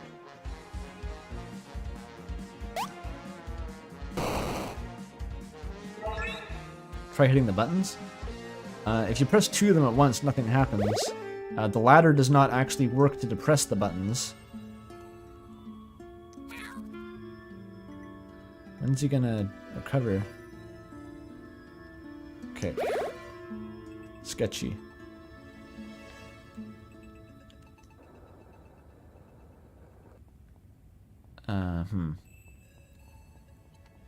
Yeah, you can put the panda on one of them, but that doesn't really help you in the long run.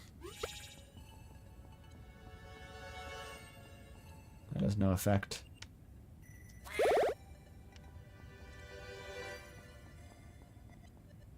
No effect. Maybe I can freeze the fucking Gengar on top. That's like the big brain play. Let's try that. Okay.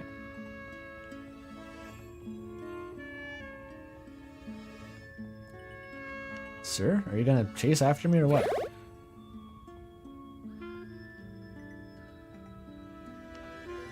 Yeah, no. He doesn't want to. Oh, here he goes.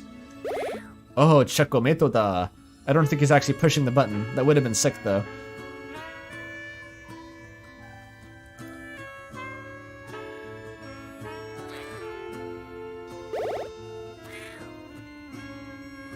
I don't think the button actually visibly went down before at all. And then I could use the skateboard to jump off the cliff. Huh. Well, just trying to get creative here.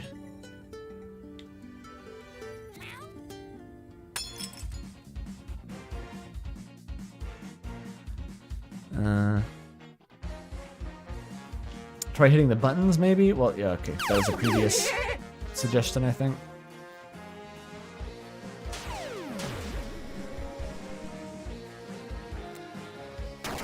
Did the cat press the button? Oh, the cat? Okay, I'll try it. I love how many options there are to try, at least. The soft lock picking. Get that YouTube channel, soft lock picking. Get him in here. We need like the PhD level ecologist and the soft lock picking YouTuber.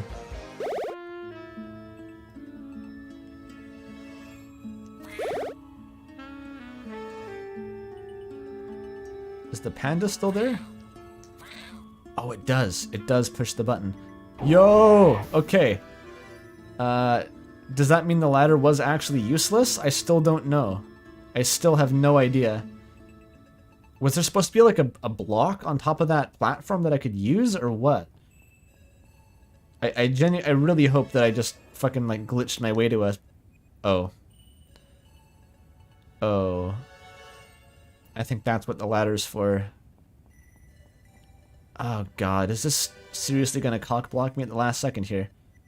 Can I just... No, it does not. Okay.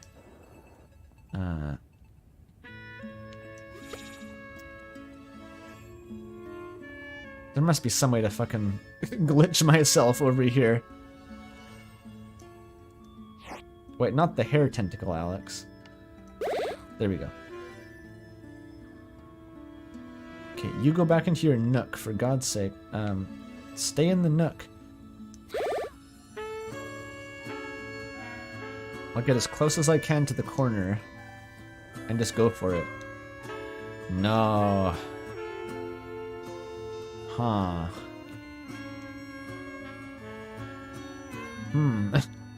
It's like 1 step forward, 2 steps back. It's over. I feel like I have so many tools at my disposal, though.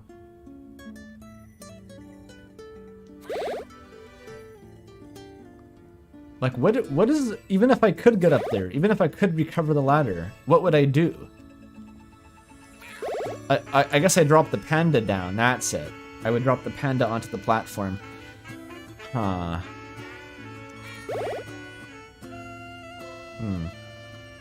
Well, I could try a few... I could try to actually, like, bug the game out and do, like a save quit or something in the middle of this room and just see what happens, but... If that's even a concept in this game. Oh, you can't even pause when you're on the skateboard. It really locks you in. I got that weird glitch before when I immediately reversed. See that? Part of me feels like if I do it enough times, it'll just somehow work. Like if I start from something... Don't you feel like that could somehow like glitch out and work? This is the bargaining phase? Yeah, well... I'm having more fun doing this than I have in the fucking Cave of Ordeals before, so... Oh.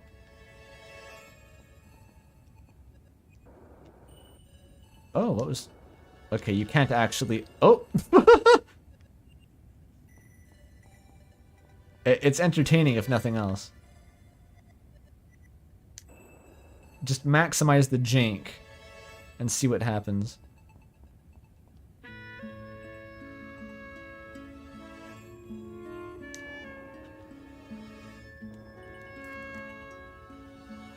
There's nothing. No ladder. What if summoning is proximity to ladder? I did try that out, Sin. Oh, I can go outside of that. I'm almost tempted just to fight these enemies, but nah. Not at this point.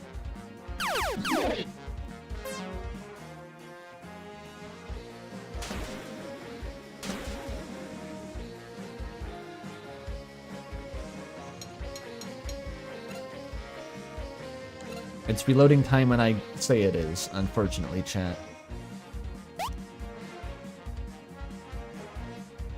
I will adopt the mindset of the true glitch hunter here.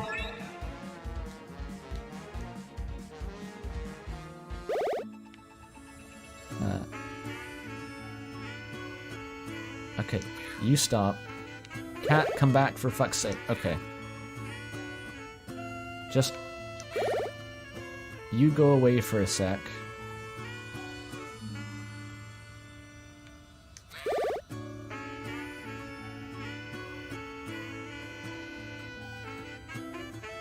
You're still coming after me, god damn it. I can't like jump off and grab it or anything like that. Place the panda on the green slope. I like the way you think. Somehow just make the game shit its pants and give me the win. That seemed kind of different.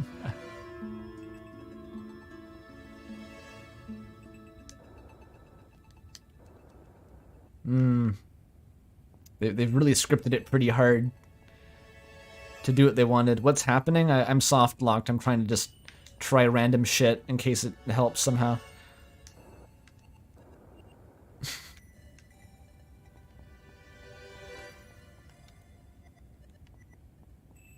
Can fuck a little bit more with Panda Tech.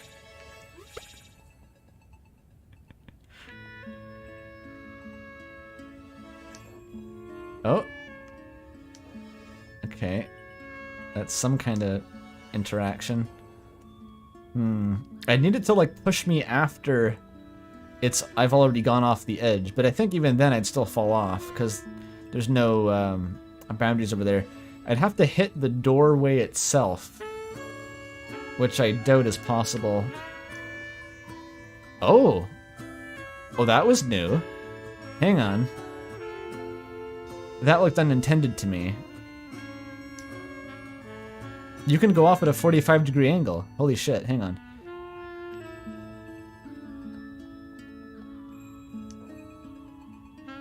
It's not far enough to get across, maybe, is the problem. How variable is the angle? Okay, that was... It seems like it's analog, almost. Hang on.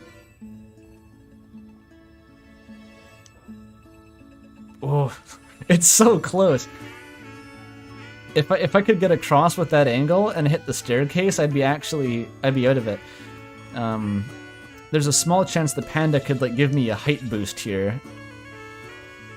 Let's try that. Oh, not quite.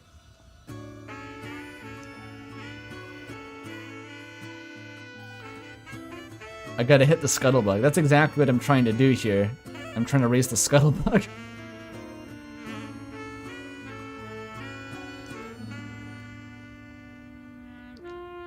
The panda's probably not... Okay.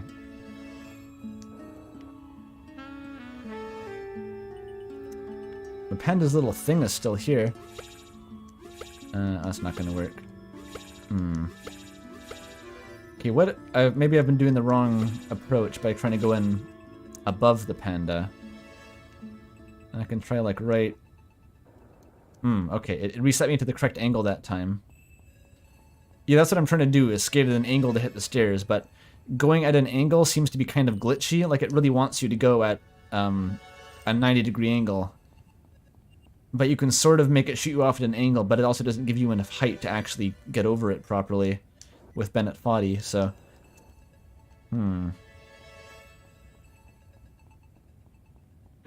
How diegetic is the skateboard? Fairly.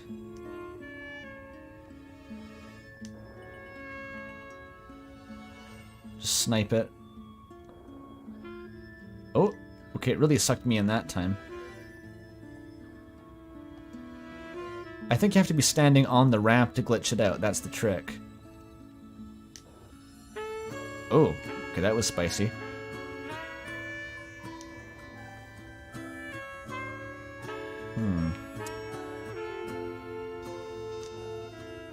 Oh, that was really fucking close. How cheeky can I get with the angle before it just resets me to the perfectly perpendicular line? Okay, if I go right here, and I aim right there, I fall off. Okay.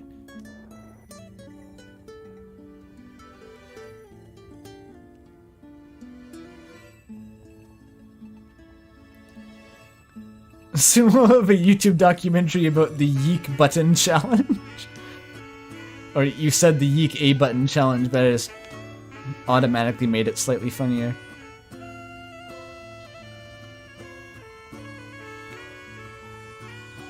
Okay. This time for sure. Too close to the edge. Gotta be further back than that. This reminds me of the Celeste stream, actually. Not just because the music sounds like the Hub World music in that mod, but just this, like, trial and error theory crafting. Like, maybe if I was slightly more to the left here. A Soul Survivor? What the fuck are you doing here? Aliens are gonna do their best to waste time.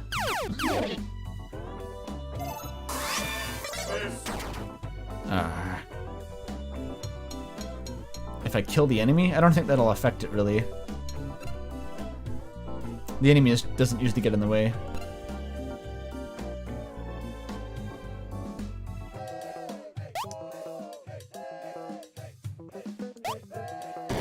Impossible. Reload the room? Oh, if you kill the enemy, the room will reload? I'd assume the same would happen if I ran from the fight, which does not seem to be the case. Even reloading the entire mine dungeon didn't actually do that, or reload the room. Look at him go.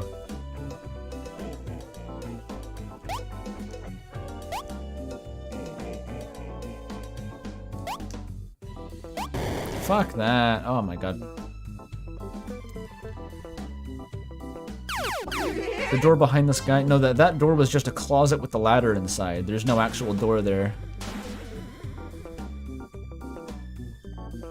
And one time the ladder respawned in that door when I lost it, but this time it's just stuck.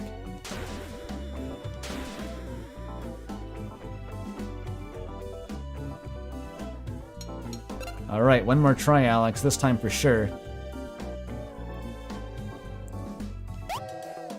Okay, good RNG. Run is viable. But then the fucking impossible chicken jump at the last second.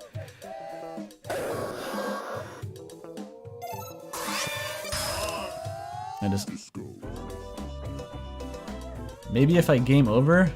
No, that just puts you back in the fight. It doesn't even reload the save.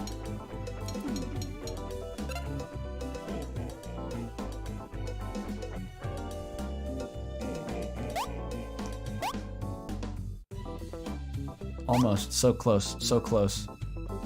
Yes. Alright, never touch that guy again, for God's sake. And back to this bullshit. Like that. Oh, did you see how close that was? Could you feel how close that was? That's gotta be it. Okay. We want to keep it as straight as possible here.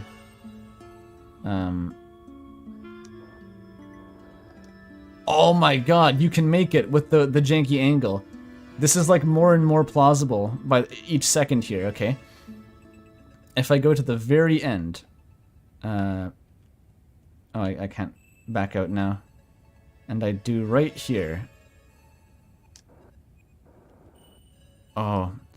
I think the landing ramp may try to reset your angle, in which case I have to aim further up. And get right close to the edge. And do that. Oh, that's so close.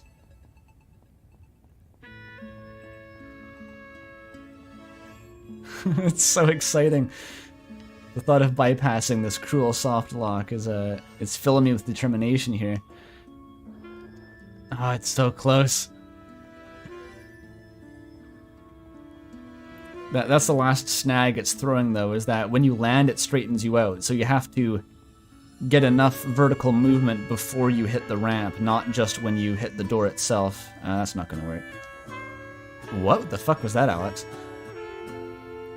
Okay. New tech unlocked.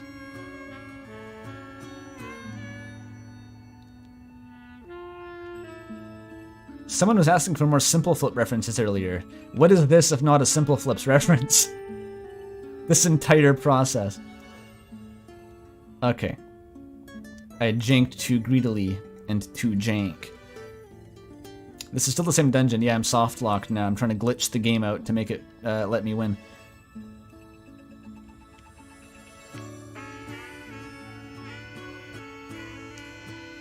That's... Oh! It's so fucking close.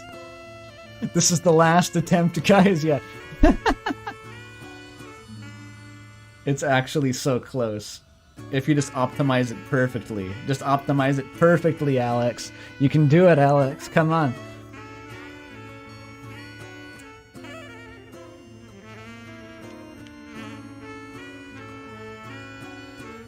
Yeek. I'm beginning to yeek out. Okay, what if a steeper angle somehow? I think I won't make it with that, yeah. This better be entertaining. Yeah. Okay, that's... You can't skateboard back off the ramp. It doesn't work.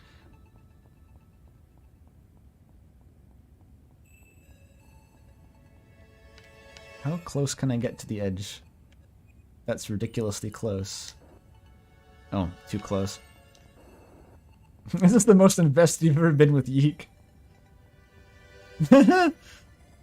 Finally caught an Andrew Cunningham stream. He softlocked himself, then talked about Nera Kera for 2 hours. What an entertainer he is. It's a great entertainer, I believe, is what you meant to say. Unless you didn't, that's okay, I guess.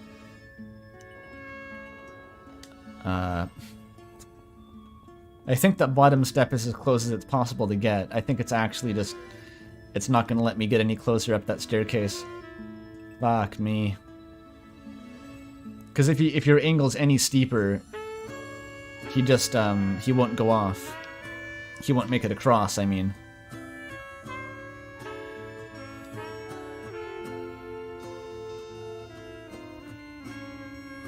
It's so close, but so far.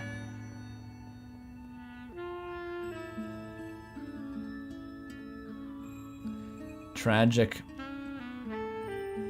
Oh, I guess we reload the dungeon. Oh, I'm an exit the game, you know.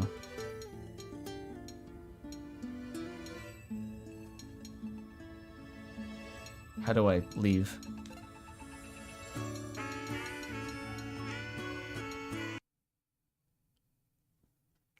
And that's that. Maybe there's like a weird autosave like in FromSoft games and it'll reload the room. Last chance, but...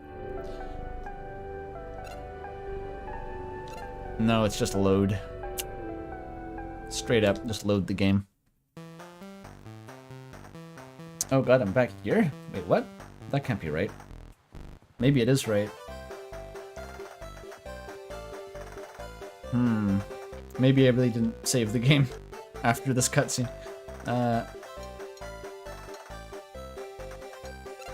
It was there.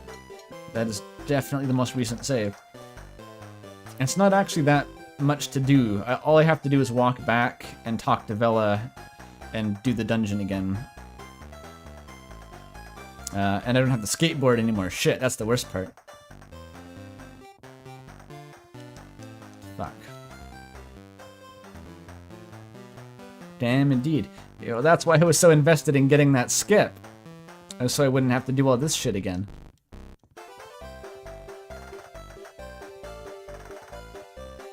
Well, at least I can do this again.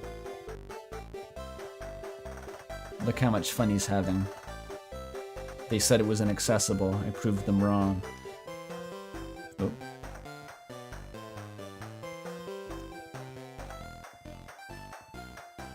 Imagine I'd do it again. You don't tend to fall for a soft lock twice. Alright, all the way back to Faraway Town, I mean Frankton. I know the route now, though. See how much faster this goes if you just know exactly what to do. Just boom, boom, boom, Frankton.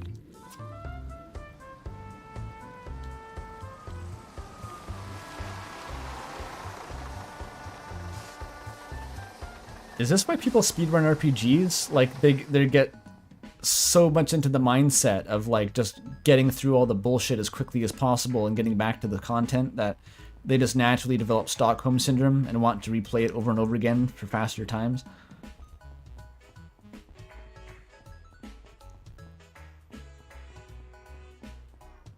The bus reverses onto the road. It's a double-headed bus. It goes forward one way, then reverses back.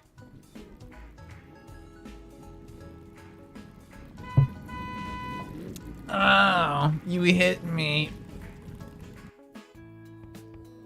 Okay, let's see. Can I fast forward this in any appreciable way? Quickly, it was more to lately, but the more. Oh. It's like watching an Elden Ring speedrun. So. Seek last. Who are? It was easier than. You can save frames by kicking Alex in the ball. I'll ask for no elaboration. I never and now. What did I regress in progress? The entire Vela dungeon, but I think I can do it again fairly quickly, though. Yeah, no, just. I'm telling. You're talking like what exactly? It's just Sam. Fine. I'd like to. I'm a little. How the hell? Because this is satisfying gameplay. Mashing through text. Tell that to Shay. I think the Deltarune speedrunners used. I don't know if they do it anymore, but they used to make like these fucking milk cartons that were just designed to like mash the keys as fast as possible to advance the dialogue, which is of course hilarious in the context of like Deltarune, where just playing Deltarune to literally mash through the dialogue as fast as humanly possible is really funny to me.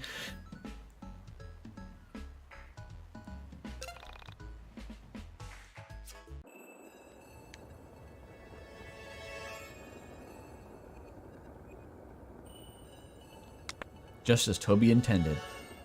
Yeah, Shay's mashing is pretty insane. That's why I keep stealing his footage for my videos. Shooting the rodeo, as they say. Okay, you go to Skateboard Girl first. Optimize the movement. Deploy...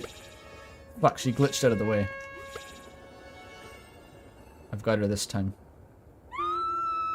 Get wrecked, scrub. What's your problem? I have many.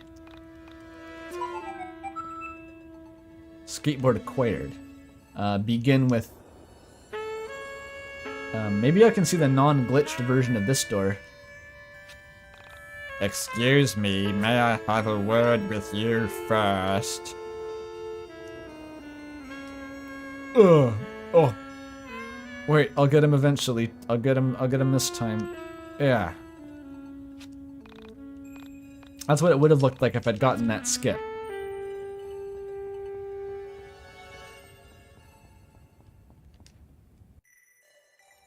This was the room. Okay. This was completely not rendered last time. Heal thyself.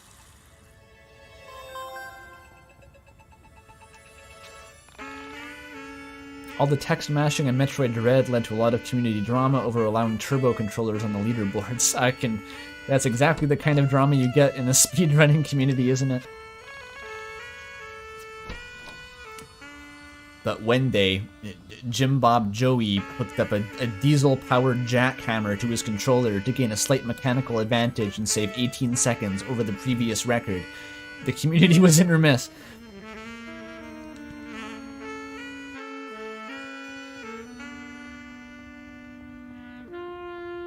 It is amazing how much drama you can get out of speedrunning communities just by, like, introducing seemingly obvious, like, quality-of-life features to a run. Like in Super Mario Sunshine, forever they had to watch this, like, unskippable 10-minute long cutscene before every single run.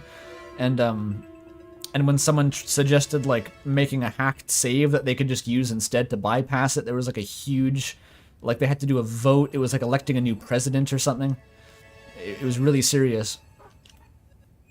18 frames, not seconds. No, it would be 18 seconds off a 3-hour and 15-minute run. I can't progress with her yet. I need the baby room for the towel.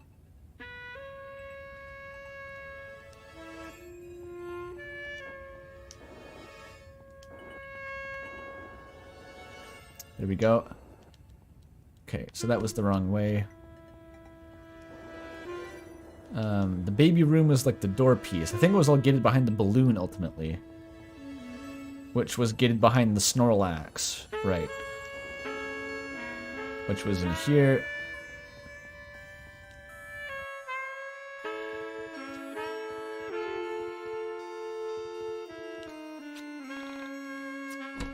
Pokey Flute, okay. Actually, let's do the ladder room first. Wouldn't that be a good idea?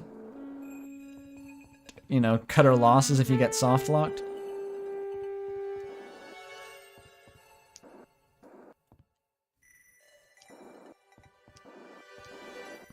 You can go fast with this thing, damn.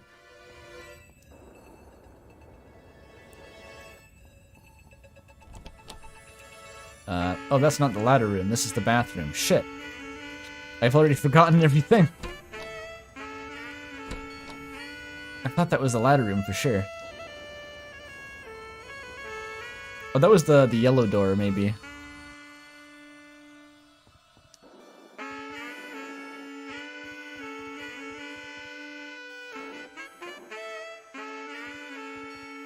BioShock Infinite uses a modded game. One of the upgrades is mega important and also random. You mean getting it is random? That sounds like an extreme case. I don't know anything about the BioShock Infinite speedrun, actually. Oops.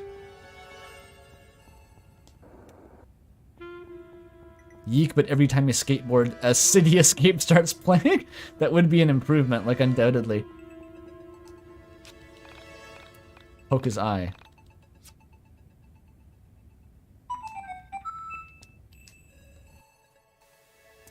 Follow me. Set me free.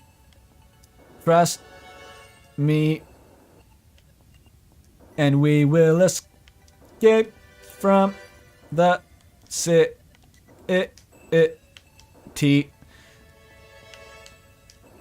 Pretty good. Was there anything in here, or was it just Sammy lore? Just 5 cheeseburgers, some money. Proceed like a Skyrim NPC through their house. Or like a Skyrim player character, I mean. See you guys. Oh. Yeah, okay, that's the door piece, which then unlocks the door with the baby room. I recall now. It all makes sense.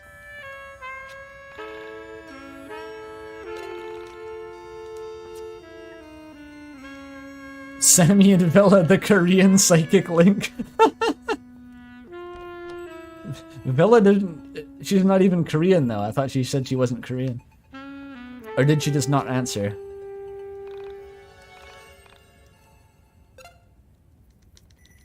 Mash through the crying baby's text to take the blanket faster. The true Sigma male. The bathroom was on this side. Okay, use Newton's method to converge at the door.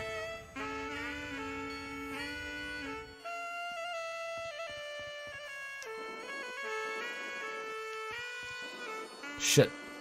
Wait, next time for sure. Next time for sure. Yeah. I'm just looking for that perfect line, you know? That insane pace. Why is the corridor so long? It's almost like they want you to use the new skateboard you got or something. Huh? Hello, yes, I am a pervert. Yes, this towel is for you.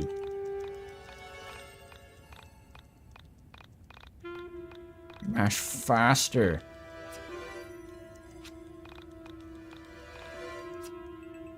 Alright.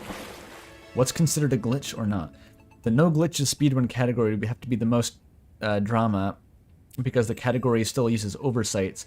Yeah, the glitch list is always just defined as whatever the community sort of thinks is appropriate. There's no universal definition of a glitch. I think some of the communities just call it like limited bugs or something like that. Hollow Knight has no major glitches, but even glitchless itself tends to still have some glitches, just really minor ones. I also like how they have any percent and then like an even more any percent that isn't called any percent, where you just glitch to the end of the game in 1 second. That's a funny paradigm to me. This is the door, for sure. No, it wasn't. Damn it. I've completely, like, forgotten what the doors lead to. Okay, here we go. No Eyes McGee over here. Holy shit, could you hurry the fuck up? I did that hitless somehow? None of them could touch me.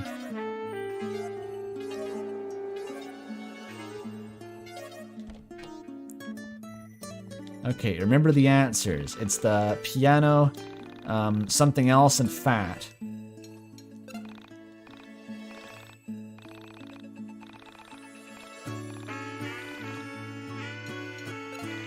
Piano. It was baby faces. I correctly guessed the first time.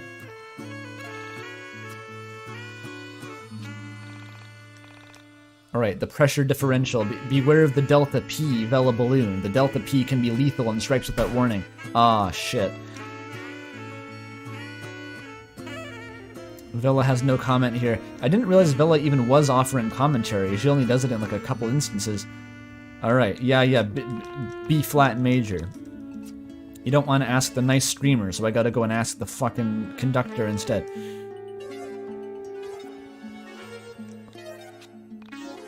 Yeah, she's a list of numbers. Go have fun.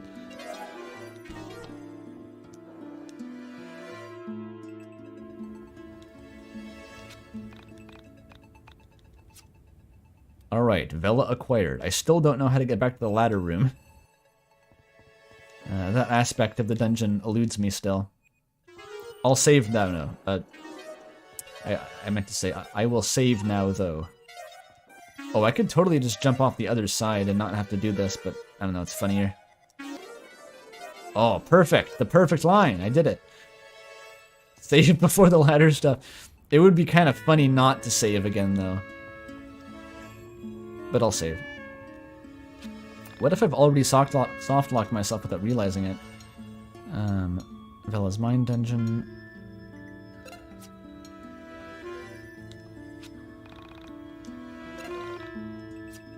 Alright, we're saved. Safe.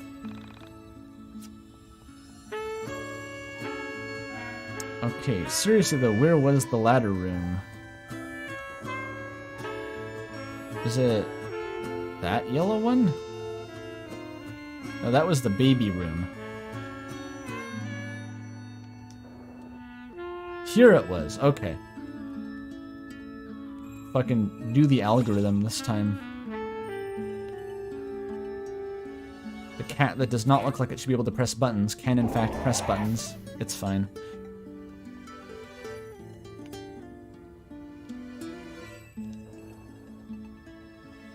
Excuse me, sir. I'm a world-renowned ecologist. Just let me do my thing. Where's the ladder? Oh, I still have it. That's actually a speed strat there. That actually speeds up the room. Okay, I thought I just soft-locked myself again, but it's fine. Look how janky this is. If I press triangle, I will re-engage the soft lock right now. I can pick up the ladder from here somehow. But all I have to do is that. Or maybe that to be safe. Okay, don't touch the ladder ever again. Never even look at the ladder again.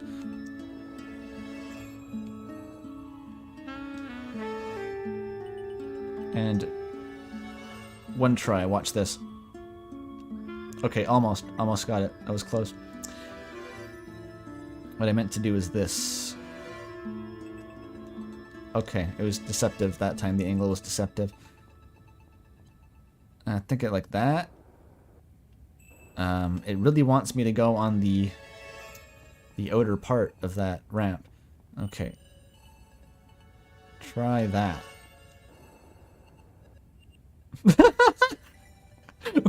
What if that was the angle? That somehow clips me past and like I hit the door and I somehow just was able to progress without ever needing the ladder. For fuck's sake. Even doing it the intended ways. It's like finding a glitch. Oh, I see. It gives you these the runways on the floor. That does help. Wait. The ladder. Okay, if I fall off right now, I'm soft locked again. Isn't that funny? Isn't that cool?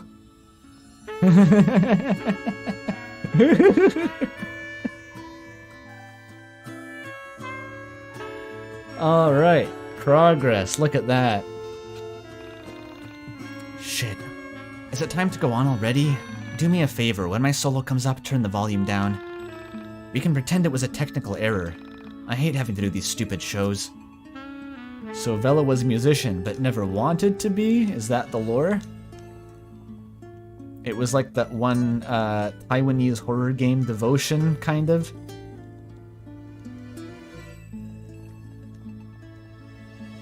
Okay, I can't actually play DDR. I'm taking you with me, ladder. Oh! Oh, it puts you back. Well, I guess there is no way to get back to the spot once I leave, so I hope I don't need to come back here.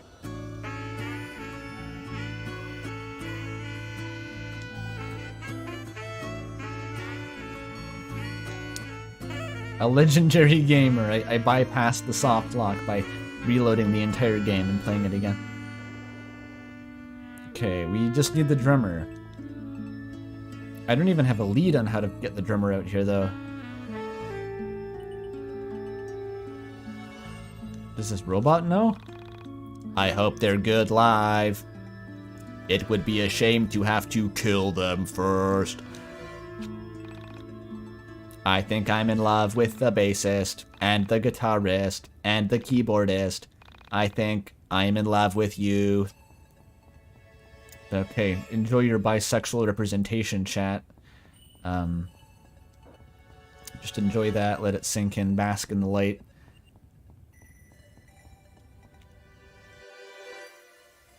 Maybe the secret is in here? It was a drum part, right? She didn't know the fucking drum part, but what did she actually want? The microwave, is that the secret?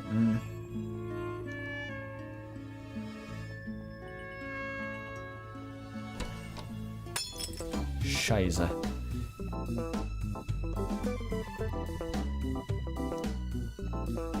This is the first time I've encountered a battle down here, I think. At least in this timeline. Stop it! Stop it! You have to stop!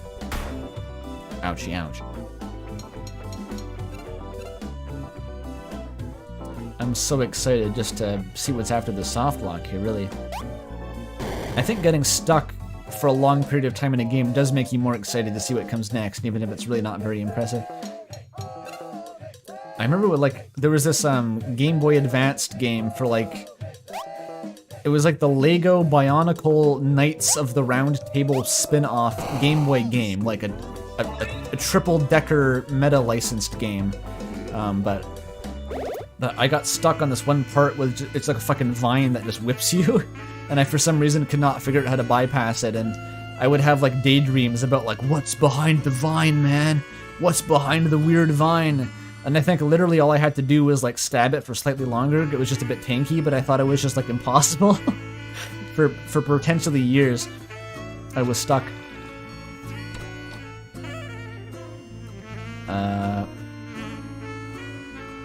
Okay, where even was the drummer again? Was it through... Like this door in the middle? I think it really could have been years. I had like several games, you know, and like I hadn't beaten most of them, and so I just, if I got stuck, I just played something else, and then I occasionally went back to it if I was bored and felt like beating my head against the wall somewhere.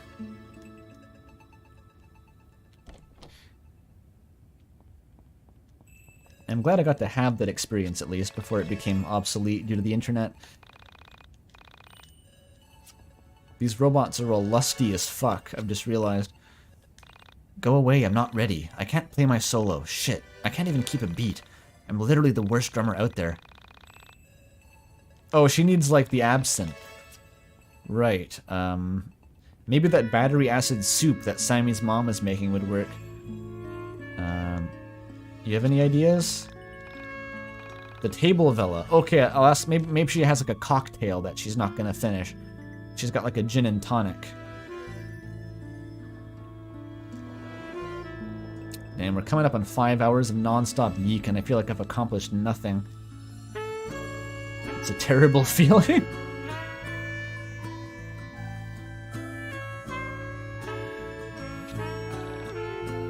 I hear the singer's a no-show. Do you think I could get a refund?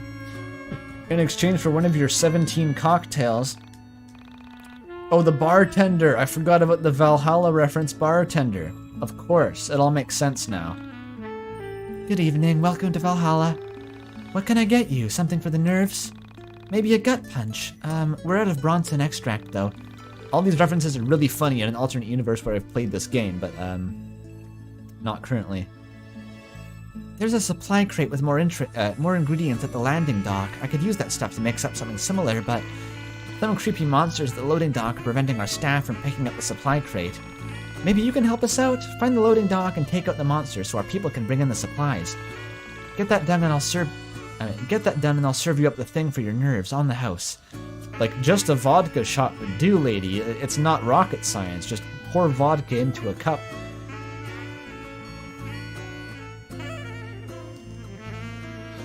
Hold me. Was one of my more memorable university experiences was that my campus theater was having a showing of The Room by Tommy Wiseau, and as many of you may know, the going to a room showing is like a ritual. You don't just show up and watch. It's like you have to learn all these sort of cultish practices and like when to throw spoons at the screen and when to chant the mantras. But also you're supposed to be raging drunk, so we just went into an unused classroom and did straight up like undiluted vodka shots and then snuck out to see the movie. It was like profoundly degenerate, but it worked. Is this the monster? I just gotta fight the fucking monster or something? Do the brass knuckles help us? Let's see. Who can actually use the brass knuckles?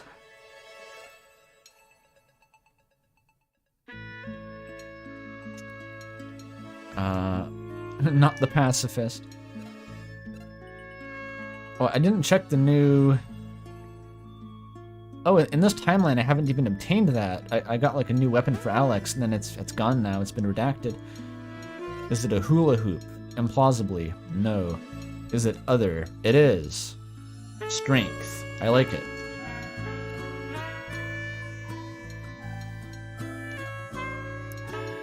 Fuck it. Embrace the glass cannon. There we go. Wait, does he not have a weapon? I unequipped the weapon, damn it.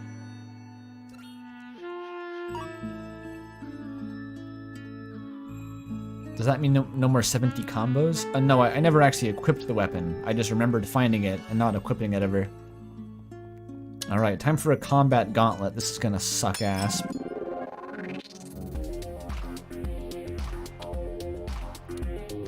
Alright. Alex has 13 health.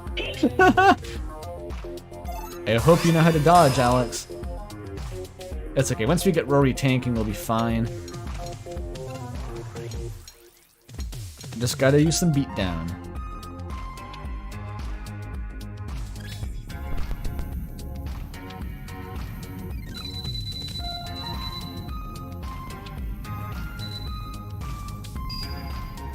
I'm taking no risks here, except for that.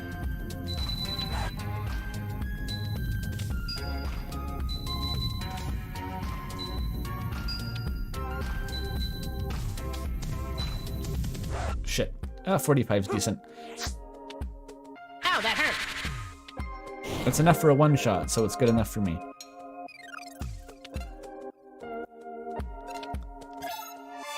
Oh, this takes an hour. I shouldn't use it.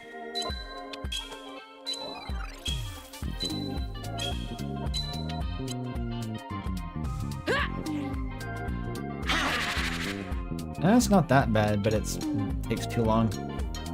Okay, keep on pacifisting your little heart out there, Rory.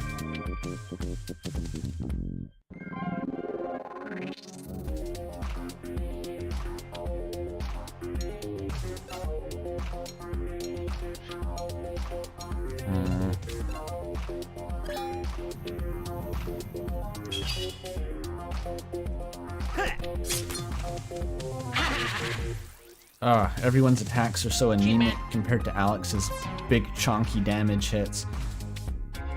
And his 17-9 hit combos. Is Alex dead from that? Oh, Rory was there. Okay, good job, Rory.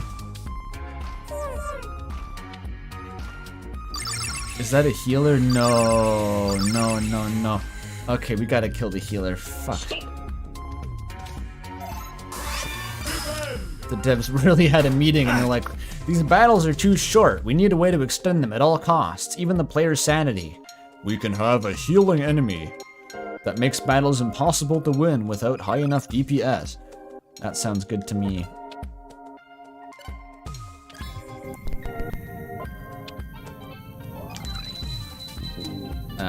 No good.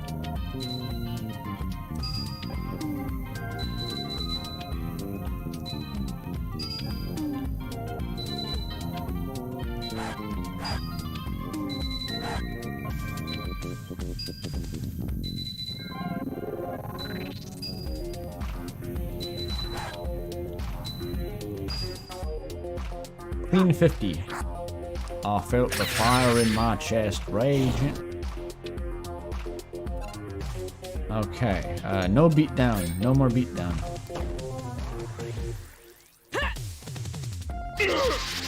Every Alex YIIK fight is the Four Kings. It's more like the Fire Giant.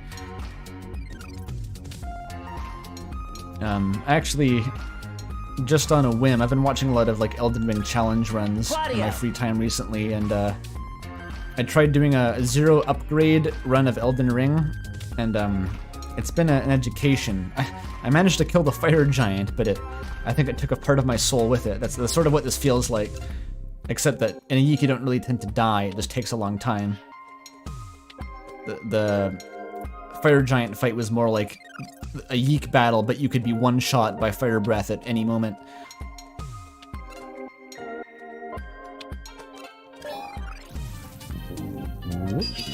Trick shot! Nice.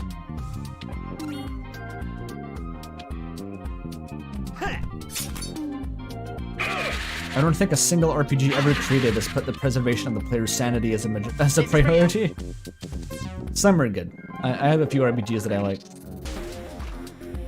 A lot of them have active battle systems though, which technically this does, but it makes up for that in other ways.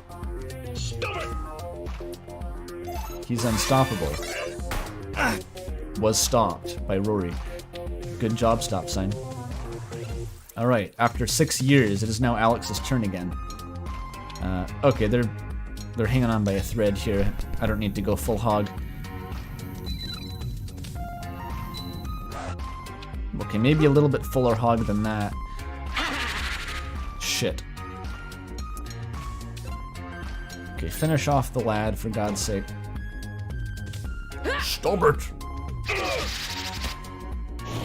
I can think of one RPG that most people here know that makes an effort to preserve the player's sanity. Well, yeah, Undertale's an obvious example, but...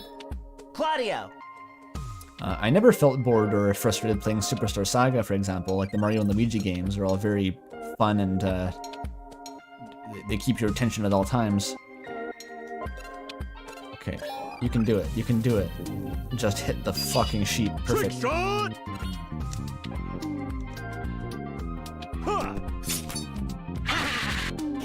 Ah, I remembered I could fast forward too.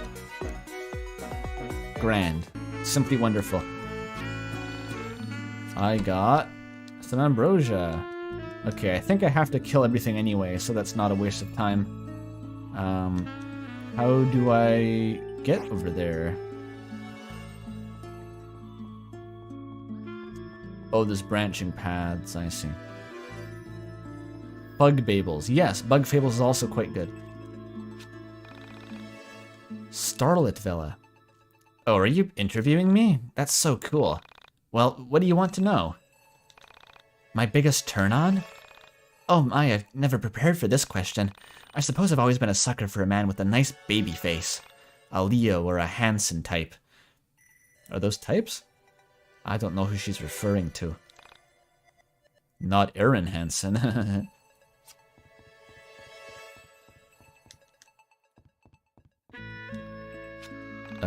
Enforcer. Hey Rick, get up. This area's off limits. But I need to access the door, sir. Can I stun him with a cat? He's too powerful. Alex rushing to shave. What would Alex look like with no beard? That's a really weird thought. I've tried to picture him sometimes. He has these like crazy sharp cheekbones that you can see like in his sprite art. He might look kind of crazy. Panda glitch. Glitch with panda. Alright, I'll try. And get soft locked again on the other side.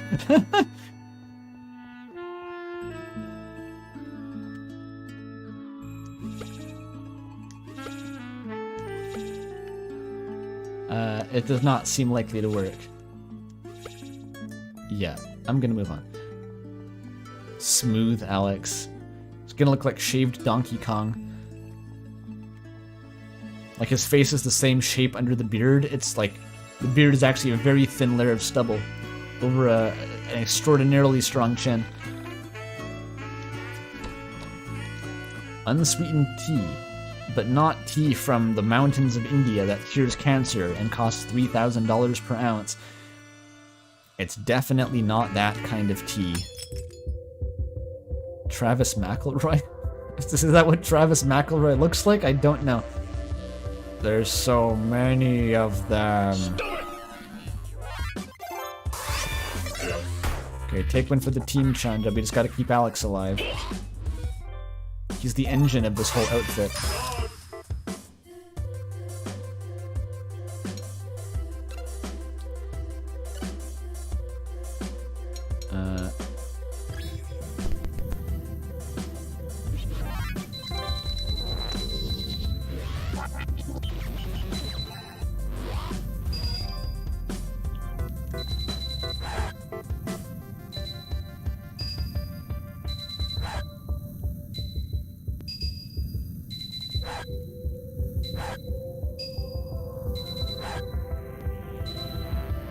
Okay, this is definitely been a one-shot.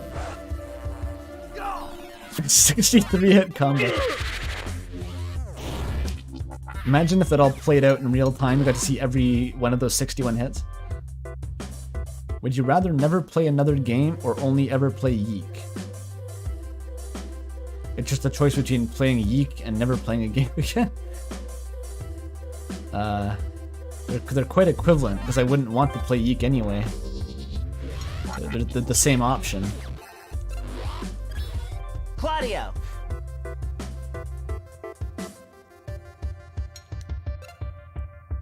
Like, I would not be playing this if it was not for a stream.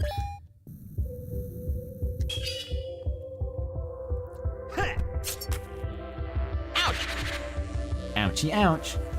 You removed 8% of my HP. Oh, do. Whoopsie doopsie.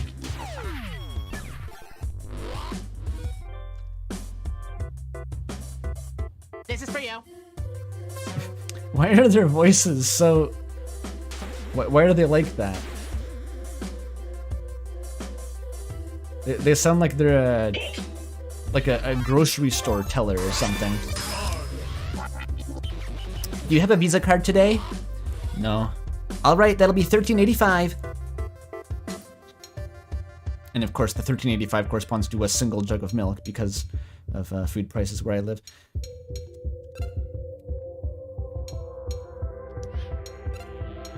Okay, beat down. This is your moment to shine, Alex. Don't fuck it up. he fucked it up. I thought the little bit outside the record maybe would work. I for some reason thought that, but it doesn't. The little bit outside the actual yellow zone. I think that's for easy mode, which I turned off for some reason.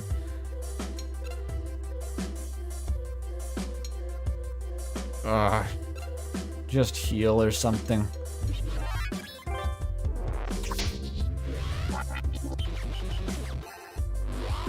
I wish this had a hidden positive quality to make it better. I was hoping to see that. I was too. As I said, this game is significantly worse than I thought, even after hearing nothing but negativity about it for literally years. It's worse than I thought it was. I assumed it would be like largely competent with like some glaring faults that made it hard to take seriously, but it's like it has like a few good things about it, and then the rest is just universally bad. Claudio!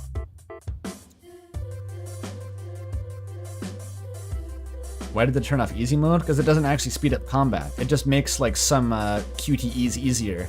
It doesn't make you do more damage.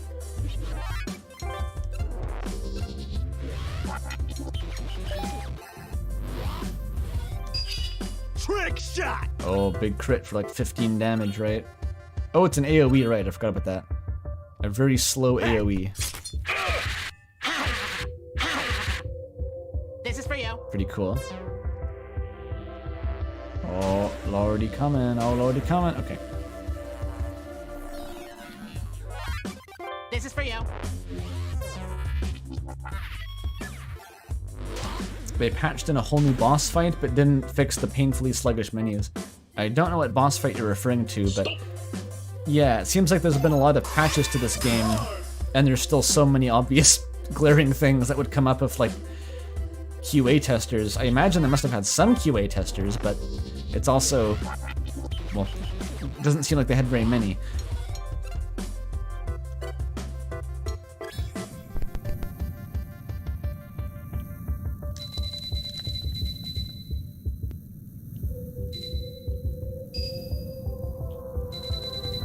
I think I only need like 40 or something hits for a guaranteed kill. I won't waste any time.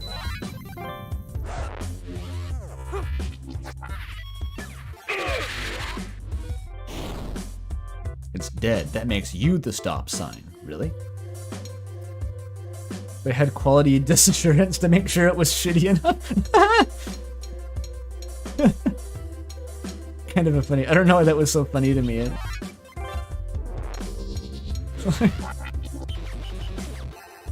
It would be kind of fun to make a game that was just supposed to be as terrible as possible. Has anyone done that? Has anyone intentionally done that? And not like after the fact, like, oh, I meant to make it shit, and they're obviously lying, like... Never beat down, don't beat down.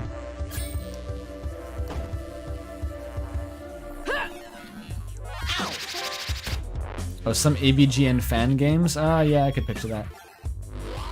The Halloween hack had elements of that? Was Toby trying to make the Halloween hack bad? It wasn't the best. Well, yeah, Desert Bus is a very simple premise, but I mean like taking on a genre and like making the worst example of that genre possible. Like just maximize every annoying trope.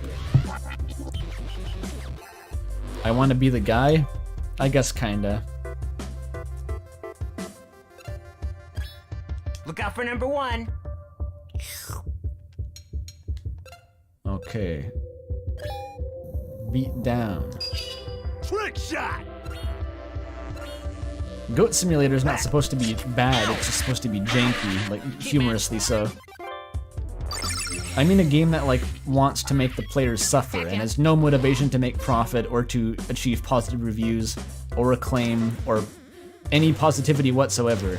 A game that is designed by someone who wants to watch the world burn, i.e. the Joker. The Joker would have to make the game.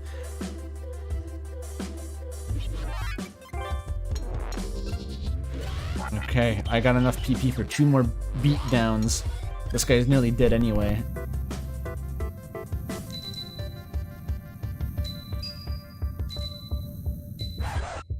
That should be fun. It was not fine. God damn it. Actually, God Fucking damn it.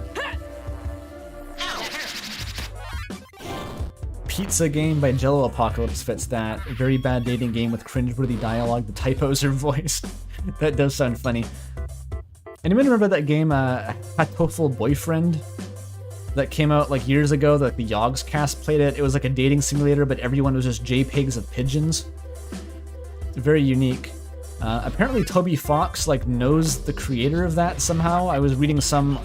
I don't even remember why I know that. It was like recently. I was reading some like Wikipedia page, and it was like, oh yeah, Toby Fox knows the guy who made Hatoful Boyfriend. Yeah, sure. Sure, why not? Hatoful Boyfriend's getting a sequel? Hatoful Girlfriend, I hope? Like... Chandra!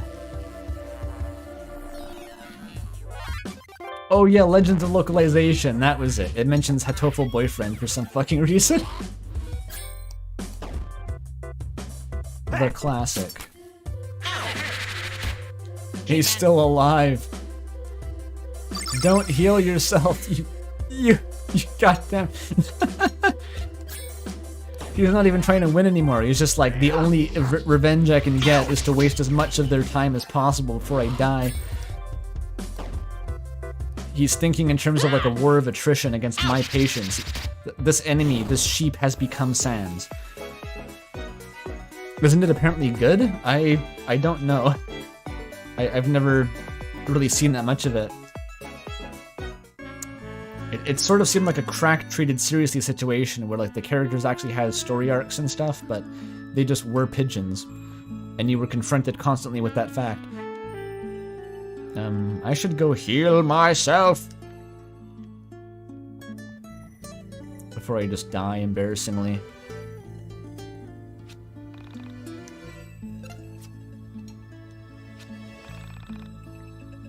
The Yogscast fast-forwarded a bunch of shit. That's probably why I don't remember anything.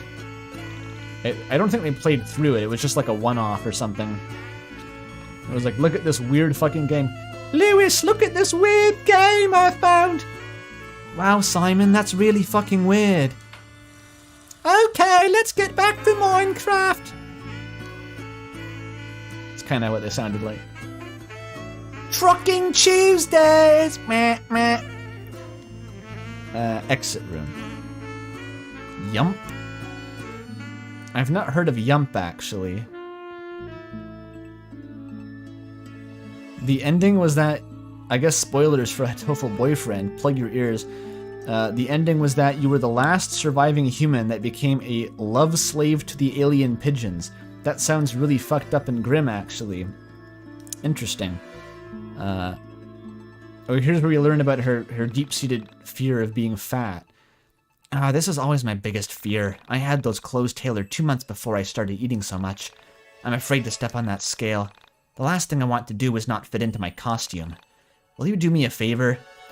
Give me a liposuction right now, with a straw. Could you step on the scale first, so I feel better about my weight when I see yours? I know that sounds weird, but it'll help me. How much does Alex weigh, canonically? So, let's see, wow, you're really fat. Okay, I feel better. I made up that dialogue, but it's exactly what she meant. Classic Trucking Tuesdays. Honestly, one of the best series ever made on YouTube. It holds up to this day, you know. If I'm feeling down, sometimes I'll just go watch Trucking Tuesdays over again, you know, the classics. The Boogie Wonder Truck special.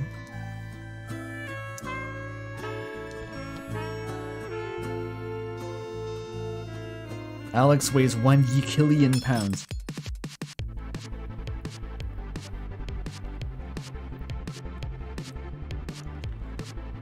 This kind of sounds like epic battle fantasy music. I think I referenced that in a previous stream. It's not that much, but just a little bit.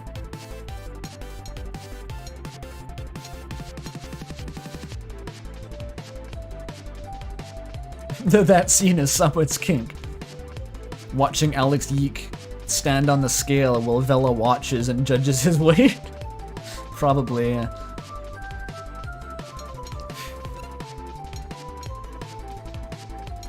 Alright, you know the drill, Alex. There's a fucking Starman, there's a healer. It's all shit. Ooh, it's the main theme. With Vega breakbeat in it.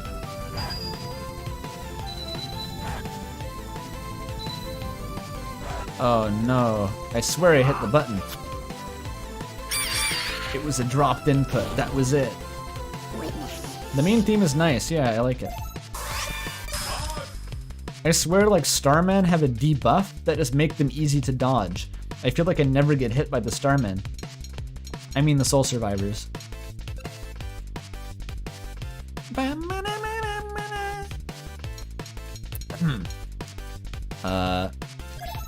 Fight the sheep. Wait, how do I actually win against the Soul Survivor if I don't have Vela in the party? Shit.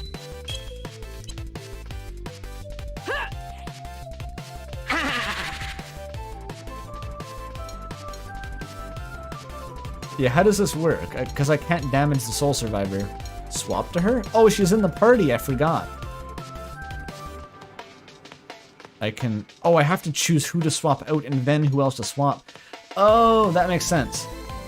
That first weird menu made me think that I couldn't use the option yet, because it was like only showing me the character that I already had selected.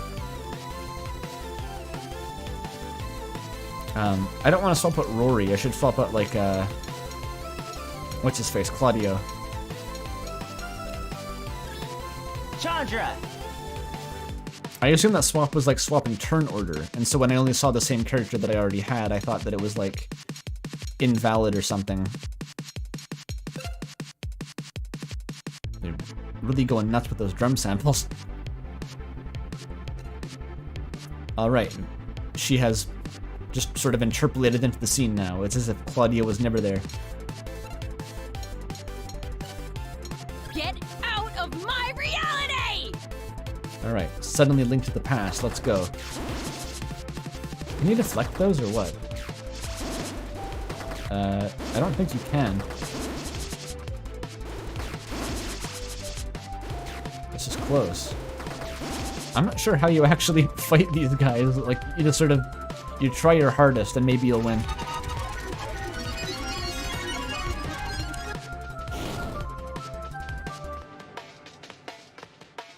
Sheep man.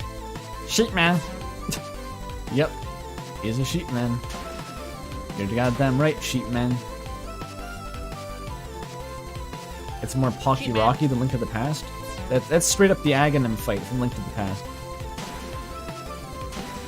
I don't know shit about Pocky and Rocky, but it's very strong Link to the Past vibes.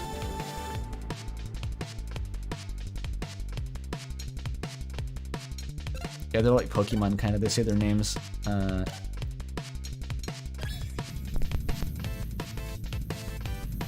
Oh.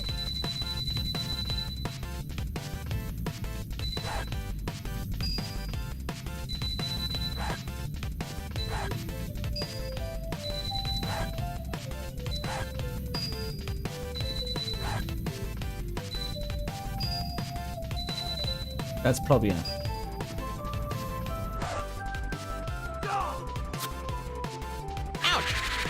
Wild how they make banishing the Soul Survivor cause a level up system to become even worse. I guess that is, like, I did that before and it sort of corrupted one of the doors, but then I just told the crow to choose for me, and it seemed to just work anyway, so I'm not really sure. I think you can just bypass that by letting the crow choose.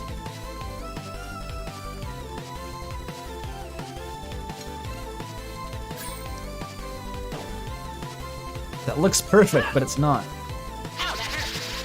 4 critical damage. Great job. Chandra! Men will literally banish a Soul Survivor instead of going to therapy. It sounds like reverse therapy. You're teleporting an eldritch being into the depth of your own subconscious to deal with later. It's like a metaphor for repression or something, maybe, as the YIIK stands would tell you in YouTube comments.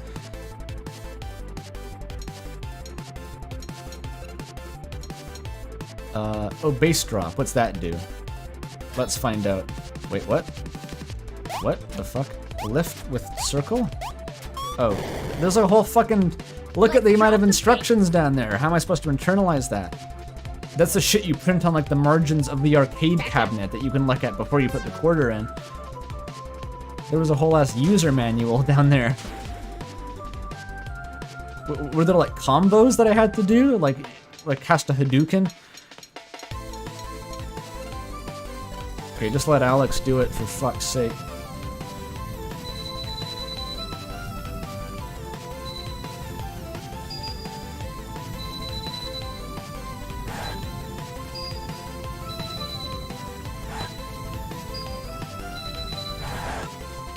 "41 hits. Should be enough."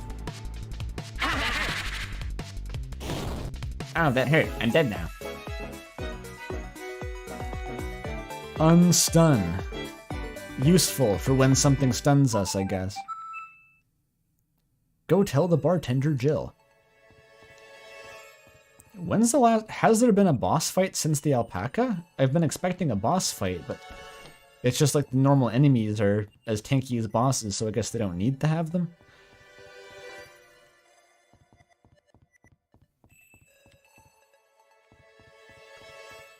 We're so close.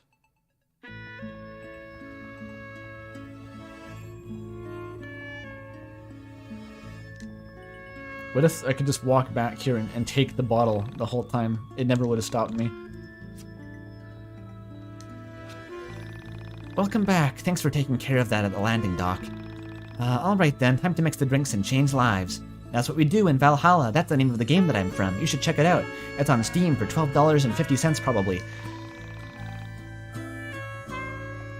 Here, be careful with this, mister. Try not to drink it too fast.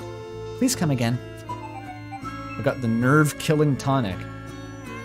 It's pure chloroform. It'll do wonders. Something, something, there's only one room for girl boss in the mine dungeon. I should heal thyself. I'll try.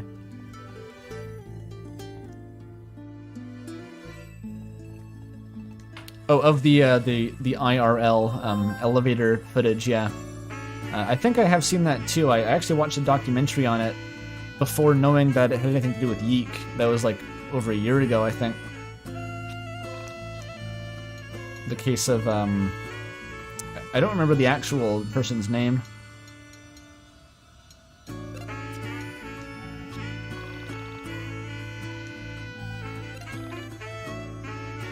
It's the neurotoxin that GLaDOS uses. It leaves you with just enough brain cells to be a percussionist.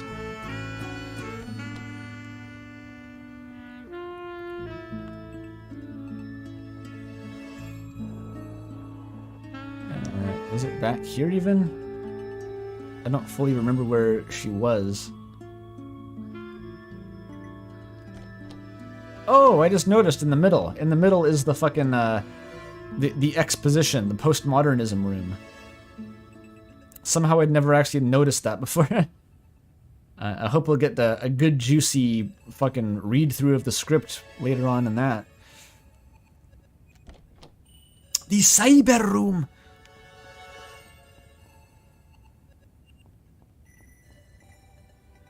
If you used to be a percussionist, it makes you one again. You have to deal with repercussions. Good one. Oh, you found some. Well, bottoms up. This may kill me, but I don't care at this point. Wow, this is nasty. I still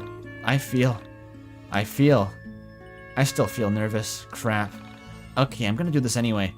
I can do this. Especially now, because I'm drunk. I'm tempted to try playing this theme song here, but I can't really picture how to do it, because I'd have to, like, get to my piano and still somehow read off the computer while playing it. I think I'm just gonna not go there.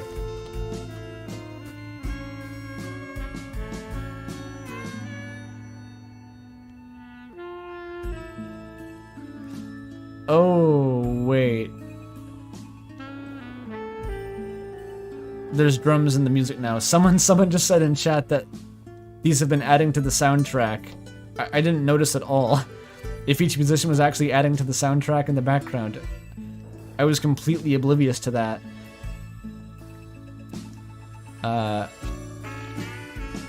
The singer! We still need a singer! I'll do it. I'll sing. Thank you! The manager's voice changes each time. That's fine. Alright, get ready for the Mystical Ninja starring Goemon EP.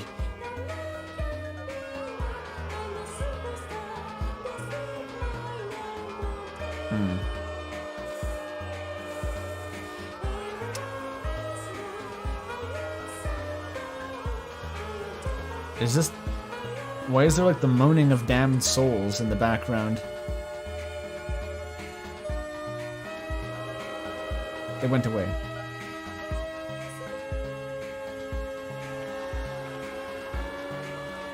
What do you think? What is this noise?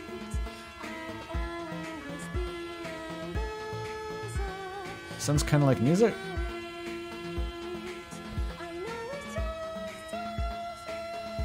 The vocals are mixed kind of low. I can't really hear him. How can they possibly... Possibly what? Mustache bot. Good lord, this is terrible.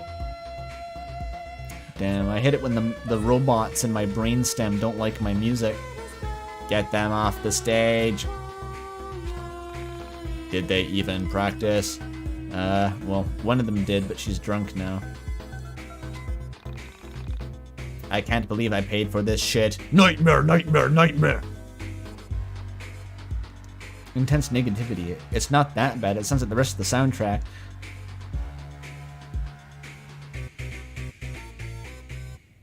Going by how long to beat, this should be the halfway through the game. Oh, this should be most of the way through the game. Most of the way? It feels like nothing's happened the whole game. I agree. Nothing has happened. It's just been like, is there a mystery or is there not? What is the mystery? The mystery has been what the mystery is. Or indeed what the plot of the game is in the first place. Well, that's cool. Geez, they suck. Do you think they suck? You look familiar. Are you famous or something? I swear I've seen you somewhere before. Actually, I'm from the popular indie RPG YIIK, a postmodern RPG. Although it's actually pronounced YIIK.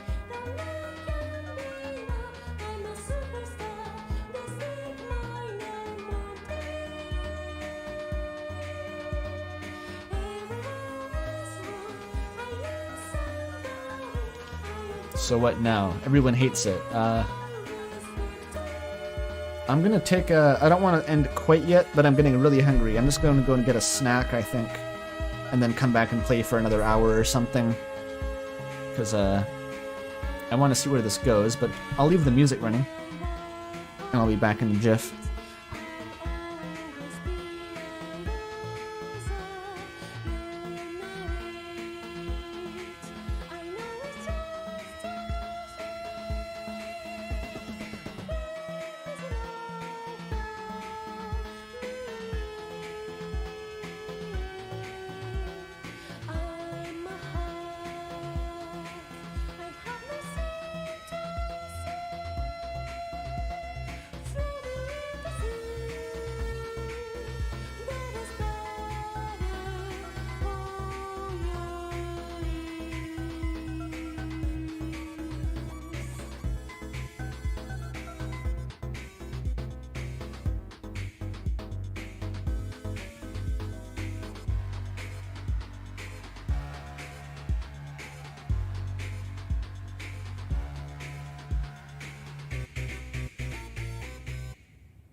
Okay, I'm back.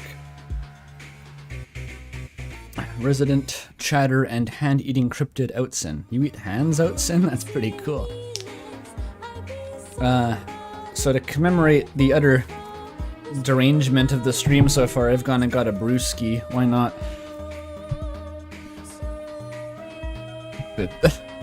This content couldn't get any stupider, I think, if I was a little bit inebriated. So.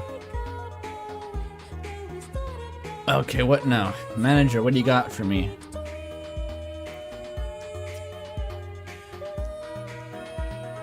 No. What if I just get up here and like dance, like vibe out? I'm adding production value. Oh yeah.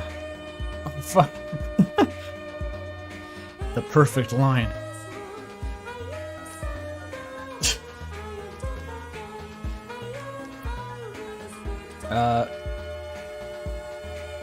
They all look so dead inside. Oh, the stream is impending. Sorry. I was doing cool skateboard tricks across the stage. It was really funny, mostly. Oh, I can talk to this one. What do you mean you can't find the volume controls? You mean I'm gonna actually have to do the solo? You know, I think the bath water is still warm. I bet no one would notice if I snuck off. Sneaked off? Snuck off? Which one? I think I'm getting the hang of this. Wait, was it 1, 2, 3, 4 or 2, 4, 3, 1 next? I think it was 1, 2, 3, 4. Oh, I look so totally freaking awesome. If only I sounded as good as I looked. What about you, Villa? She doesn't want to talk. Wait, I can help. That's what the show needs. What about a giant panda that blocks the view of the drummer? Perfect. It restarts. Okay, what do I do? I thought it would be obvious what to do once the music started, but it's not.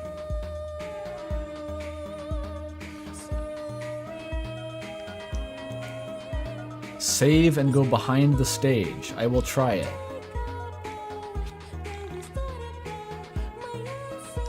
Oh, the curtain opened. I didn't notice at all. Save your data.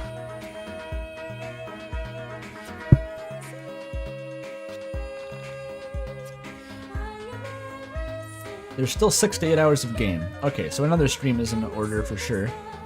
Oh, I didn't even notice that they had changed. I had not... That doesn't look like a door at all. We're in the, Again, I'm tempted to say the Homestuck zone, although I'm not totally sure why.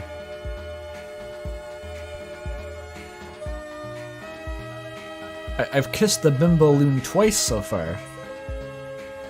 Chat's words, not mine, by the way. What is that? What is that object? Mystical Ultimate. Is that the sleeve? So not only can Alex not read, he is also legally blind. He did not recognize his own photograph on the cover.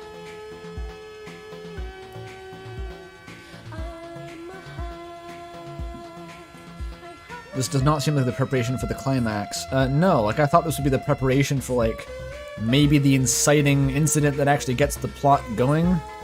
Like, playing the record would be like, okay, we're actually in the real part of the story now. But it may just be the end of the game, so... should we head back to my house and listen to it? Yeah, that sounds like a good idea, you dumb fuck. What else would you do? I found the Mystical Ultimate LP Legend.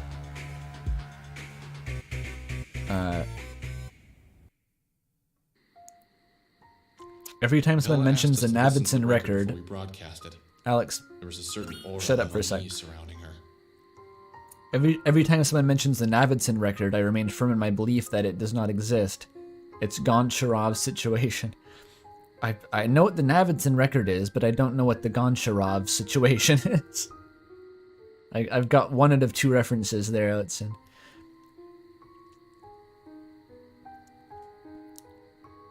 So far, the game's plot is about trying to find the game's plot. It's exactly what I said. Yeah, it's very. It really just feels like I've been waiting for something to click into place, and it's not going to. They put the record in, and the credits just roll. The record is just the credits theme to YIIK.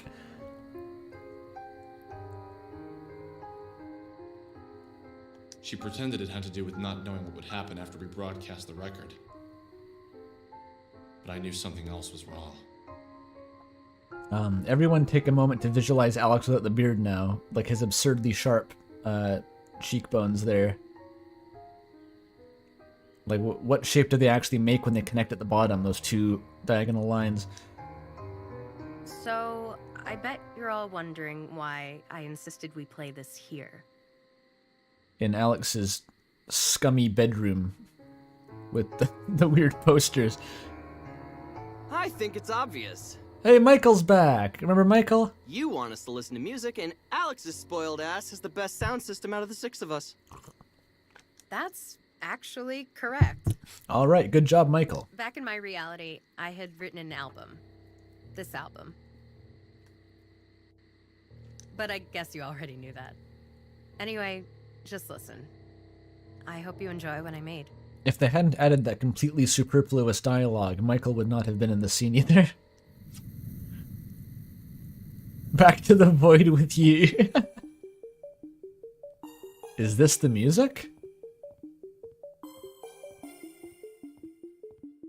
Imagine if this was the actual maximum speed I was allowed right now. That'd be really funny.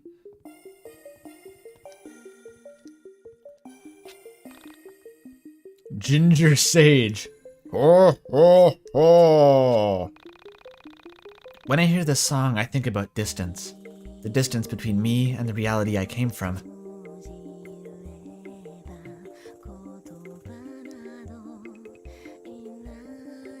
Ah, it's Japanese.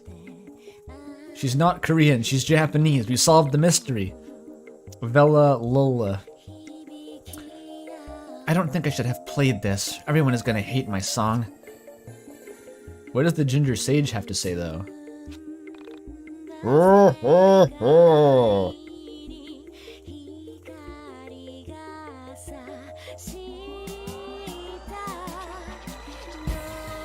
The guy who I wrote this for, I wonder what he's up to. Oh, oh, oh. This is gonna take a while, oh boy. This does kind of bang, you're right. It's better than what they were playing on the stage. I hope this isn't as bad as I think it is. One of them is gonna be different, for sure. Oh, oh, oh.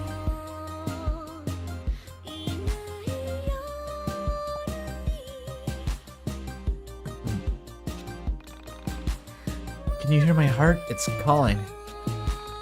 Oh, oh. The fear in me is beyond anything your soul can make. This is what music from my reality sounds like. Pretty different from yours, huh? It's just in Japanese. Oh, oh, oh.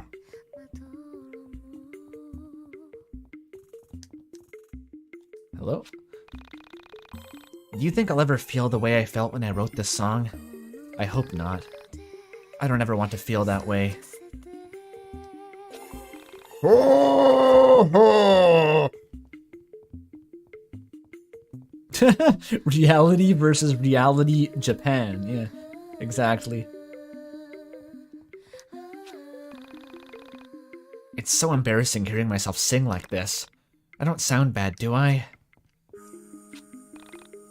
Are the Ginger Sages Alex's actual responses to the conversation? I don't think I ever loved that guy. Oh, wait, what's that? You should have timed the song a bit longer or made the hallway shorter or something, game. I don't know.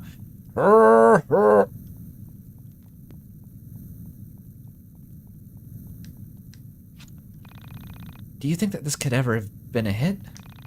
Somewhere I think it's a hit. The Angel's Heaven is in the background. Don't worry about that. There are more villas here than Final Fantasy games. Well, in my reality anyway. Eventually, there will be more Final Fantasy games, undoubtedly. Just have to wait. Which of me is your favorite? I think you're my favorite, you. The fuck is that supposed to mean?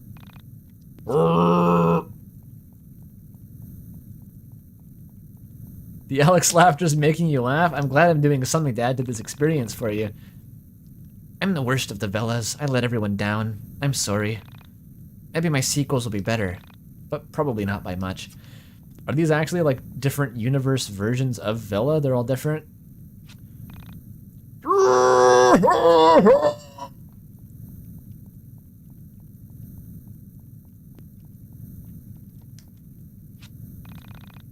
Have you spoken to all of us? If you get bored of talking to us, maybe you can listen to my music. Well, it turned off. Or plug your ears if it's pretty bad. The reference is that Final Fantasy 13 was bad. Oh, it wanted me to count the Velas and then compare that to the number of Final Fantasy games and subtract it in my head and realize that there was one fewer at the time of this game's release and then not exist in a world where Final Fantasy goes up to 16 instead of 13 and... Right, it's asking a lot.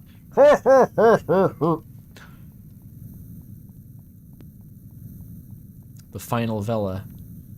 Much like the final Pam, but not as cool.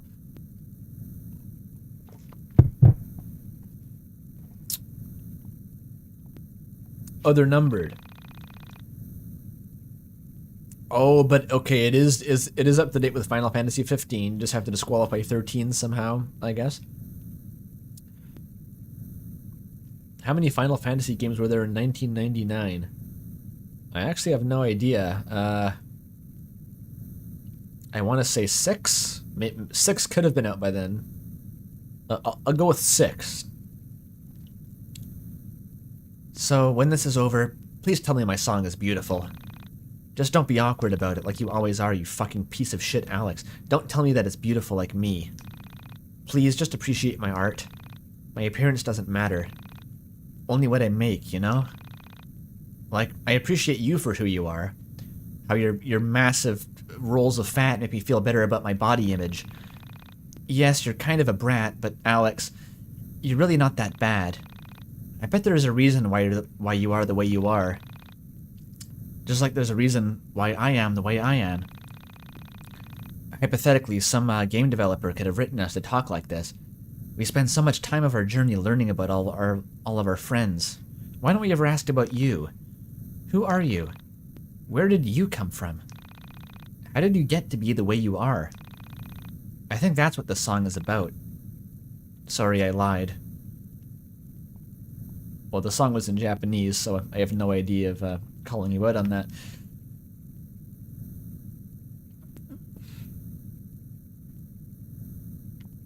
These ones don't make noises? Okay. It's a 15-minute time loss if you trigger her dialogue again there. It's a blender.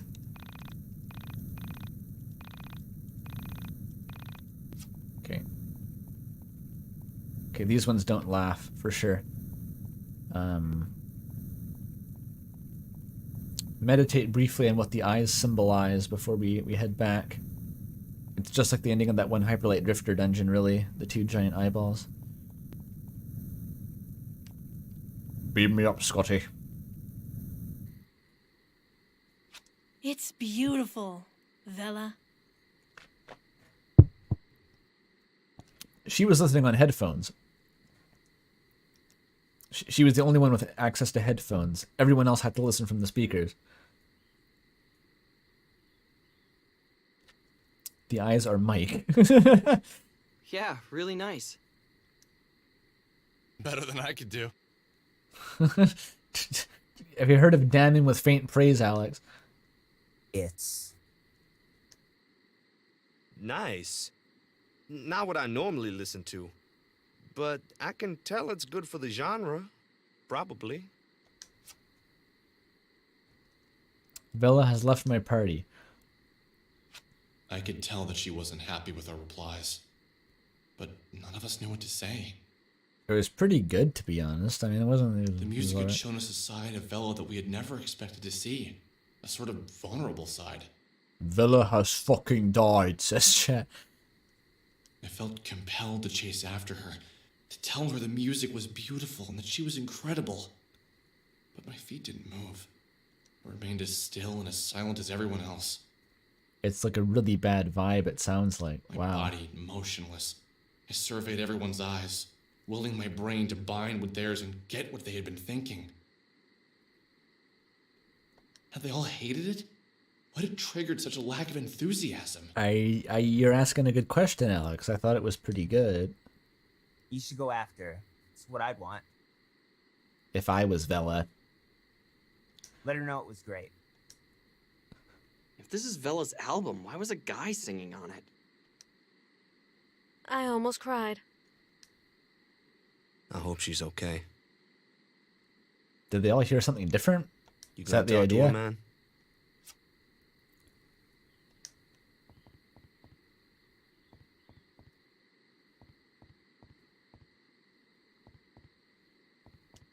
This is weird. Okay, I'm not sure what to make of this at all. That was really good. You should go talk to her. But not me, though. I don't really want to move. I think we weren't enthusiastic enough. What do you have to say, Panda? I regret not telling her how much I loved it. Why don't you go make it right for us?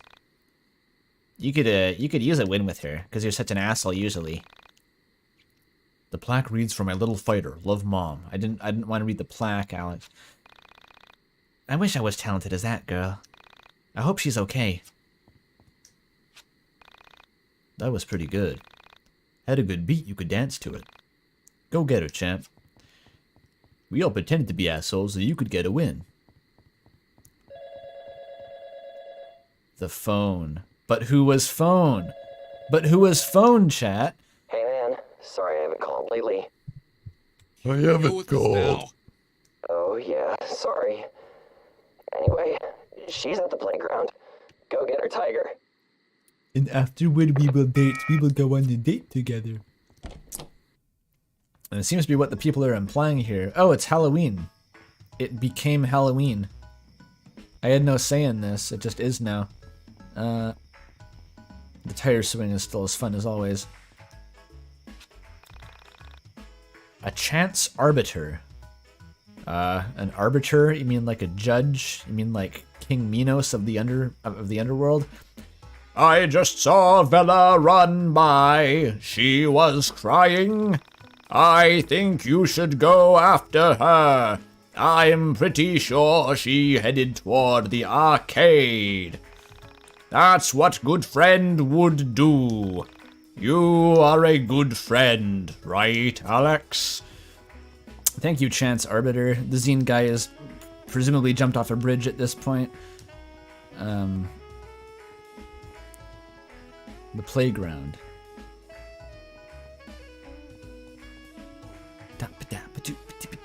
I kind of want to explore the new town. Like, everything looks different. It's all Halloweeny and shit, but...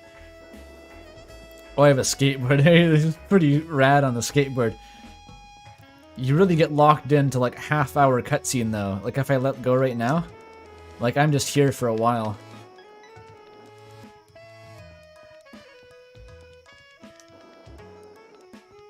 This is pretty cool, I guess. Can I use a basketball?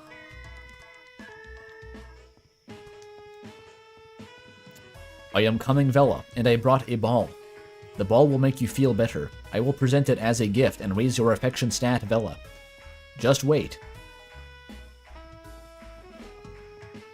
Oh no, the tree's hitboxes are too large. He just becomes a robot as soon as he touches the ball. That's where like the text-to-speech feels natural here. Have you noticed that the ball casts a shadow and not myself? This is a subtle reference to the fact that Alex YIIK is a vampire. Fuck it, we ball. Alex does. Look at him go. He's gonna have a ball, yeah. I love sports.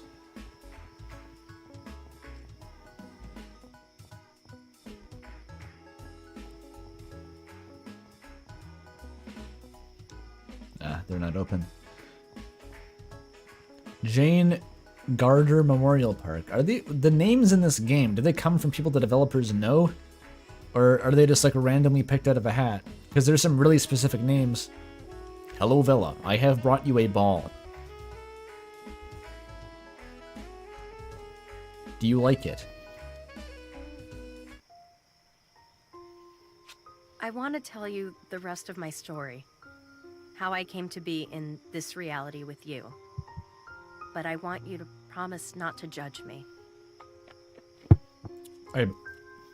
I said once that I wouldn't judge Sammy Park, and she just made fun of me for being a liar, so...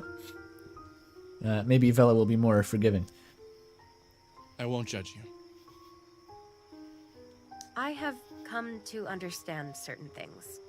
Things I know to be true. Things that I know others wouldn't understand unless they had experienced them. Are we not past this? We've seen the fucking cosmos open up and disgorge its eldritch contents, and the ghosts and the soul survivors and the multidimensional planes of reality and 11th dimensional consciousnesses. Like, can we just hear about what you've got to say? Before I can begin my story, I need you to understand the basics of how I have come to understand. We don't already? Oh no. The link between our bodies and physical space is strong, but it is nothing compared to the link between our minds and physical space. Our bodies exist as a visual representation of our minds. They are nothing more. Every mind has the capability of transcending physical form. Many do, even if they don't realize it. The very nature of physical reality is very unphysical. Humans have evolved to ignore the complexities and realities of the universe by using physical form to protect them from the harshness of existence. The very nature of being is to be in pain, is to long for and to be unfulfilled. I have also heard of Buddhism. To cope, we developed corporeal form. The use of physical form is not unlike leaving the light off at all times, obstructing the undesirables in the room. Do you understand what I'm saying so far? More or less. Please, continue. When I entered your reality, I was a much different person than I am now. That's why she's scared of being fat, says chat. Sure. My reality was much worse than this one. I was a girl who was entirely lost. From a young age, people thrust their expectations on me. They believed I was destined for artistic greatness. Oh, I intuited that from the environmental storytelling in your mind dungeon. I was a child prodigy in many ways. I had peaked by my early teens, and I was no longer able to perform or create at a level that could match the adults around me. Well, shit. I was, for all intents and purposes, a disappointment. Chat says, what about Alex's mind made him a ginger? Picture for God a damn moment, it. being a young girl who can't do wrong. Everything I created, everything I said impressed those around me. Yeah, I've watched the Dr. K's Healthy Gamers video on the topic of early childhood genius burnout. I was the perfect child artist, but that's all I ever was. When I became an adult, my body grew, but my artistry remained childlike. I considered quitting piano, considered removing myself from art altogether, but something pulled me back. Somewhere along the course of my life, I had developed an artist's mentality. An artist I knew mentality. I wasn't a good adult artist, but I was still compelled to create. And with each new thing I tried, I continued to disappoint those around me. It was May 22nd, 1996, when I met the man who would fix this for me. Oh. At 3:02 a.m., I walked into a music club in the city. He was on stage, playing to a small but enthusiastic audience. Each note he played on his guitar seemed to tell me something that I had always known, but had never really understood. After he finished, I knew that I had to speak with him. It wasn't before long that we became both romantically and artistically involved. It was as if knowing him had somehow broken the seal around my mind that was preventing me from creating something worthwhile. The lack of refinement to his playing It's Michael, freed me says from that. the confines of rhythmic and artistic regularity. That man. John Cage. I don't mean to suggest that he was lacking in technical refinement, just that a certain jubilation came through in his playing that I had never experienced. Maybe Terry Riley. Our relationship was like a whirlwind of physical and emotional affection. Never had I given myself to someone so literally and spiritually before. What about metaphysically? Together, we wrote A Distant Voice, and I knew that I still had the hopes of being not only a good artist, but an interesting human being. Unfortunately, it was crushed at the Grammys by A Silent Voice, that one anime. Something terrible happened on May 22nd of 1997. At 3:02 p.m., his daughter had come home and found us together. At 3:02 p.m.? She's reading this like it's a crime scene report, but... He hadn't yet told his children about me. I was a much younger woman. He followed her out into a coffee shop. I waited for them to return, hating myself more and more for entering his life and making it difficult. Was he married or something? What? I waited there until 3:02 a.m., completely beside myself. And the strange thing is, he never returned. She waited for 12 hours? He never came back into his own apartment. I stayed there for a few days, knowing he'd have to come back eventually. And he simply never did. I called his friends, I called his manager, and they all said they hadn't seen him. Just like that, he slipped through the cracks of my reality and never returned. And you never saw him again? I did.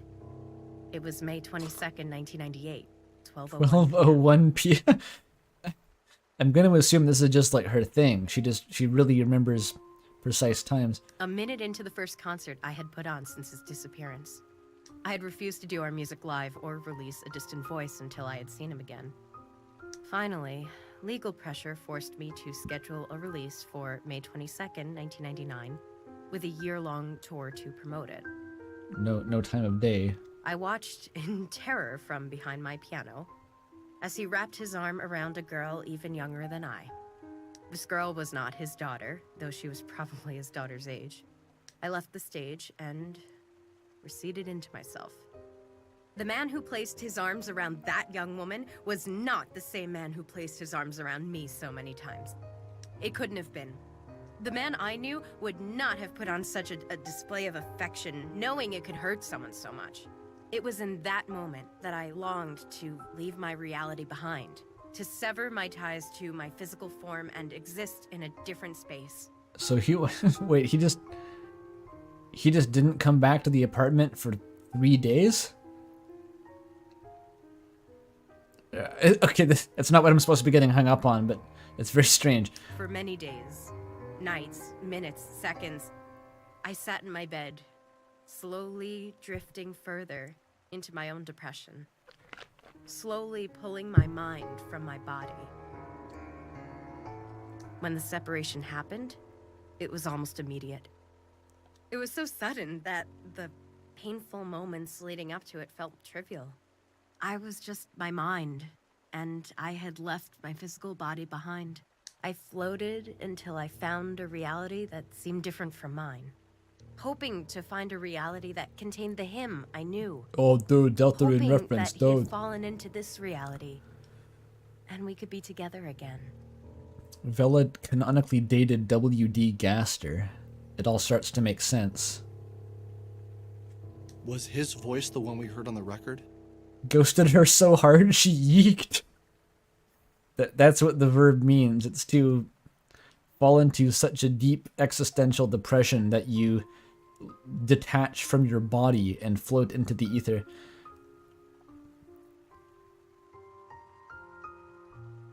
That is like a hardcore ghosting though, like moving out of your own house and like refusing to return until she's moved out and assumed that you died or something. Like that's fucked. That's like psycho level. Jesus. Oh, that's a good question, Chad. I was also wondering this. Is the implication that the man who left Vella's original universe and was replaced, or is it that wasn't the same person was metaphorical? Like, because that's the first thing I thought of. When she said it wasn't the same person, I was like, is it literally not the same person? Like, it could work either way, because we know that people can, like, alternate versions of people can, like, come in from different realities and stuff. That's on the table. No, it wasn't. I don't know whose voice we heard. Was there a guy in that song? I didn't even notice a male voice. I was so nervous sharing that music with you guys, I almost didn't realize it wasn't me singing. Oh, you're not Japanese. Fuck. That means you could be Korean again. Well, everyone loved it. It was amazing. Really? I can never tell what people think when I show them my songs. Is there a candidate for this guy? Well, like in the game's cast of... I don't think so. I wasn't thinking about it like that anyway. Well, what should we do now? And then you kissed her. That's not the play, Alex. That's not... No, there's no way in hell that's the play, Alex. Come on. Lead the way.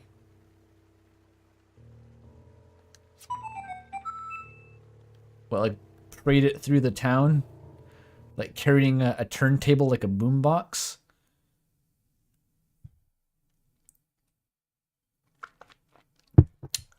I'm not kissing Vela, chat. That would be really cringe.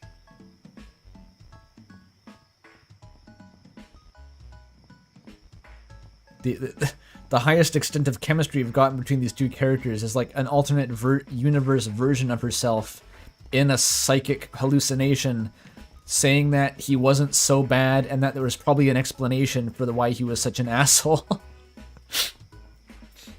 Like, that's their romantic chemistry. That's the ship.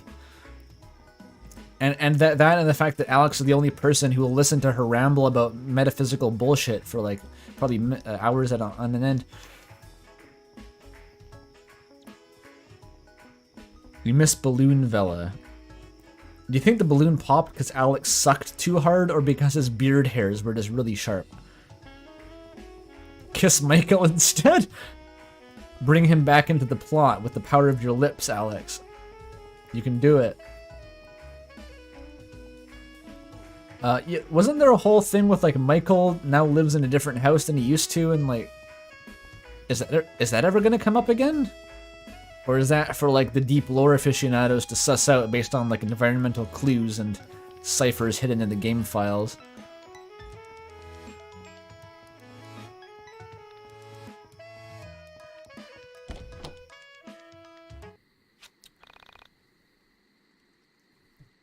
Everyone moved to the living room to watch the WWE Super Slam without Alex. Hey, you guys are back. Vela, your music was beautiful. So what's the plan now? We should go to the radio tower. That way we can play it for everyone to hear. Oh, I forgot that was the plot, right. That sounds like a good idea. Lead the way, Alex. All right.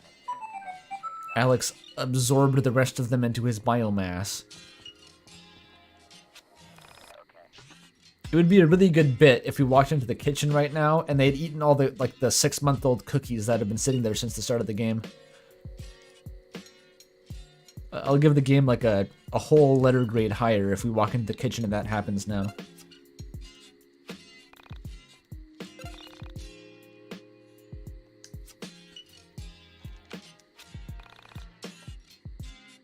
I don't think you're allowed to legally broadcast stuff like that.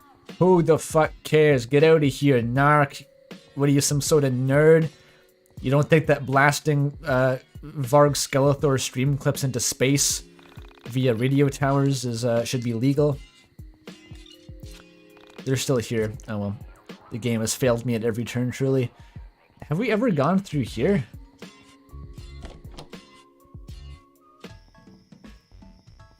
Look at him go. The rocks have grown back.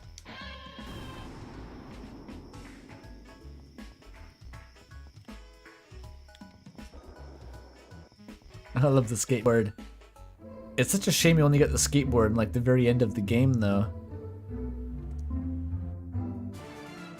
It's 4 AM broadcast for who? What the fuck is this music? I'm yeeking out. Holy shit. Nah, I'm good.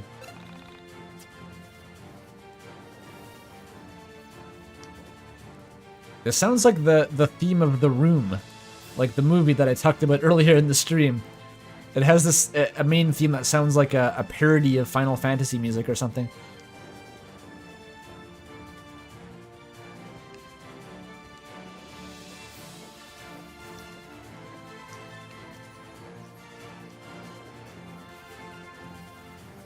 It's so dramatic.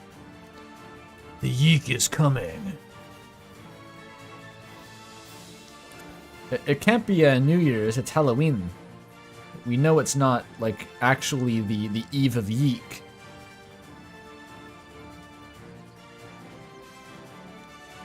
Okay, oh, fuck.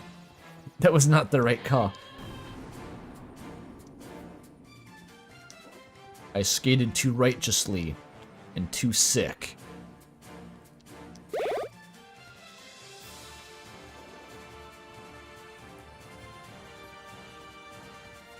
Oh, need the cat again.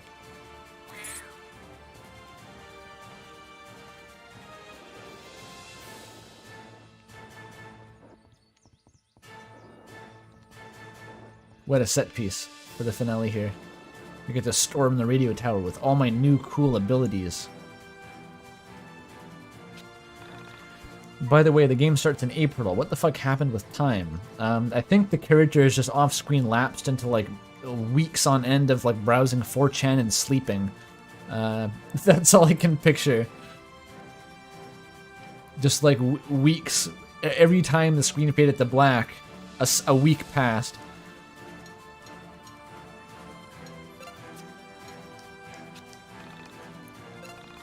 Alright. I'll level up once I get to a boss and realize that it's a hard boss fight and have to level up.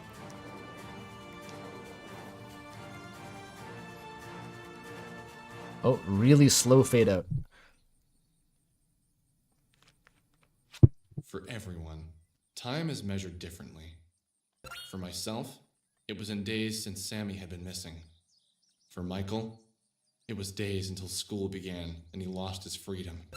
For me, it has been years until the Elder Scrolls V Skyrim was released in 2011. That's the only date that I remember on the whole calendar. Everything comes from Skyrim. For Vela, time was measured in music. A careless and overwhelming existence where the oral world carried more weight than the physical world. If that's what you took away from the conversation, I guess. For Claudio and Rory, it was days since their siblings vanished from their lives. For Chandra, I think it was days until she could escape counting days since her little brother's disappearance. But for all of us, time moved at the same rate, calculating days until we found a way to feel important. Michael is such a non-character that his defining reference point is on what day summer break ends. That's true. Should I play it? Bro, just get a job, says chat.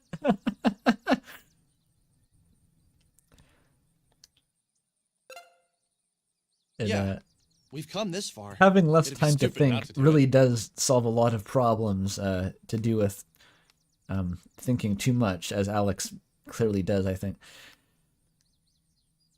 I'm ready, guys. I feel like something exciting is about to happen. Me too, Rory. Optimism. Rory's my bro right now. We're both optimistic about this game might actually get interesting. Hopefully this isn't a mistake. Shut up, Michael. No one likes you. Worst comes to worst, We made the world a little better with some beautiful music. Just do it already. Yeah. We're almost out of the prologue. I am so excited. Oh, it's the mystery machine. What's that? Is it the feds? Oh, it's the plot room, the exposition room, whatever you call it. The really low poly blanket room. It's her. Okay. The Essentia 2000. This character is the Essentia 2000. She is wielding a sword from a Final Fantasy game. And a cool stripy green dress. And she's a robot. Alright. Let's do it. The Aegis from Persona 3? As opposed to the Aegis from Xenoblade 2? I guess Japanese games like having Aegises in them. Self-destruct. Seems like a good strategy. EN 1%. Oh, energy. I only have energy as health. Launch heavy projectiles. A machine gun. Try it. The Rudolf von Stroheim technique seems effective.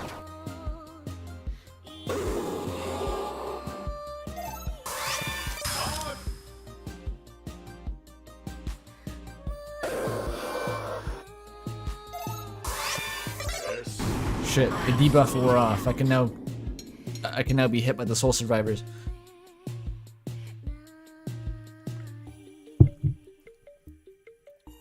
The Chance Arbiter recolored? Oh, is this the Chance Arbiter? Maybe that's what...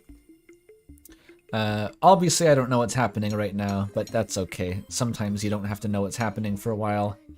But I have a creeping dread that I will finish the game still not knowing what is happening.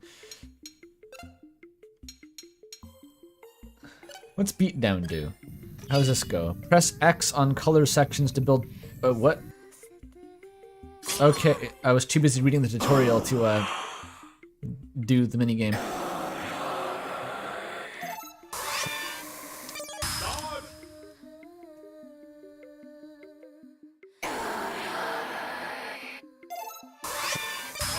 There was a blue one as well in the sequence? Ah, okay.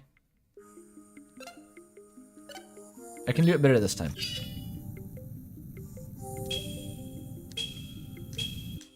Oh, it gets faster though.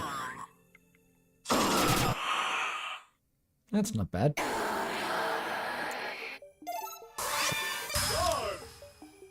If I just never take damage, then I'll win the fight, right? Makes sense.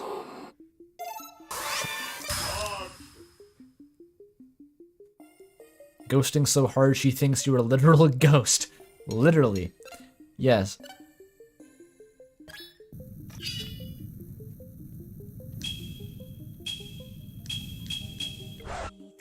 Oh, getting better.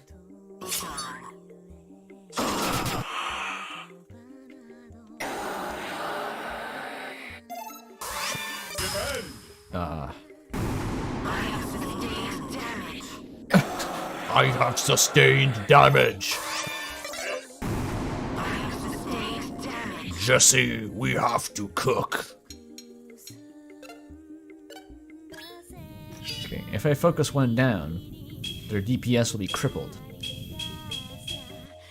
Oh, one more than last time. The same amount of damage though.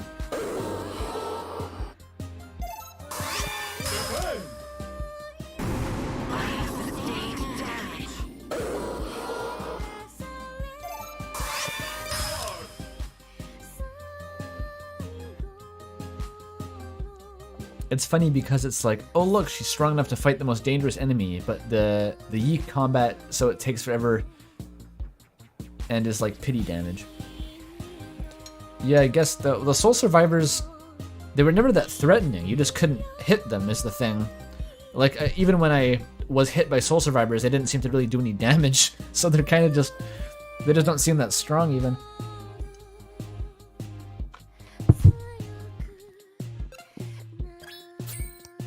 Oh wait, what? Shit, I did basic attack by accident. It was still enough. Okay. You don't need a body bag for soul survivors. They don't have bodies.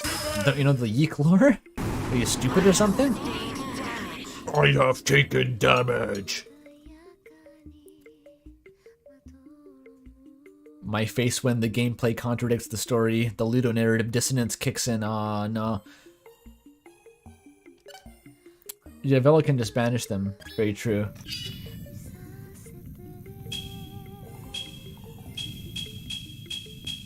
There, perfect 7. Well, it's not perfect. I can keep going. The damage does not scale much after 23, it seems.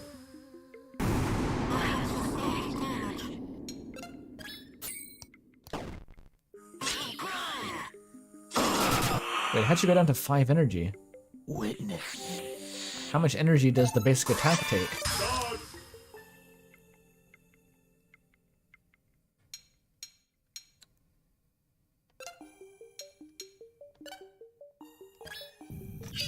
This is gonna be sketchy now, actually.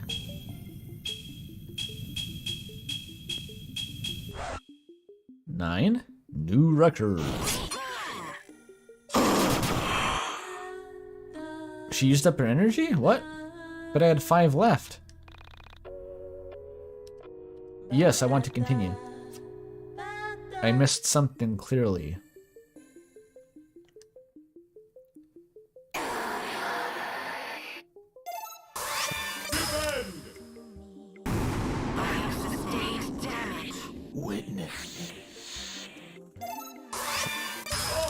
I killed myself on a tutorial fight. I did, but I thought that only took 1 energy. It does, and I had 5 energy, so how did that kill me?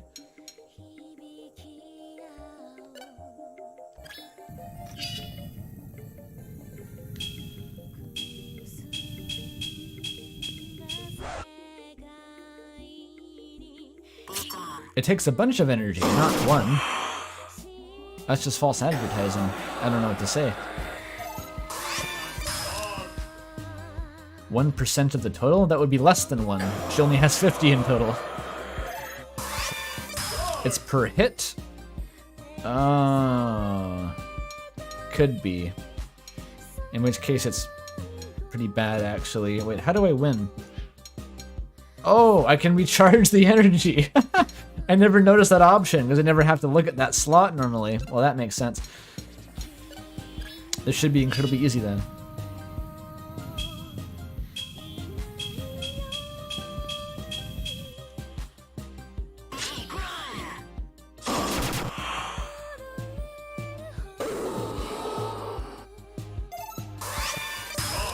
It's very climactic, you're right. Witness. Ouchie, ouch.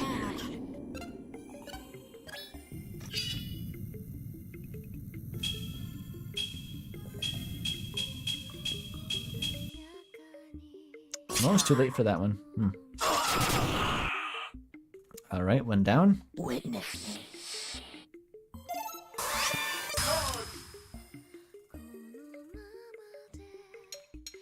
It's the faint Japanese vocals drone on at the distance.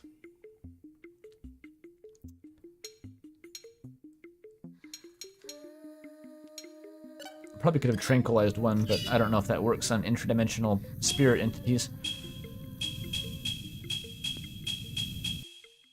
10, new record. That's big damage.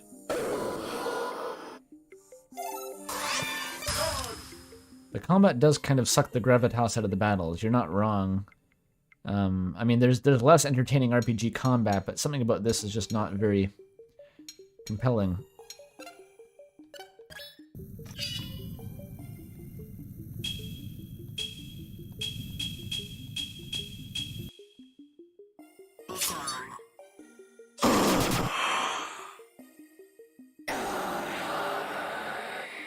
The music's just... I guess I turned the music down a lot, but the That's because the volume of the combat music is so variable. Like, this is just a quiet song, didn't really normalize them enough. Hmm.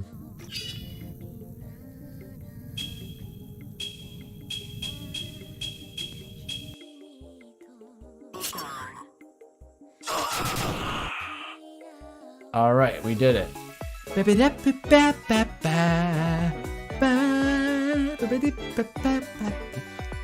$420. Oh yeah. Are you guys okay? What just happened? What just happened? Good question. I saw a robot. Holy shit! Did you guys see that? Is yeeking out. Yeah, I haven't yeeked out in a while. I've missed it, actually. That was just like in my Japanese animes. See what exactly? You're not plot relevant, Michael. Of course you didn't see the vision. You guys put on the record and went into an epileptic fit. It would have been funny in any other context. I did see it. It was amazing. It was like... A woman made of plastic that I've been dreaming about. Oh, those were Alex's dreams. They weren't just being shown to me that caused me, like, personal suffering. That's good to know. Insight is too low. Plastic? What does that mean, Alex? She's like an android or something, but she's like plastic. Kind of like an android or something, but she's like plastic. That's happened to you before? Yeah, like once or twice. It's been a recurring dream or something. It mostly happens during cutscenes when I'm trying to talk to the narrator. But the entities that were behind the camera, she destroyed them so easily, and that wasn't Vanish she was using. Do you think she's still in danger? She was stuck in the van.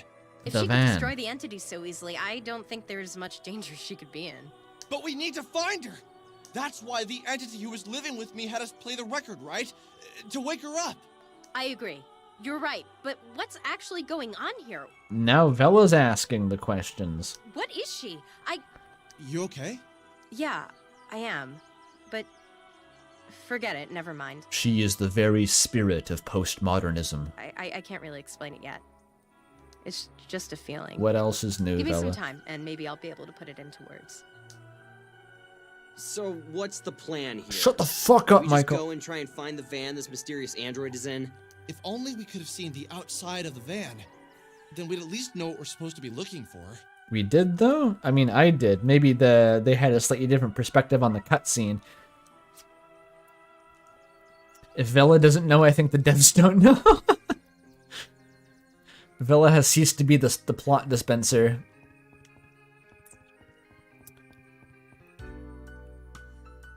Hey, Alex, do you have a minute? No, we gotta find the van, Rory. What's up? I was wondering if we could go somewhere and talk for a bit. The fuck are you talking about, Rory? We were just about to do something. There's been something on my mind, and yeah. Are you telling me to do a side quest now? Dating some music? Go on a date. Alright, let's go on a date.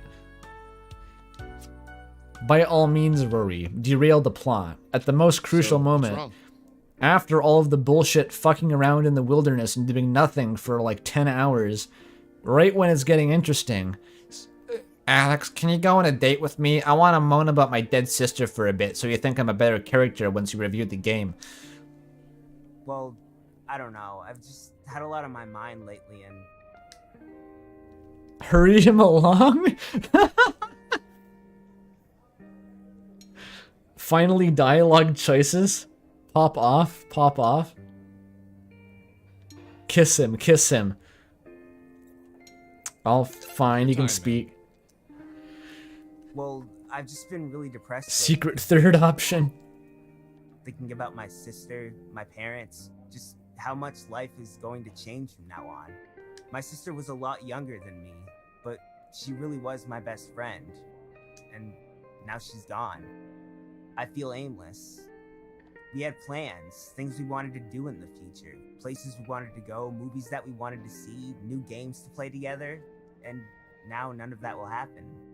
Sometimes I wish... You know what I mean, right? You wish that she wasn't dead? Yeah. Bad things happen, but life has to move on, right? There is beauty in this, is there not?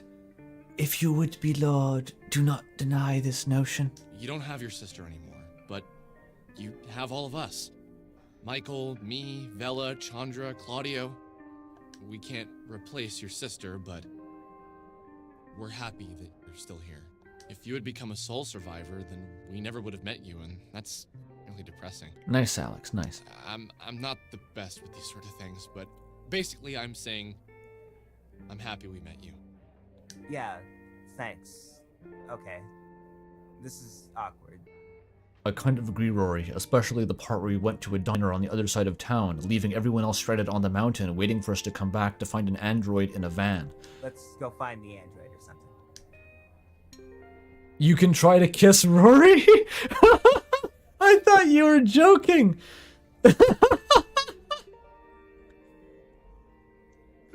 And now they kiss. Do it. Kiss, kiss, kiss, kiss, kiss. I'm doing it. I'm gonna kiss Rory.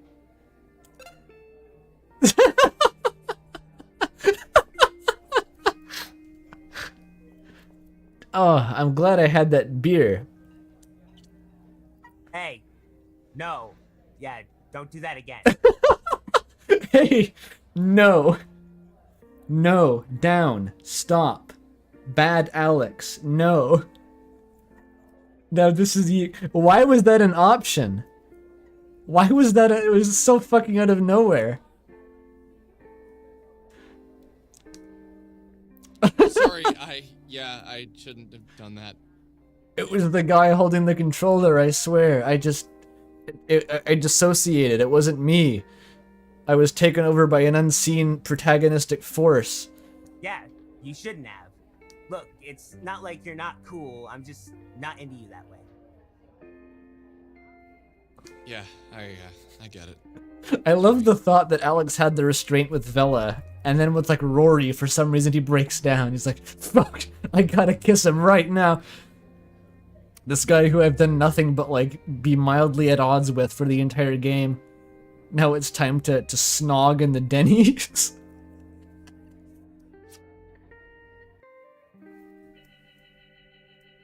It's the next day? Loved a woman before. Wait, Alex, what about the android? I don't need to hear about how you're gay. We have to find the android, Alex. I love my sister, my cousins, my female friends. I love them, but not in the way that's filled with a romantic sense of love. I didn't know that kissing Rory would derail the story. I've had 7 girlfriends through college and high school. 7? None of them lasted long. And Holy I never fuck, minded when Alex. things were over. Something funny happened that night when I went to bed. I had a dream again. Yes, it was about the android, but she wasn't trapped inside a moving van. She was free and human. In my dream, I knew her very well. We'd been together for a long time. We weren't old. We didn't get old. I knew inside my heart how well she treated me. Oh. I knew, for the first time, she was the only woman I'd ever treated well. Inside my dream world, she entered my dreams. What? She entered my thoughts. She filled up every part of my mind, even the parts I wanted to hide away.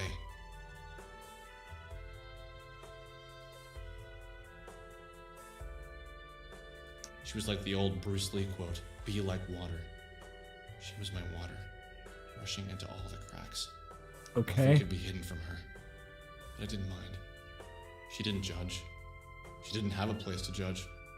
She, unlike all other humans, was aware of human flaws. She didn't pretend we didn't think about hatred, violence, jealousy, sex. It was a person. She got that. Now, if only she was too. She is, and always will be, a woman made of plastic. I know how funny this sounds. Trust me, I do. How can a woman made of plastic be loved so much by a real flesh and blood human? Oh my god, just marry Hatsune Miku already. I woke up the next morning in a cold sweat. When your gay crush doesn't like you, and you immediately start doing this shit. This isn't a Wendy's, but it's... I don't know. Someone had flipped a switch in my brain, and I now understood something I wasn't capable of understanding before. Is this related to trying to kiss Rory, or... Your joy inside me. Like I had a secret no one else was allowed to know. A secret that was meant only for my ears. And it was the android who told me. Uh. But I couldn't. I tried to recall the dream, but it was already slipping away to the periphery of my mind. I couldn't remember specific scenes, but I could remember the feeling the dream had given me, and I knew they wouldn't be leaving me. I thought about Michael, then Rory, then Claudio, then Chandra. I had no desire to see any of them. I thought about Vela and Sammy, and I felt weird. Like I had done something wrong. As if I had wronged them somehow in the dream. Okay. And just like that, suddenly I needed to see What Vela. happened to the van? Why did I suddenly have the urge to apologize? No, that wasn't it. Thank her? No, I don't know why. But I needed to find her and do it alone. What the fuck? God damn it, Rory. You broke the plot. You fucking broke the game, Rory. Where did everyone else go? Do they still exist? Where did they go? Like, I just ditched them on the mountain to go make it with Rory and the Denny's, and they're just, like, wandering around, like, looking for a camper van? What the fuck happened? And Alex went on the most surreal monologue I've ever seen. Horny Alex arc now. Is that what this is? Is this like Alex's... what, like, horniness manifests as when refracted through the lens of Alex's mind? Maybe.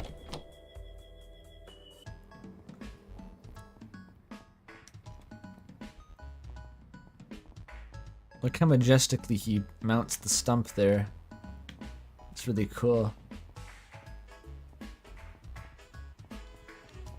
Alex gets rejected, immediately becomes turbo straight. Shoots the other direction immediately. Wait, you didn't kill yourself. Dude, is that thing ever happening? I gave you so much of my hard-earned money. Like, seriously, did you just take my money and run? You only gave me $5. That's hardly enough to run away to a nice island. Well, where the hell is it? You promised this to me. It's just, look, you're well, it turns out finishing things is hard. It's also a lot more expensive than I thought it'd be. I tried every way I could think of to make this happen, but I'm still out of money. I lost my job this morning, and now I owe people a magazine I can't actually afford to print. So, Alex, what should I do? Well, I guess there really isn't anything to do besides give up. I never really expected you to finish it. Making things is hard, and the added pressure of people around you begging for it all the time just crushes your soul. But I gotta ask you, are you really the kind of guy who was never gonna finish that? You went out of your way to ask people for money and to write articles. There has to be some way for you to finish it. Well, not unless you want to give me another $1,259.23. What do you say? Do it. No hesitation. Great! Come back later today and I'll have it finished. Okay, sweet. That's just to pay off the last loan shark who sent goons to break his kneecaps. He's going to be out of the town by tonight, but that's fine. I wonder if this is related to the game's Kickstarter. No, it couldn't be. It specifically targeted me as someone who makes YouTube videos funded by Patreon. No other reason. Barksy. I love Barksy. I'm writing a song. I've only got a few lines, but I think it's pretty flat. Sunscreen gosh is gonna burn when will rivers Kumo learn something yen. That's all I have so far, bye. I'm so glad we were plopped back into this sort of just nebulous void of suburban interaction with no particular goal but to talk to Vela, whose mental state I don't understand anymore because we left her in the middle of a major sequence where she also wanted to know the answer to the question, and now we don't. So did she just go home and sleep? I don't know. Is Rivers Kumo the Weezer guy? I don't know. I've never heard of that man. Kissing Rory will never come up again. Cool. Why was that it came out of nowhere?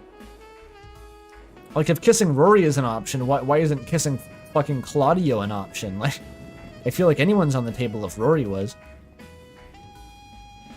Can I go in the pizza pasta store? Huh. I've never tried it, actually. Welcome to Pizza Pasta. My name is Mario Pepperoni. He looks very Italian, to be fair. Strawberry banana smoothie. I don't want any of this garbage. Wait, 70% PP? I do want the garbage. Give it to me. This is the key to everything.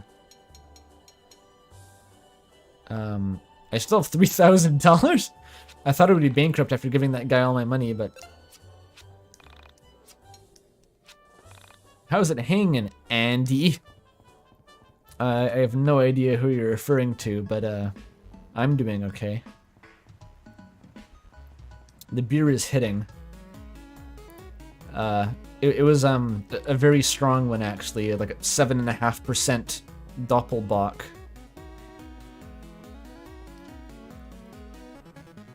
I have actually become buzzed at this point. Vela's not here. Where is Vela?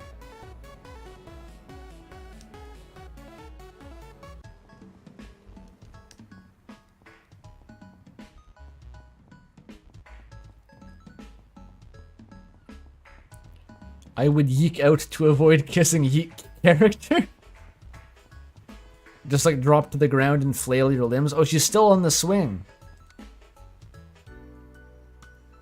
Hey Vela, do you want a kiss? Sometimes I hate it. Does that make sense? Literally no. Probably because I get so sad to see it go. I like Thanksgiving. That's always fun. But like, Christmas? That's always depressing. The celebration always makes me feel uncomfortable. Do you have any family after coming to a new reality? Like, are you really happy? Or are you just pretending because it's Christmas? Well, psychologically, they're kind of the same thing. But I know what you mean, I guess. I never thought of it that way. I love the fall too. It always meant seeing my friends again. But I guess starting school again sucks. It also means that I can camouflage really well into the trees because of my bright ginger beard, and jump out at people and say boo. It's really funny.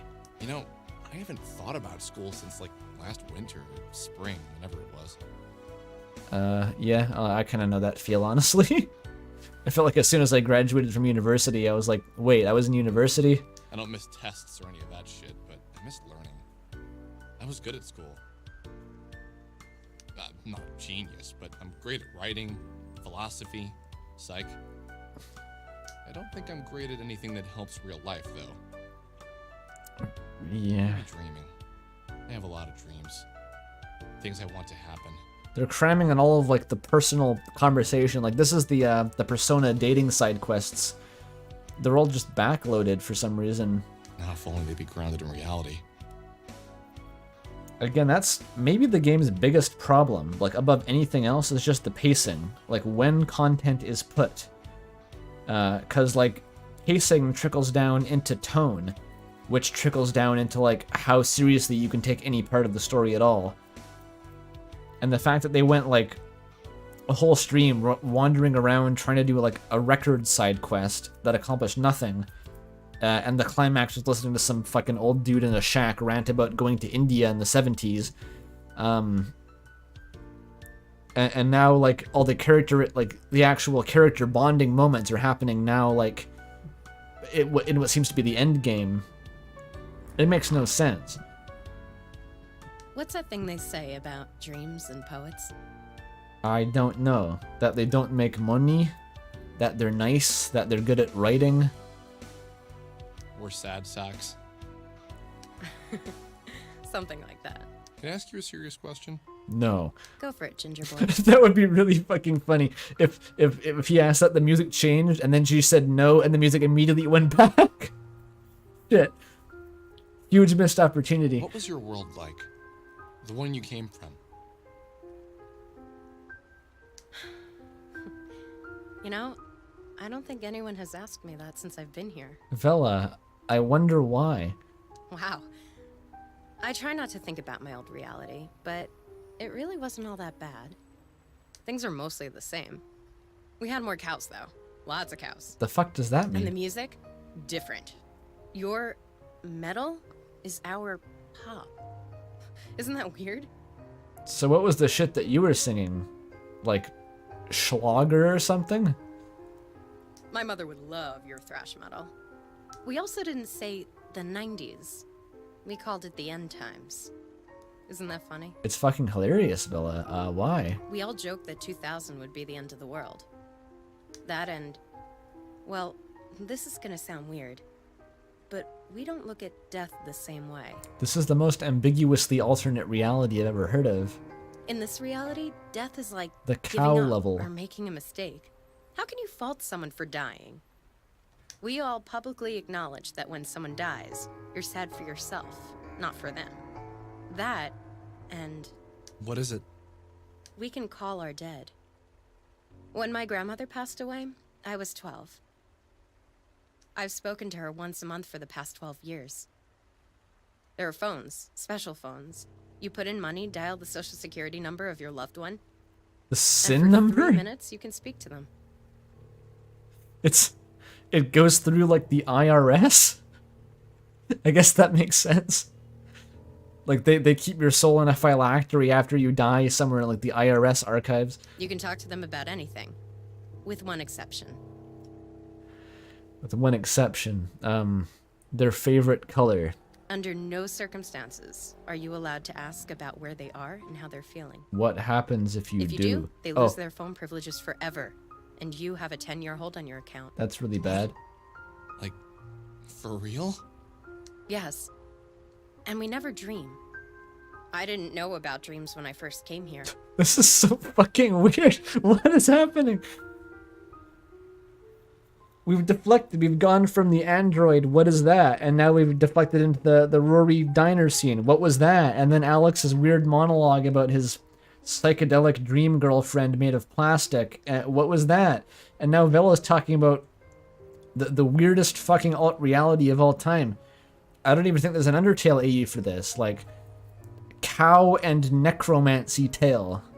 That's it. That's the only difference. Everything's the same except there's cows and you can talk to dead people, but it's through the IRS specifically. I had my first dream the night before I met you.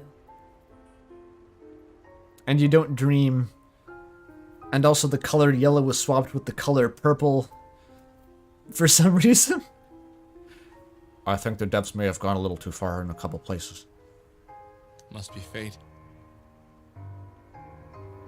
We also Fate? don't have fate where I come from. What do you mean? I think we never put ourselves in that sort of box. You mean like General Radon challenged the swirling constellations and in a crushing defeat arrested their cycles, halting the fate of the Kyrians forever? Like that kind of? You take away your own freedom by even pretending things like that might exist. I have a sneaking suspicion that Vella's alternate reality is just the personal worldview of the developer of the game, but in a world where everyone thinks that way. That's the only way this makes sense. What did you see when you traversed the soul space? Oh, the phone call cuts off and Alex's account is banned now. What was it like? I don't have the talent with words to explain it. Just say blasphemous a lot. It's something you should see for yourself. Vella made all this up and it's just fucking with Alex. That's what this has the vibe of, actually. This is like, when I was in elementary school, there was this kid, and everyone has like a vague story about this kid, but I had like a specific kid who gaslit me for like a whole year about like, he had like a game genie, and he said that if you used a game genie, you could like get access to like Link to the Past DLC, basically. And he spent like a whole year just generating this bullshit about like all the secret alternate levels and new items that you could access and Link to the Past using Game Genie codes. And I believed every word of it. It's the exact same vibe as what Vella's doing here. Just every time I ask, he just thinks of some new bullshit and he slots it in. And it's like, wow. I know that fucking feeling, says Remnant.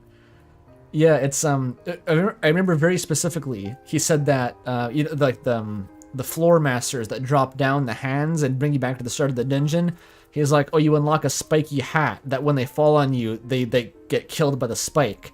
But then later in the game, you find versions of the hand that have holes in them, and they're immune to the spike hat.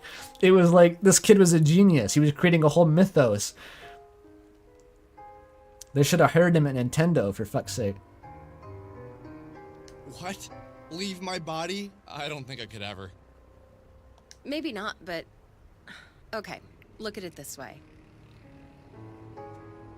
Link to the Past has DLC? Do you mean Four Swords Adventure?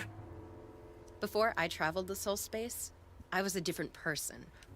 Someone who got hurt by someone. Someone who believed they were loved unconditionally. When I was in elementary school, me and another kid gaslit a third kid that our friend was an alien and he believed every word of it. You really could just do that back then, eh? I was the kid getting gaslit, but all you have to do is like be somewhat convincing, and like people aren't equipped to like disbelieve you or have critical thought at that age.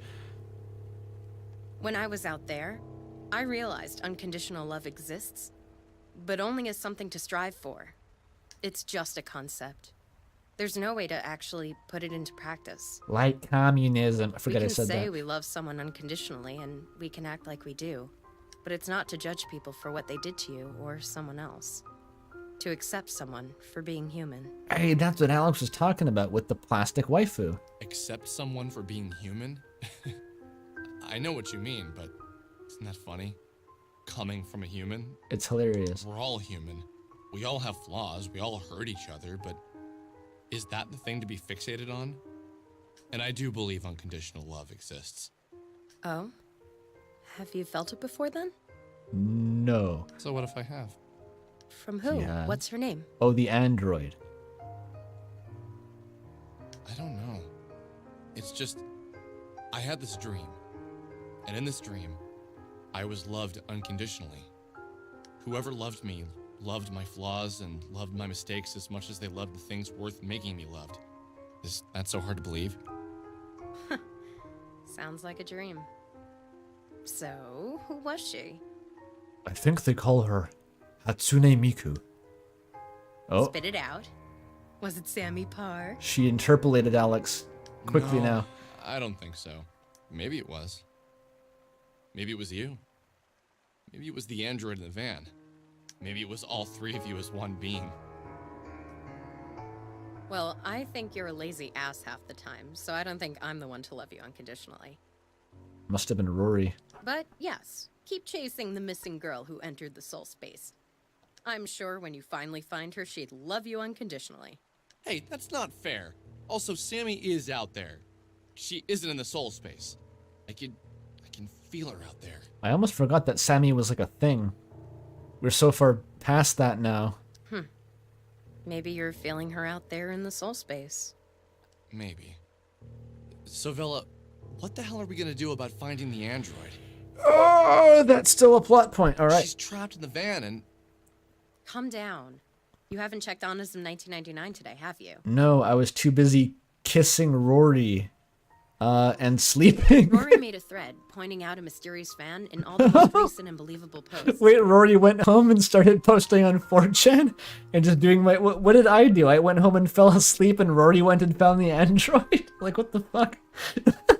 We both just went off and then, like, Alex just ignored the story and went back and Rory carried us. And here's a strange one for you. In one of the photos of Sammy Park, there's a van.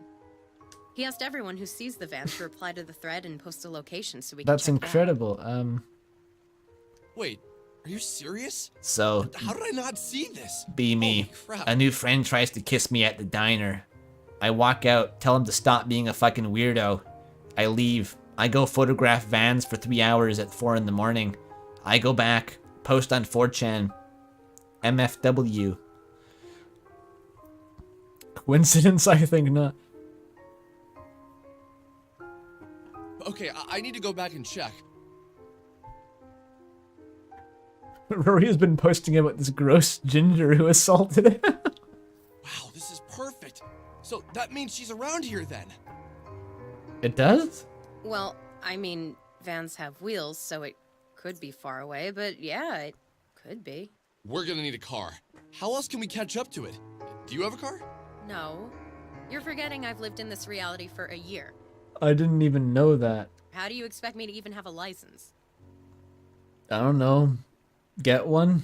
I don't even have a social security number. And I make Oh. minimum wage at an arcade. How do you pay taxes? Damn.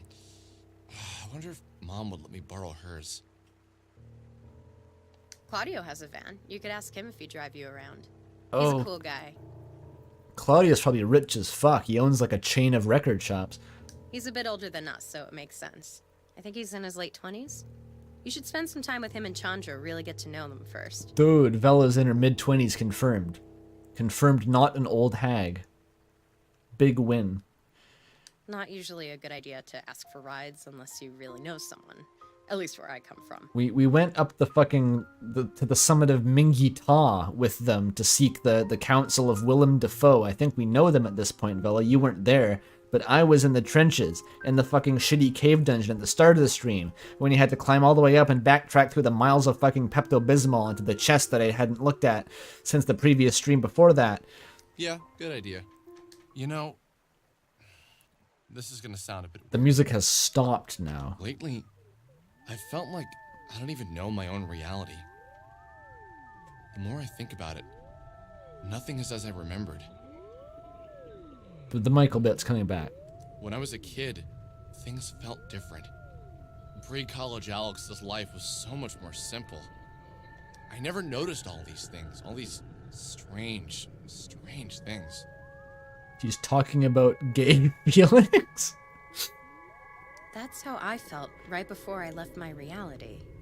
Maybe you're starting to get it, whatever it is. And then they stared into space for 2 hours. I acquired Vela, though. It's just her. He's starting to get the gay feeling. Kissing Rory was simultaneously completely irrelevant and, like, shattered the entire direction of the story, it felt like. Incredibly strange. Frankton. Cool. Okay, I think that's enough YIIK for today. That was a lot of fucking YIIK. So much goddamn YIIK, holy shit. Oh, there he is. Yeah, I'll talk to you later. Just hang on, dude. I gotta find a phone first.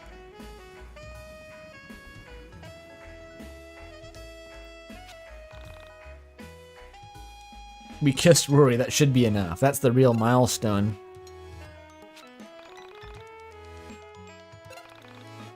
I thought you were joking about the kiss, I really did. I was like, wow, that would be stupid. And I thought kissing Vela was stupid.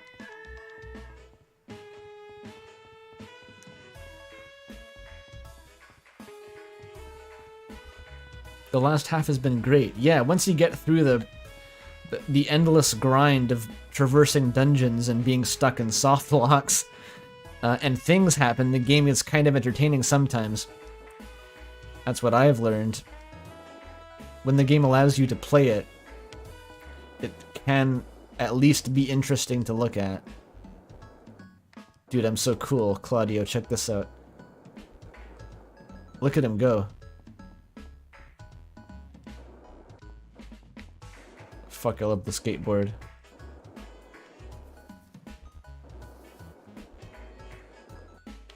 What's over here? What? There's so much map that I never explored because it was too much of a pain in the ass to get to.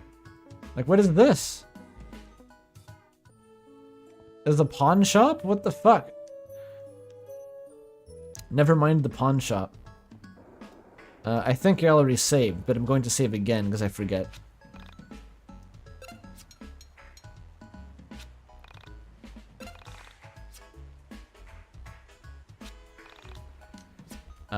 Okay, that's enough. That's good. I'm officially yeeked out.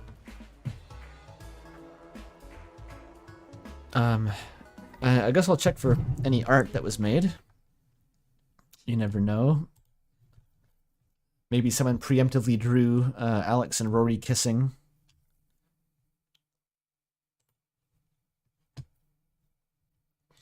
What is that?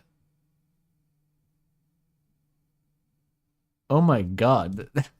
This is the highest concept piece of stream art I've ever seen from Outson here. Okay, I'll load these up, I'll queue them up, and then I'll take down the overlay afterward.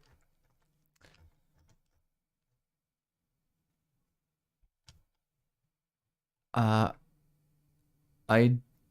don't think that's stream art. Someone did draw it somehow. Okay.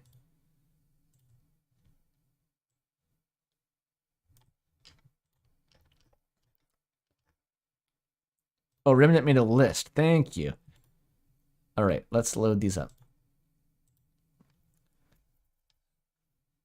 Okay.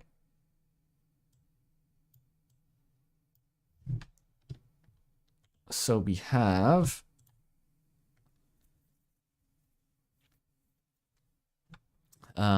this one is by Walter the Frog. There's a golden alpaca, there's a Rory. There's Chris and Susie off screen. Damn it, Chris, where the fuck are we? The YIIKification of Deltarune. That's Rory Chris. Oh, it just looks like Rory. Rory Chris is just Rory. There's too much shared DNA. They can't be hybridized. Oh, the alpaca is Susie, I understand. The red eye does it, yeah. That's excellent, though.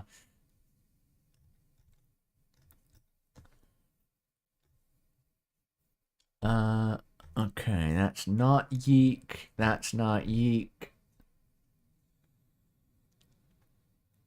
There's a slightly edgier version, apparently. I'm not sure what the difference actually is. But he could be edgier.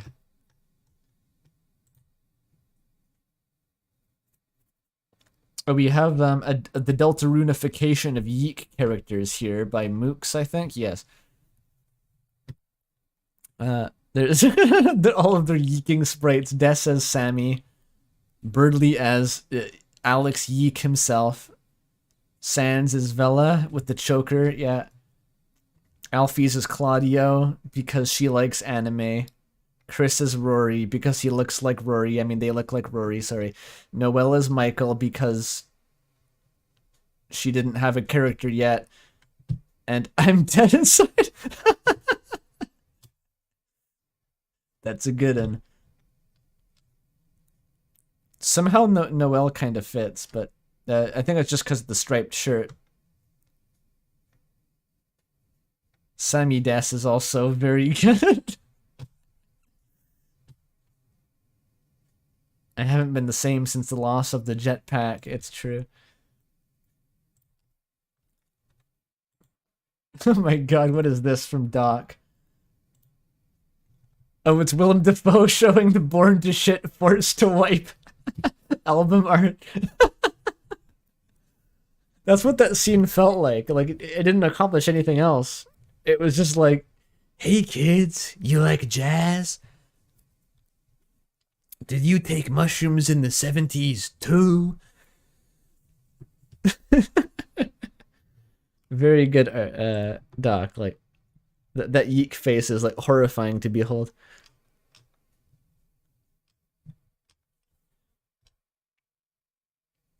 Okay, VT Holmes has drawn Alex grinding out some crazy rad tricks on his skateboard. The green gradient on the floor, I assume, represents the ramp that I was soft locked on for like probably 15 minutes straight. That was great. And he's wearing like an Aquarius t-shirt, like Aqueous Zahak, presumably. Or was that Eridan? I forget. One of those fucking Homestuck shirts, you know what I mean. And here's what I was talking about, Outson's ultra high concept stream art, which is a map of quirky New England. It's just like where Mount Ebbett This is kind of embarrassing. I don't even know what states most of these are. I think this is Maine. Okay. Manchester is where Toby is? Is he? I have no idea. Hometown, Vermont. Gotcha. Oh, zoom in. Okay, okay. Yeah, there's lots of details. Newport City, right. I remember that. Mom, you can't expect me to have a job in this economy. Frankton, New Jersey. That's where YIIK is located. Pizza Towers in Long Island? I guess that works. I don't know. Is there a large Italian population in Long Island? Maybe there is.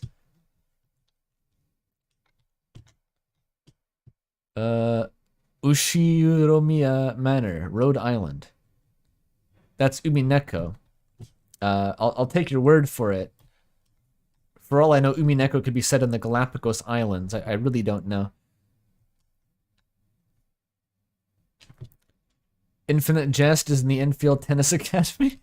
Tasmilly Village is whatever the fuck this island is. I'm sure someone lives there.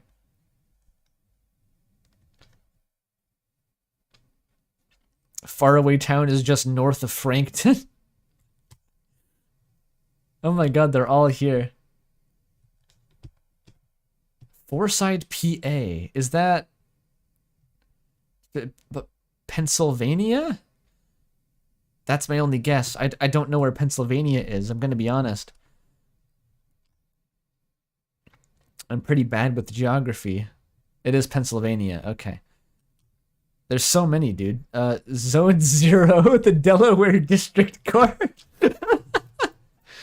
Oh yeah, they did replace their oceans with plastic a while back. That I recall that vaguely. Was Ash Tree Lane in is this Virginia? I don't remember where that was supposed to be. Egbert character's house is in Washington.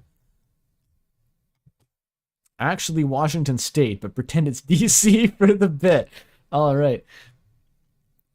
And in Higurashi, which is, as far as I know, the same thing as Umineko. They exist in the same, like, kind of hash bin in my mind. It's also in Virginia. Did I beat it? Asks Toby. No. I don't know. The game is structured in such a way that it is impossible to tell at any given time how close or far you are from beating it. It just sort of continues until eventually it will presumably stop. But holy shit, this is a whole thing. This is a whole vibe out Sin. And I appreciate that. They're all on the fucking East Coast, too. Can we get some West Coast rep? All we have is, like, Madeline vibing out over in, like, Victoria, BC or whatever. I don't know who else is on the West Coast. I think there was another one, too, after this. We had... Yes, okay, at the very, very end, as a last-minute addition, Walter the Frog threw together Alex trying to kiss Rory. That's wonderful. I'm glad someone illustrated it. Last of Us 2 in Seattle. True, okay. That makes me feel better. And probably like GTA 5 is in fake Los Angeles, right? So I guess that counts.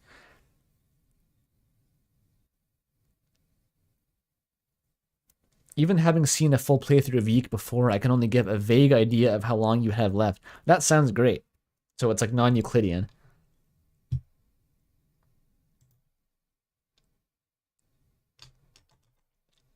But yeah, okay, that's enough YIIK. Thank you for everyone who's done the art. Thank you all for showing up in general. Walter the Frog erased it from their sketchbook. It was for the stream's eyes only. It no longer exists in corporeal form. Wonderful, wonderful. Okay, that should be it though. Goodbye everyone, and I'll see you next week, I suppose. Don't cut stream and pin and close on this image. Alright, fine. Whatever you say.